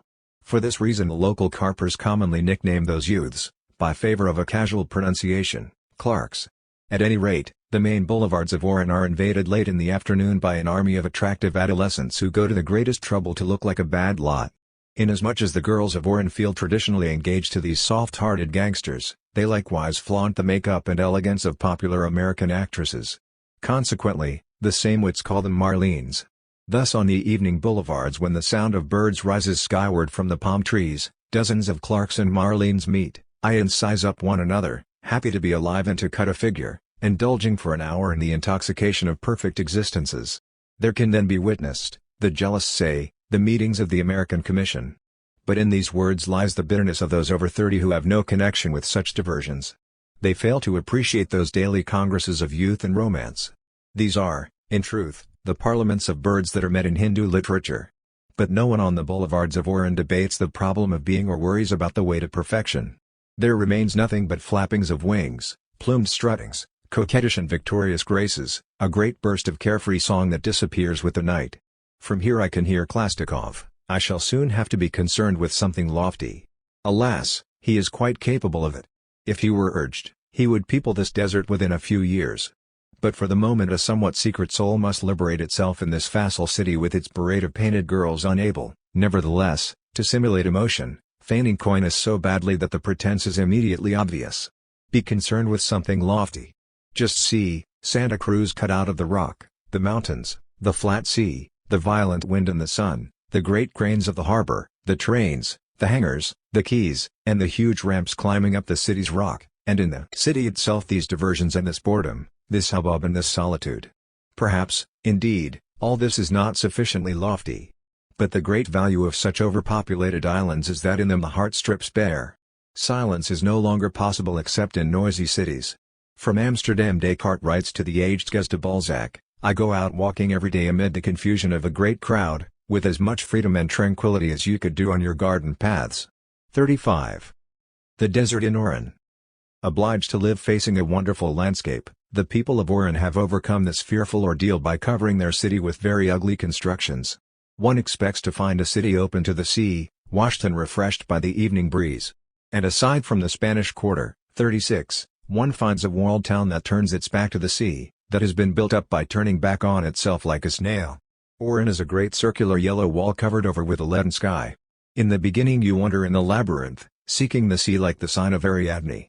But you turn round in pale and oppressive streets, and eventually the Minotaur devours the people of Oran. The Minotaur is boredom. For some time the citizens of Oran have given up wandering. They have accepted being eaten. It is impossible to know what stone is without coming to Oran. In that dustiest of cities, the pebble is king. It is so much appreciated that shopkeepers exhibit it in their show windows to hold papers in place or even for mere display. Piles of them are set up along the streets, doubtless for the eye's delight, since a year later the pile is still there. Whatever elsewhere derives its poetry from the vegetable kingdom here takes on a stone face. The 100 or so trees that can be found in the business section have been carefully covered with dust. They are petrified plants whose branches give off an acrid, dusty smell. In Algiers the Arab cemeteries have a well-known mellowness. In Oran, above the Ras El Ain ravine, facing the sea this time, flat against the blue sky, are fields of chalky, friable pebbles in which the sun blinds with its fires. Amid these bare bones of the earth a purple geranium, from time to time, contributes its life and fresh blood to the landscape. The whole city has solidified in a stony matrix. Seen from Les Planteurs, the depth of the cliffs surrounding it is so great that the landscape becomes unreal, so mineral it is. Man is outlawed from it. So much heavy beauty seems to come from another world. If the desert can be defined as a soulless place where the sky alone is king, then Oran is awaiting her prophets. All around and above the city the brutal nature of Africa is indeed clad in her burning charms. She bursts the unfortunate stage setting with which she is covered, she shrieks forth between all the houses and over all the roofs. If one climbs one of the roads up the mountain of Santa Cruz, the first thing to be visible is the scattered colored cubes of Oran. But a little higher and already the jagged cliffs that surround the plateau crouch in the sea like red beasts.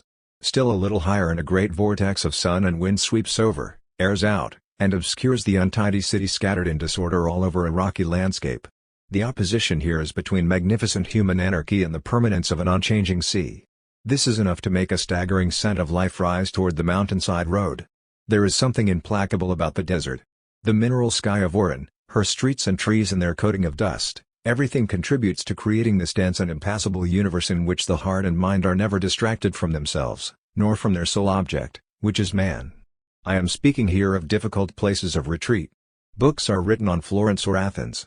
Those cities have formed so many European minds that they must have a meaning. They have the means of moving to tears or of uplifting. They quiet a certain spiritual hunger whose bread is memory. But can one be moved by a city where nothing attracts the mind, where the very ugliness is anonymous, where the past is reduced to nothing? Emptiness, boredom, an indifferent sky, what are the charms of such places? Doubtless solitude and, perhaps, the human creature. For a certain race of men, wherever the human creature is beautiful is a bitter native land. Oran is one of its 1,000 capitals. Sports. The Central Sporting Club, on Rue du Fondouc in Oran, is giving an evening of boxing which it insists will be appreciated by real enthusiasts.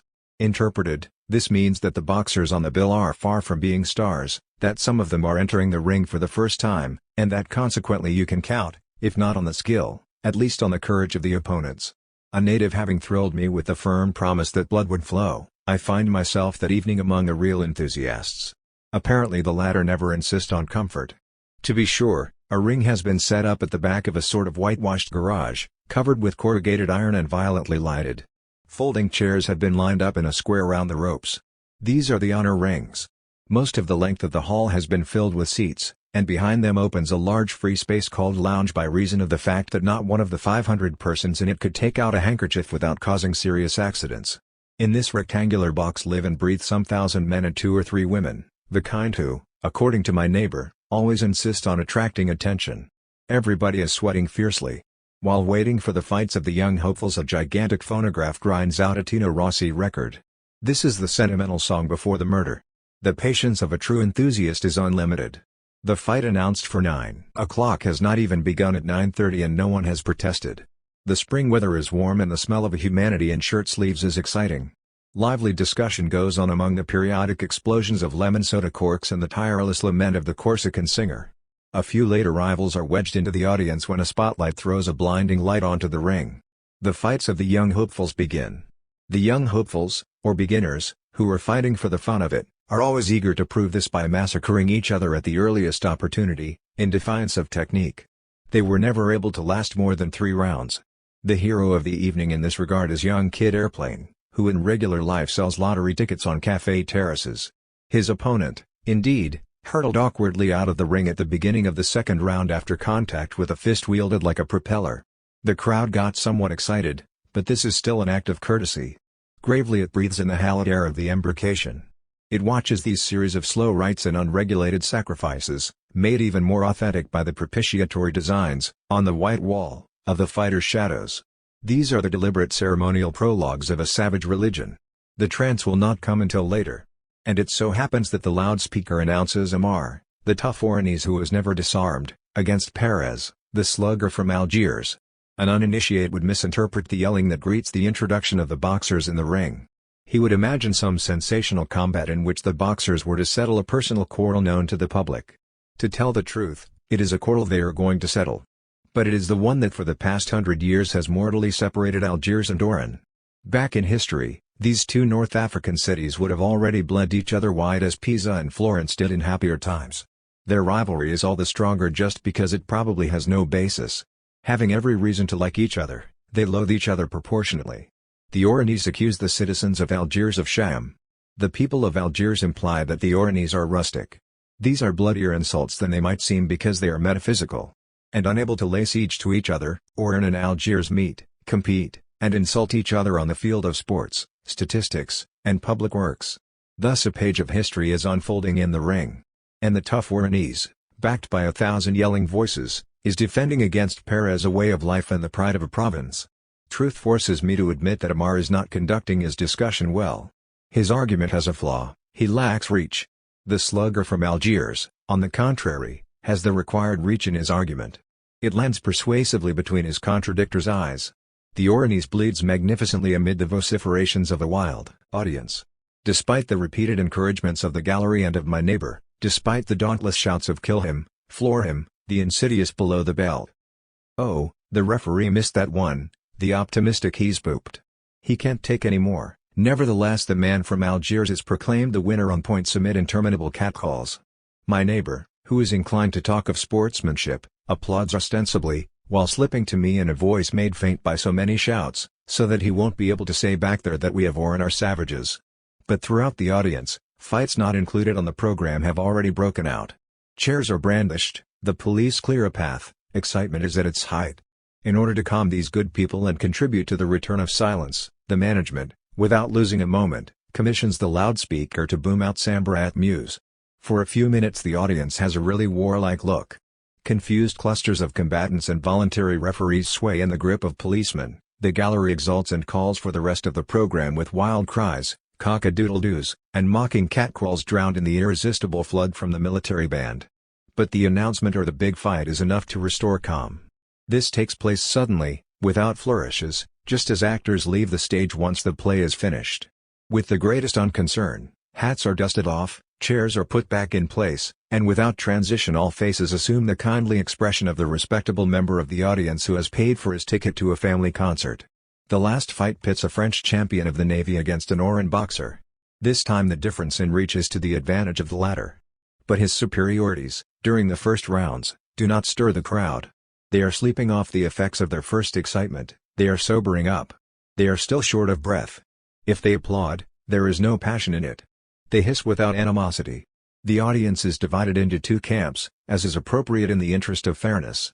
But each individual's choice obeys that indifference that follows on great expenditures of energy. If the Frenchman holds his own, if the Oranese forgets that one doesn't lead with the head, the boxer is bent under a volley of hisses, but immediately pulled upright again by a burst of applause. Not until the seventh round does sport rise to the surface again, at the same time that the real enthusiasts begin to emerge from their fatigue. The Frenchman, to tell the truth, has touched the mat and, eager to win back points, has hurled himself on his opponent. "What did I tell you?" said my neighbor, "it's going to be a fight to the finish." Indeed, it is a fight to the finish. Covered with sweat under the pitiless light, both boxers open their guard, close their eyes as they hit, shove with shoulders and knees, swap their blood, and snort with rage. As one man, the audience has stood up and punctuates the efforts of its two heroes. It receives the blows, returns them, echoes them in 1,000 hollow, panting voices. The same ones who had chosen their favorite in indifference cling to their choice through obstinacy and defend it passionately. Every 10 seconds a shout from my neighbor pierces my right ear, "Go to it, Gob, come on, Navy." While another man in front of us shouts to the Oranese, "Anda, hombre." The man and the Gob go to it, and together with them, in this temple of whitewash, iron, and cement, an audience completely given over to gods with cauliflower ears. Every blow that gives a dull sound on the shining pectorals echoes in vast vibrations in the very body of the crowd, which, with the boxers, is making its last effort. In such an atmosphere a draw is badly received. Indeed, it runs counter to a quite Manichaean tendency in the audience. There is good and there is evil, the winner and the loser. One must be either right or wrong. The conclusion of this impeccable logic is immediately provided by 2,000 energetic lungs accusing the judges of being sold, or bought. But the gob has walked over and embraced his rival in the ring, drinking in his fraternal sweat. This is enough to make the audience, reversing its view, burst out in sudden applause. My neighbor is right, they are not savages. The crowd pouring out, under a sky full of silence and stars, has just fought the most exhausting fight. It keeps quiet and disappears furtively, without any energy left for post-mortems. There is good and there is evil, that religion is merciless. The band of faithful is now no more than a group of black and white shadows disappearing into the night. For force and violence are solitary gods. They contribute nothing to memory. On the contrary, they distribute their miracles by the handful in the present. They are made for this race without past which celebrates its communions around the prize ring. These are rather difficult rites but ones that simplify everything. Good and evil, winner and loser. At Corinth two temples stood side by side, the temple of violence and the temple of necessity. Monuments. For many reasons due as much to economics as to metaphysics, it may be said that the Oranese style, if there is one, forcefully and clearly appears in the extraordinary edifice called the Maison du Colon. Oran hardly lacks monuments. The city has its quota of imperial marshals, ministers, and local benefactors. They are found on dusty little squares, resigned to rain and sun, they too converted to stone and boredom. But, in any case, they represent contributions from the outside. In that happy Barbary they are the regrettable marks of civilization. Oran, on the other hand, has raised up her altars and rostra to her own honor. In the very heart of the mercantile city, having to construct a common home for the innumerable agricultural organizations that keep this country alive, the people of Oran conceived the idea of building solidly a convincing image of their virtues, the Maison du Colon. To judge from the edifice, those virtues are three in number: boldness and taste, love of violence, and a feeling for historical syntheses. Egypt, Byzantium, and Munich collaborated in the delicate construction of a piece of pastry in the shape of a bowl upside down. Multicolored stones, most vigorous in effect, have been brought in to outline the roof. These mosaics are so exuberantly persuasive that at first you see nothing but an amorphous effulgence. But with a closer view and your attention called to it, you discover that they have a meaning. A graceful colonist, wearing a bow tie and white pith helmet, is receiving the homage of a procession of slaves dressed in classical style. 37. The edifice and its colored illustrations have been set down in the middle of a square in the to and fro of the little two-car trams whose filth is one of the charms of the city. Oran greatly cherishes also the two lions of its place d'armes, or parade ground. Since 1888 they have been sitting in state on opposite sides of the municipal stairs. Their author was named Ain. They have majesty and a stubby torso. It is said that at night they get down from their pedestal one after the other, silently pace around the dark square, and on occasion urinate at length under the big, dusty ficus trees. These, of course, are rumors to which the people of Oran lend an indulgent ear. But it is unlikely. Despite a certain amount of research, I have not been able to get interested in Cain.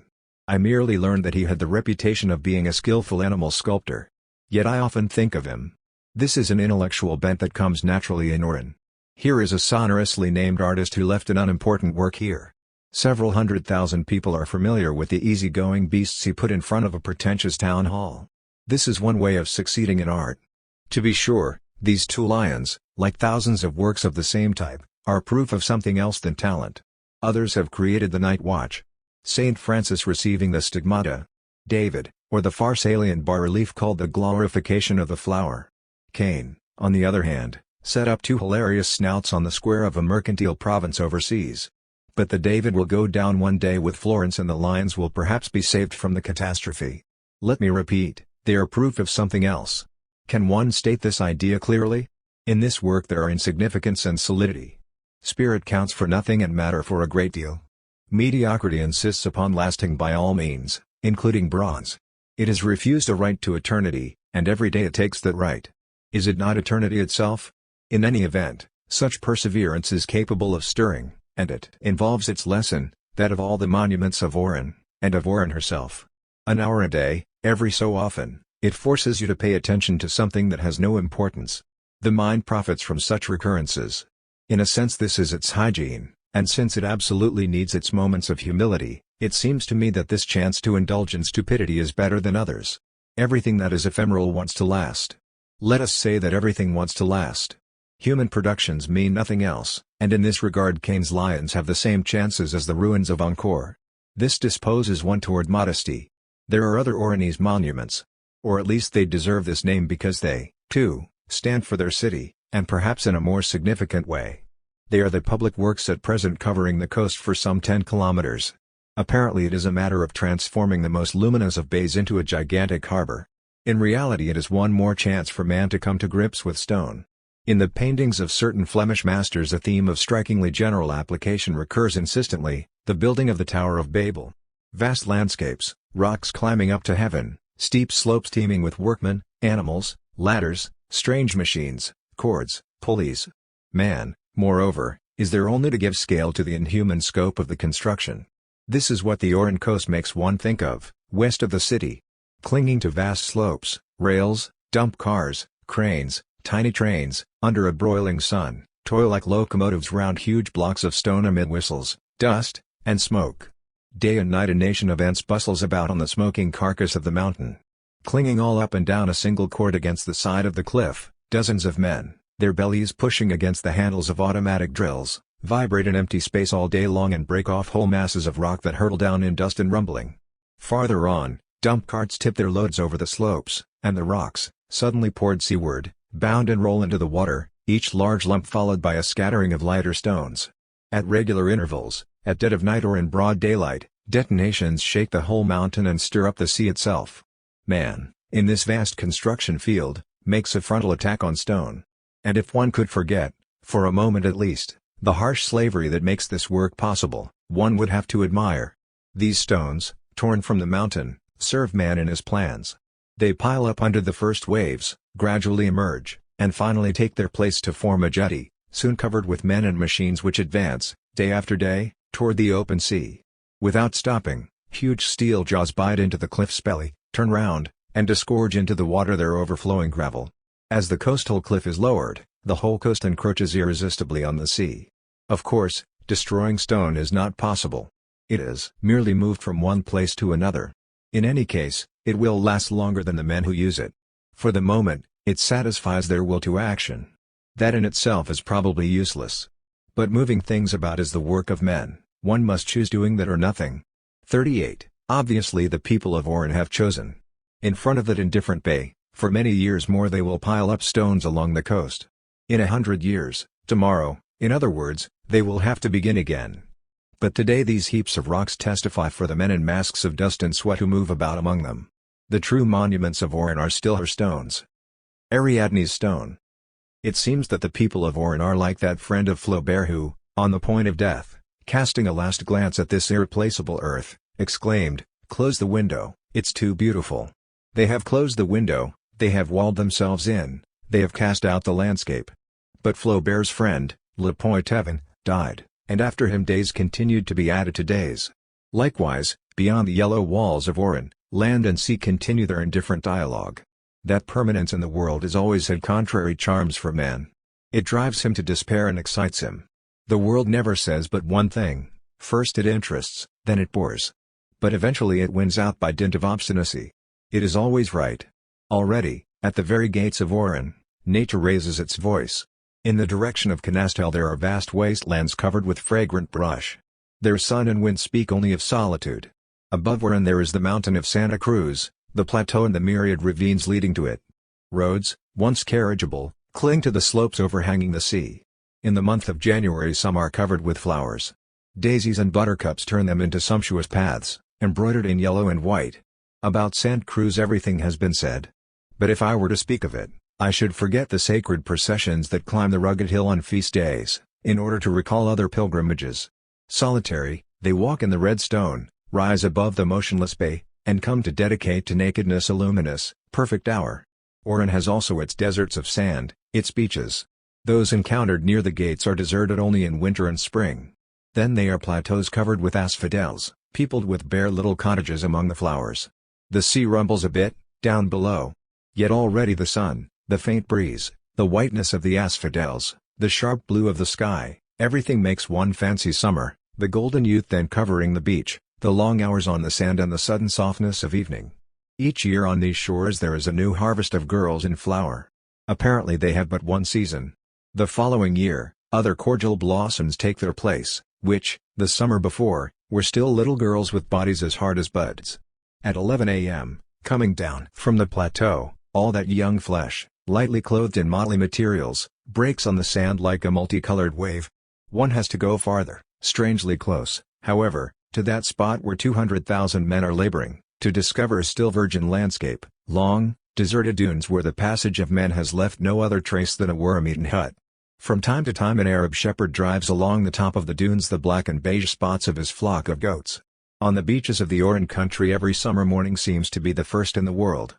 Each twilight seems to be the last, solemn agony, announced at sunset by a final glow that darkens every hue. The sea is ultramarine, the road the color of clotted blood, the beach yellow. Everything disappears with the green sun. An hour later the dunes are bathed in moonlight. Then there are incomparable nights under a rain of stars. Occasionally storms sweep over them, and the lightning flashes flow along the dunes, whiten the sky, and give the sand in one's eyes orange-colored glance. But this cannot be shared. One has to have lived it. So much solitude and nobility give these places an unforgettable aspect. In the warm moment before daybreak, after confronting the first bitter, black waves, a new creature breasts night's heavy, enveloping water. The memory of those joys does not make me regret them, and thus I recognize that they were good. After so many years they still last, somewhere in this heart which finds unswerving loyalty so difficult. And I know that today, if I were to go to the deserted dune, the same sky would pour down on me its cargo of breezes and stars. These are lands of innocence. But innocence needs sand and stones. And man has forgotten how to live among them. At least it seems so, for he has taken refuge in this extraordinary city where boredom sleeps. Nevertheless, that very confrontation constitutes the value of Oran. The capital of boredom, besieged by innocence and beauty, it is surrounded by an army in which every stone is a soldier. In the city, and at certain hours, however, what a temptation to go over to the enemy! What a temptation to identify oneself with those stones, to melt into that burning and impassive universe that defies history and its ferments. That is doubtless futile. But there is in every man a profound instinct which is neither that of destruction nor that of creation. It is merely a matter of resembling nothing. In the shadow of the warm walls of Oran, on its dusty asphalt, that invitation is sometimes heard. It seems that, for a time, the minds that yield to it are never disappointed. This is the darkness of Eurydice and the sleep of Isis. Here are the deserts where thought will collect itself, the cool hand of evening on a troubled heart. On this Mount of Olives, vigil is futile, the mind recalls and approves the sleeping apostles. Were they really wrong? They nonetheless had their revelation. Just think of Shakyamuni in the desert. He remained there for years on end, squatting motionless with his eyes on heaven. The very gods envied him that wisdom and that stone-like destiny. In his outstretched hands the swallows had made their nest. But one day they flew away, answering the call of distant lands. And he who had stifled in himself desire and will, fame and suffering, began to cry. It happens thus that flowers grow on rocks. Yes, let us accept stone when it is necessary. That secret and that rapture we ask of faces can also be given us by stone. To be sure, this cannot last. But what can last, after all? The secret of faces fades away, and there we are, cast back to the chain of desires. And if stone can do no more for us than the human heart, at least it can do just as much. Oh, to be nothing! For thousands of years this great cry has roused millions of men to revolt against desire and pain. Its dying echoes have reached this far, across centuries and oceans, to the oldest sea in the world. They still reverberate dully against the compact cliffs of Oran. Everybody in this country follows this advice without knowing it. Of course, it is almost futile. Nothingness cannot be achieved any more than the absolute can. But since we receive as favors the eternal signs brought us by roses or by human suffering, let us not refuse either the rare invitations to sleep that the earth addresses us. Each has as much truth as the other. This, perhaps, is the Ariadne's thread of this somnambulist and frantic city. Here one learns the virtues, provisional to be sure, of a certain kind of boredom. In order to be spared, one must say yes to the Minotaur. This is an old and fecund wisdom. Above the sea, silent at the base of the red cliffs, it is enough to maintain a delicate equilibrium halfway between the two massive headlands which, on the right and left, dip into the clear water. In the puffing of a Coast Guard vessel crawling along the water far out bathed in radiant light, is distinctly heard the muffled call of inhuman and glittering forces. It is the Minotaur's farewell. It is noon, the very day is being weighed in the balance. His rite accomplished, the traveler receives the reward of his liberation, the little stone, dry and smooth as an asphodel, that he picks up on the cliff. For the initiate the world is no heavier to bear than this stone. Atlas's task is easy, it is sufficient to choose one's hour. Then one realizes that for an hour, a month, a year, these shores can indulge in freedom. They welcome pell-mell, without even looking at them, the monk, the civil servant, or the conqueror. There are days when I expected to meet, in the streets of Oran, Descartes or Cesar Borgia. That did not happen. But perhaps another will be more fortunate. A great deed, a great work, virile meditation used to call for the solitude of Sans or of the convent. There were kept the spiritual vigils of arms.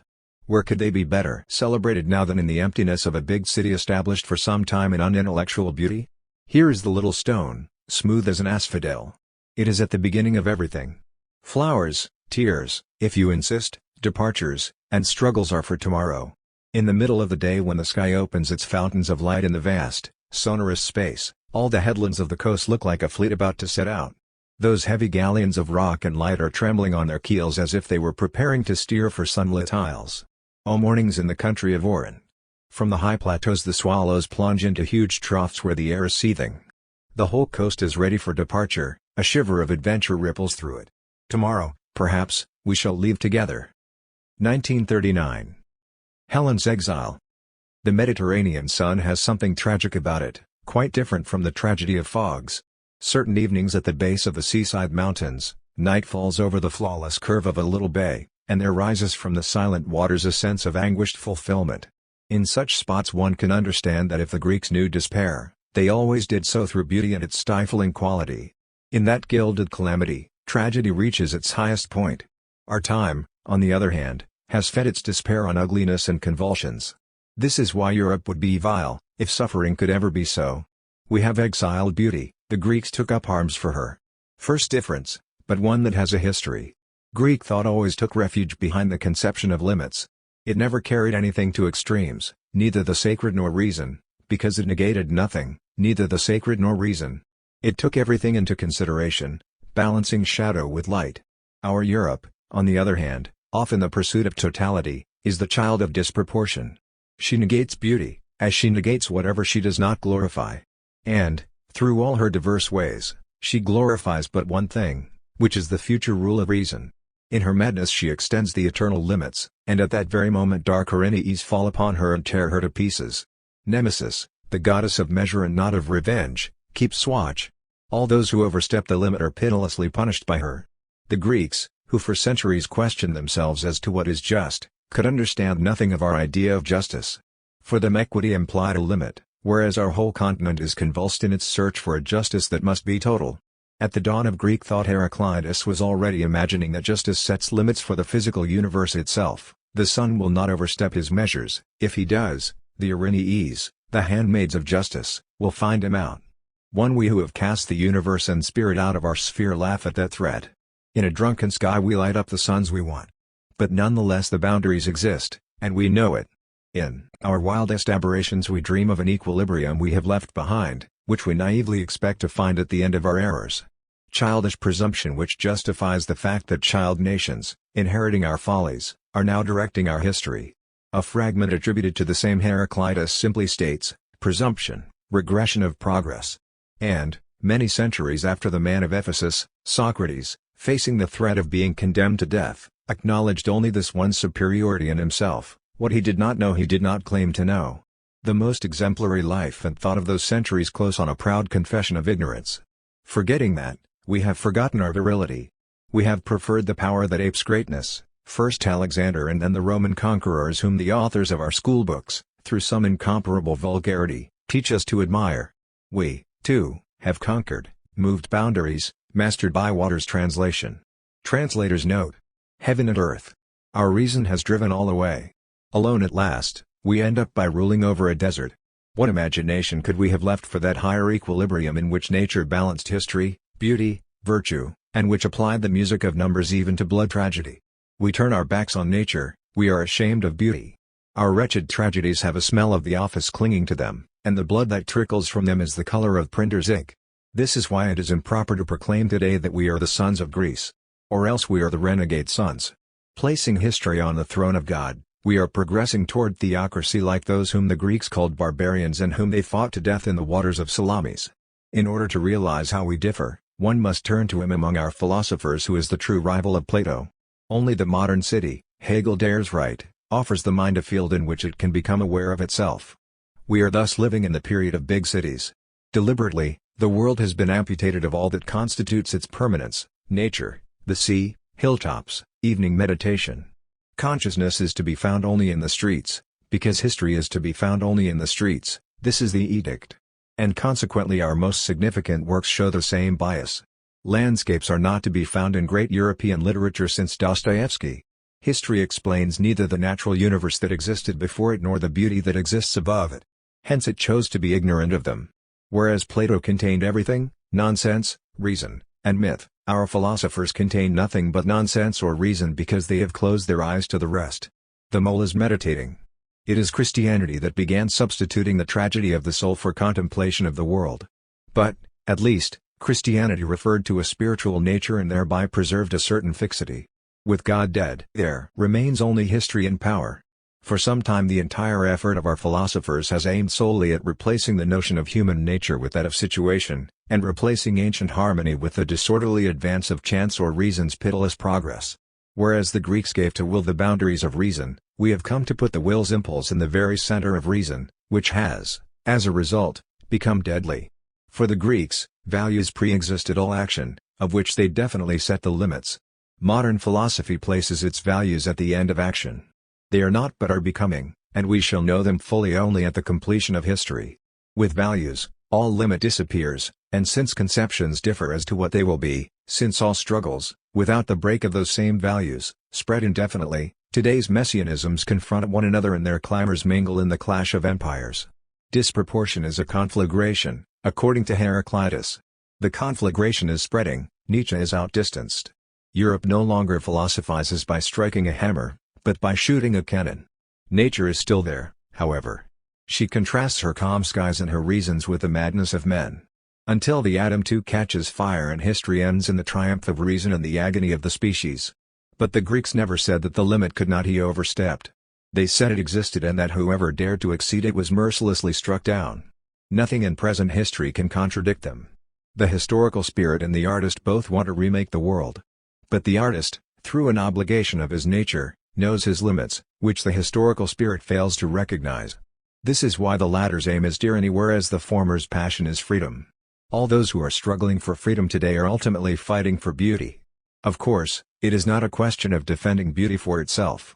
Beauty cannot do without man, and we shall not give our era its nobility and serenity unless we follow it in its misfortune. Never again shall we be hermits. But it is no less true that man cannot do without beauty, and this is what our era pretends to want to disregard. It steels itself to attain the absolute and authority, it wants to transfigure the world before having exhausted it, to set it to rights before having understood it. Whatever it may say, our era is deserting this world. Ulysses can choose at Calypso's bidding between immortality and the land of his fathers. He chooses the land, and death with it. Such simple nobility is foreign to us today. Others will say that we lack humility, but, all things considered, this word is ambiguous. Like Dostoevsky's fools who boast of everything, soar to heaven, and end up flaunting their shame in any public place, we merely lack man's pride, which is fidelity to his limits, lucid love of his condition. I hate my time, Saint-Exupéry wrote shortly before his death, for reasons not far removed from those I have spoken of. But, however upsetting that exclamation, coming from him who loved men for their admirable qualities, we shall not accept responsibility for it. Yet what a temptation, at certain moments, to turn one's back on this bleak, fleshless world. But this time is ours, and we cannot live hating ourselves. It has fallen so low only through the excess of its virtues as well as through the extent of its vices. We shall fight for the virtue that has a history. What virtue?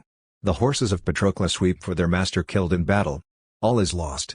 But Achilles resumes the fight, and victory is the outcome, because friendship has just been assassinated. Friendship is a virtue. Admission of ignorance, rejection of fanaticism, the limits of the world and of man, the beloved face, and finally beauty, this is where we shall be on the side of the Greeks. In a certain sense, the direction history will take is not the one we think. It lies in the struggle between creation and inquisition. Despite the price which artists will pay for their empty hands, we may hope for their victory. Once more the philosophy of darkness will break and fade away over the dazzling sea. O midday thought, the Trojan War is being fought far from the battlefields. Once more the dreadful walls of the modern city will fall to deliver up, soul serene as the oceans calm, the beauty of Helen. 1948. Return to Tipasa.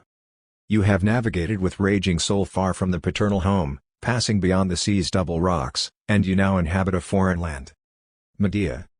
For 5 days rain had been falling ceaselessly on Algiers and had finally wet the sea itself. From an apparently inexhaustible sky, constant downpours, viscous in their density, streamed down upon the Gulf. Grey and soft as a huge sponge, the sea rose slowly in the ill-defined bay. But the surface of the water seemed almost motionless under the steady rain. Only now and then a barely perceptible swelling motion would raise above the sea's surface a vague puff of smoke that would come to dock in the harbor, under an arc of wet boulevards. The city itself, all its white walls dripping, gave off a different steam that went out to meet the first steam. Whichever way you turned, you seemed to be breathing water, to be drinking the air. In front of the soaked sea I walked and waited in that December Algiers, which was for me the city of summers. I had fled Europe's night, the winter of faces. But the summer city herself had been emptied of her laughter and offered me only bent and shining backs. In the evening, in the crudely lighted cafes where I took refuge, I read my age in faces I recognized without being able to name them. I merely knew that they had been young with me and that they were no longer so. Yet I persisted without very well knowing what I was waiting for, unless perhaps the moment to go back to Tipasa. To be sure, it is sheer madness, almost always punished, to return to the sights of one's youth and try to relive at 40 what one loved or keenly enjoyed at 20. But I was forewarned of that madness. Once already I had returned to Tipasa, soon after those war years that marked for me the end of youth. I hoped, I think, to recapture there a freedom I could not forget.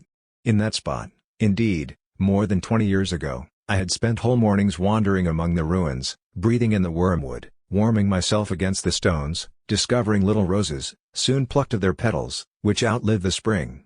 Only at noon, at the hour when the cicadas themselves fell silent as if overcome, I would flee the greedy glare of an all-consuming light.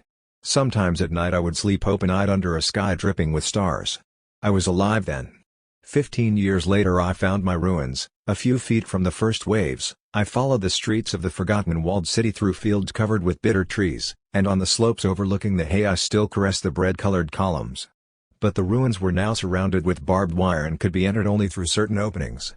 It was also forbidden, for reasons which it appears that morality approves, to walk there at night. By day one encountered an official guardian.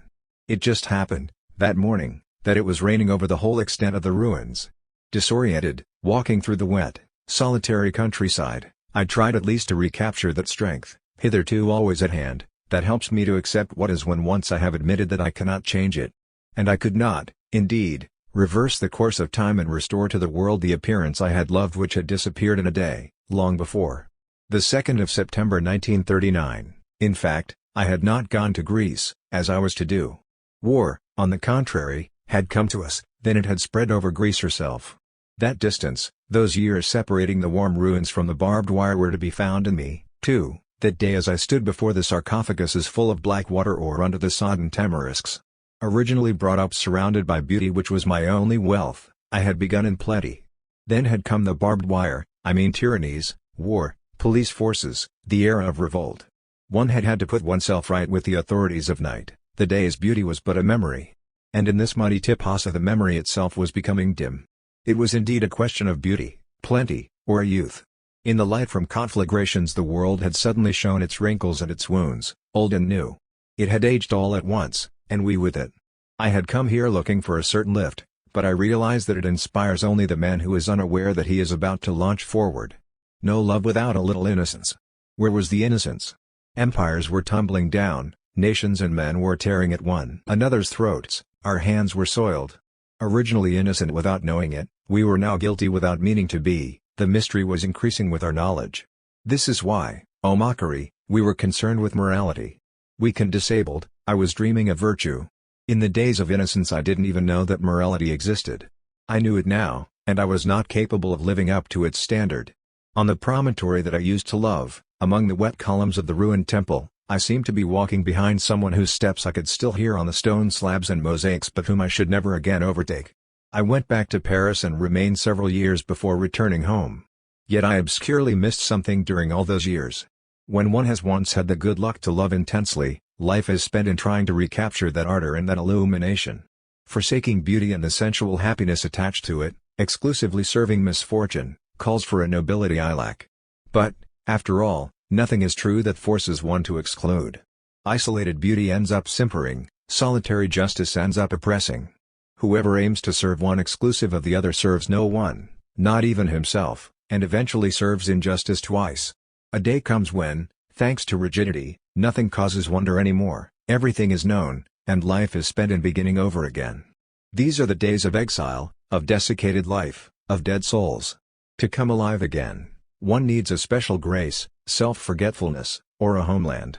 Certain mornings, on turning a corner, a delightful dew falls on the heart and then evaporates. But its coolness remains, and this is what the heart requires always. I had to set out again. And in Algiers a second time, still walking under the same downpour which seemed not to have ceased since a departure I had thought definitive, amid the same vast melancholy smelling of rain and sea, despite this misty sky, these backs fleeing under the shower, these cafes whose sulphurous light distorted faces, I persisted in hoping. Didn't I know, besides, that Algiers rains, despite their appearance of never meaning to end, nonetheless stop in an instant, like those streams in my country which rise in 2 hours, lay waste acres of land, and suddenly dry up? One evening, in fact, the rain ceased. I waited one night more. A limpid morning rose, dazzling, over the pure sea. From the sky, fresh as a daisy, washed over and over again by the rains, reduced by these repeated washings to its finest and clearest texture, emanated a vibrant light that gave to each house and each tree a sharp outline, an astonished newness. In the world's morning the earth must have sprung forth in such a light. I again took the road for Tipasa. For me there is not a single one of those 69 kilometers that is not filled with memories and sensations. Turbulent childhood, adolescent daydreams in the drone of the bus's motor, mornings, unspoiled girls, beaches, young muscles always at the peak of their effort, evening slight anxiety in a 16-year-old heart, lust for life, fame, and ever the same sky throughout the years, unfailing in strength and light, itself insatiable, consuming one by one over a period of months the victims stretched out in the form of crosses on the beach at the death-like hour of noon. Always the same sea, too, almost impalpable in the morning light, which I again saw on the horizon as soon as the road, leaving the Sahel and its bronze-colored vineyards, sloped down toward the coast. But I did not stop to look at it. I wanted to see again the Chainois, that solid, heavy mountain cut out of a single block of stone, which borders the Bay of Tipasa to the west before dropping down into the sea itself. It is seen from a distance, long before arriving, a light, blue haze still confused with the sky. But gradually it is condensed, as you advance toward it, until it takes on the color of the surrounding waters, a huge motionless wave whose amazing leap upward has been brutally solidified above the sea calmed all at once.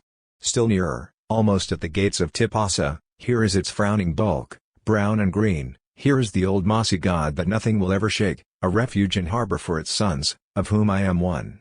While watching it I finally got through the barbed wire and found myself among the ruins. And under the glorious December light, as happens but once or twice in lives which ever after can consider themselves favored to the full, I found exactly what I had come seeking, what, despite the air and the world, was offered me, truly to me alone, in that forsaken nature. From the forum strewn with olives could be seen the village down below. No sound came from it, wisps of smoke rose in the limpid air. The sea likewise was silent as if smothered under the unbroken shower of dazzling, cold light. From the Chainois a distant cock's crow alone celebrated the day's fragile glory. In the direction of the ruins, as far as the eye could see, there was nothing but pock-marked stones and wormwood, trees in perfect columns in the transparence of the crystalline air. It seemed as if the morning were stabilized, the sun stopped for an incalculable moment. In this light and this silence, years of wrath and night melted slowly away. I listened to an almost forgotten sound within myself as if my heart, long stopped, were calmly beginning to beat again. And awake now, I recognized one by one the imperceptible sounds of which the silence was made up, the figured bass of the birds, the sea's faint, brief sighs at the foot of the rocks, the vibration of the trees, the blind singing of the columns, the rustling of the wormwood plants, the furtive lizards. I heard that. I also listened to the happy torrents rising within me. It seemed to me that I had at last come to harbor, for a moment at least, and that henceforth that moment would be endless. But soon after, the sun rose visibly a degree in the sky. A magpie preluded briefly, and at once, from all directions, birds' songs burst out with energy, jubilation, joyful discordance, and infinite rapture. The day started up again. It was to carry me to evening. At noon on the half-sandy slopes covered with heliotropes like a foam left by the furious waves of the last few days as they withdrew, I watched the sea barely swelling at that hour with an exhausted motion, and I satisfied the two thirsts one cannot long neglect without drying up, I mean loving and admiring. For there is merely bad luck in not being loved, there is misfortune in not loving. All of us, today, are dying of this misfortune. For violence and hatred dry up the heart itself, the long fight for justice exhausts the love that nevertheless gave birth to it. In the clamor in which we live, love is impossible and justice does not suffice. This is why Europe hates daylight and is only able to set injustice up against injustice. But in order to keep justice from shriveling up like a beautiful orange fruit containing nothing but a bitter, dry pulp, I discovered once more at Tipasa that one must keep intact in oneself a freshness, a cool wellspring of joy, love the day that escapes injustice, and return to combat having won that light. Here I recaptured the former beauty, a young sky, and I measured my luck, realizing at last that in the worst years of our madness the memory of that sky had never left me. This was what in the end had kept me from despairing. I had always known that the ruins of Tipasa were younger than our new constructions or our bomb damage. There the world began over again every day in an ever new light. O light! This is the cry of all the characters of ancient drama brought face to face with their fate. This last resort was ours, too, and I knew it now. In the middle of winter I at last discovered that there was in me an invincible summer. I have again left Tipasa, I have returned to Europe and its struggles. But the memory of that day still uplifts me and helps me to welcome equally what delights and what crushes. In the difficult hour we are living, what else can I desire than to exclude nothing and to learn how to braid with white thread and black thread a single cord stretched to the breaking point? In everything I have done or said up to now, I seem to recognize these two forces, even when they work at cross purposes. I have not been able to disown the light into which I was born, and yet I have not wanted to reject the servitudes of this time. It would be too easy to contrast here with the sweet name of Tipasa other more sonorous and crueler names. For men of today there is an inner way, which I know well from having taken it in both directions, leading from the spiritual hilltops to the capitals of crime. And doubtless one can always rest, fall asleep on the hilltop or bored with crime. But if one forgoes a part of what is, one must forego being oneself, one must forego living or loving otherwise than by proxy. There is thus a will to live without rejecting anything of life, which is the virtue I honor most in this world. From time to time, at least, it is true that I should like to have practiced it. Inasmuch as few epochs require as much as ours that one should be equal to the best as to the worst, I should like, indeed, to shirk nothing and to keep faithfully a double memory. Yes, there is beauty and there are the humiliated. Whatever may be the difficulties of the undertaking, I should like never to be unfaithful either to one or to the others. But this still resembles a moral code, and we live for something that goes farther than morality. If we could only name it, what silence! On the hill of St. Salsa, to the east of Tipasa, the evening is inhabited. It is still light, to tell the truth, but in this light an almost invisible fading announces the day's end. A wind rises, young like the night, and suddenly the waveless sea chooses a direction and flows like a great barren river from one end of the horizon to the other. The sky darkens. Then begins the mystery, the gauze of night, the beyond pleasure. But how to translate this? The little coin I am carrying away from here has a visible surface, a woman's beautiful face which repeats to me all I have learned in this day, and a worn surface which I feel under my fingers during the return. What can that lipless mouth be saying, except what I am told by another mysterious voice, within me, which every day informs me of my ignorance and my happiness? The secret I am seeking lies hidden in a valley full of olive trees, under the grass and the cold violets, around an old house that smells of wood smoke. For more than 20 years I rambled over that valley and others resembling it, I questioned mute goatherds, I knocked at the door of deserted ruins. Occasionally, at the moment of the first star in the still bright sky, under a shower of shimmering light, I thought I knew. I did know, in truth. I still know, perhaps. But no one wants any of this secret, I don't want any myself, doubtless, and I cannot stand apart from my people. I live in my family, which thinks it rules over rich and hideous cities built of stones and mists. Day and night it speaks up, and everything bows before it, which bows before nothing. It is deaf to all secrets. Its power that carries me bores me, nevertheless, and on occasion its shouts weary me. But its misfortune is mine, and we are of the same blood.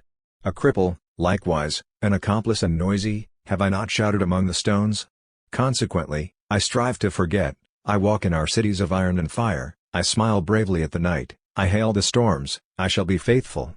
I have forgotten, in truth, active and deaf, henceforth.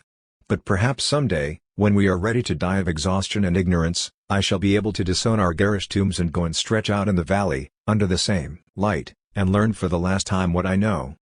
1952. The Artist and His Time. As an artist, have you chosen the role of witness? This would take considerable presumption or a vocation I lack. Personally, I don't ask for any role and I have but one real vocation.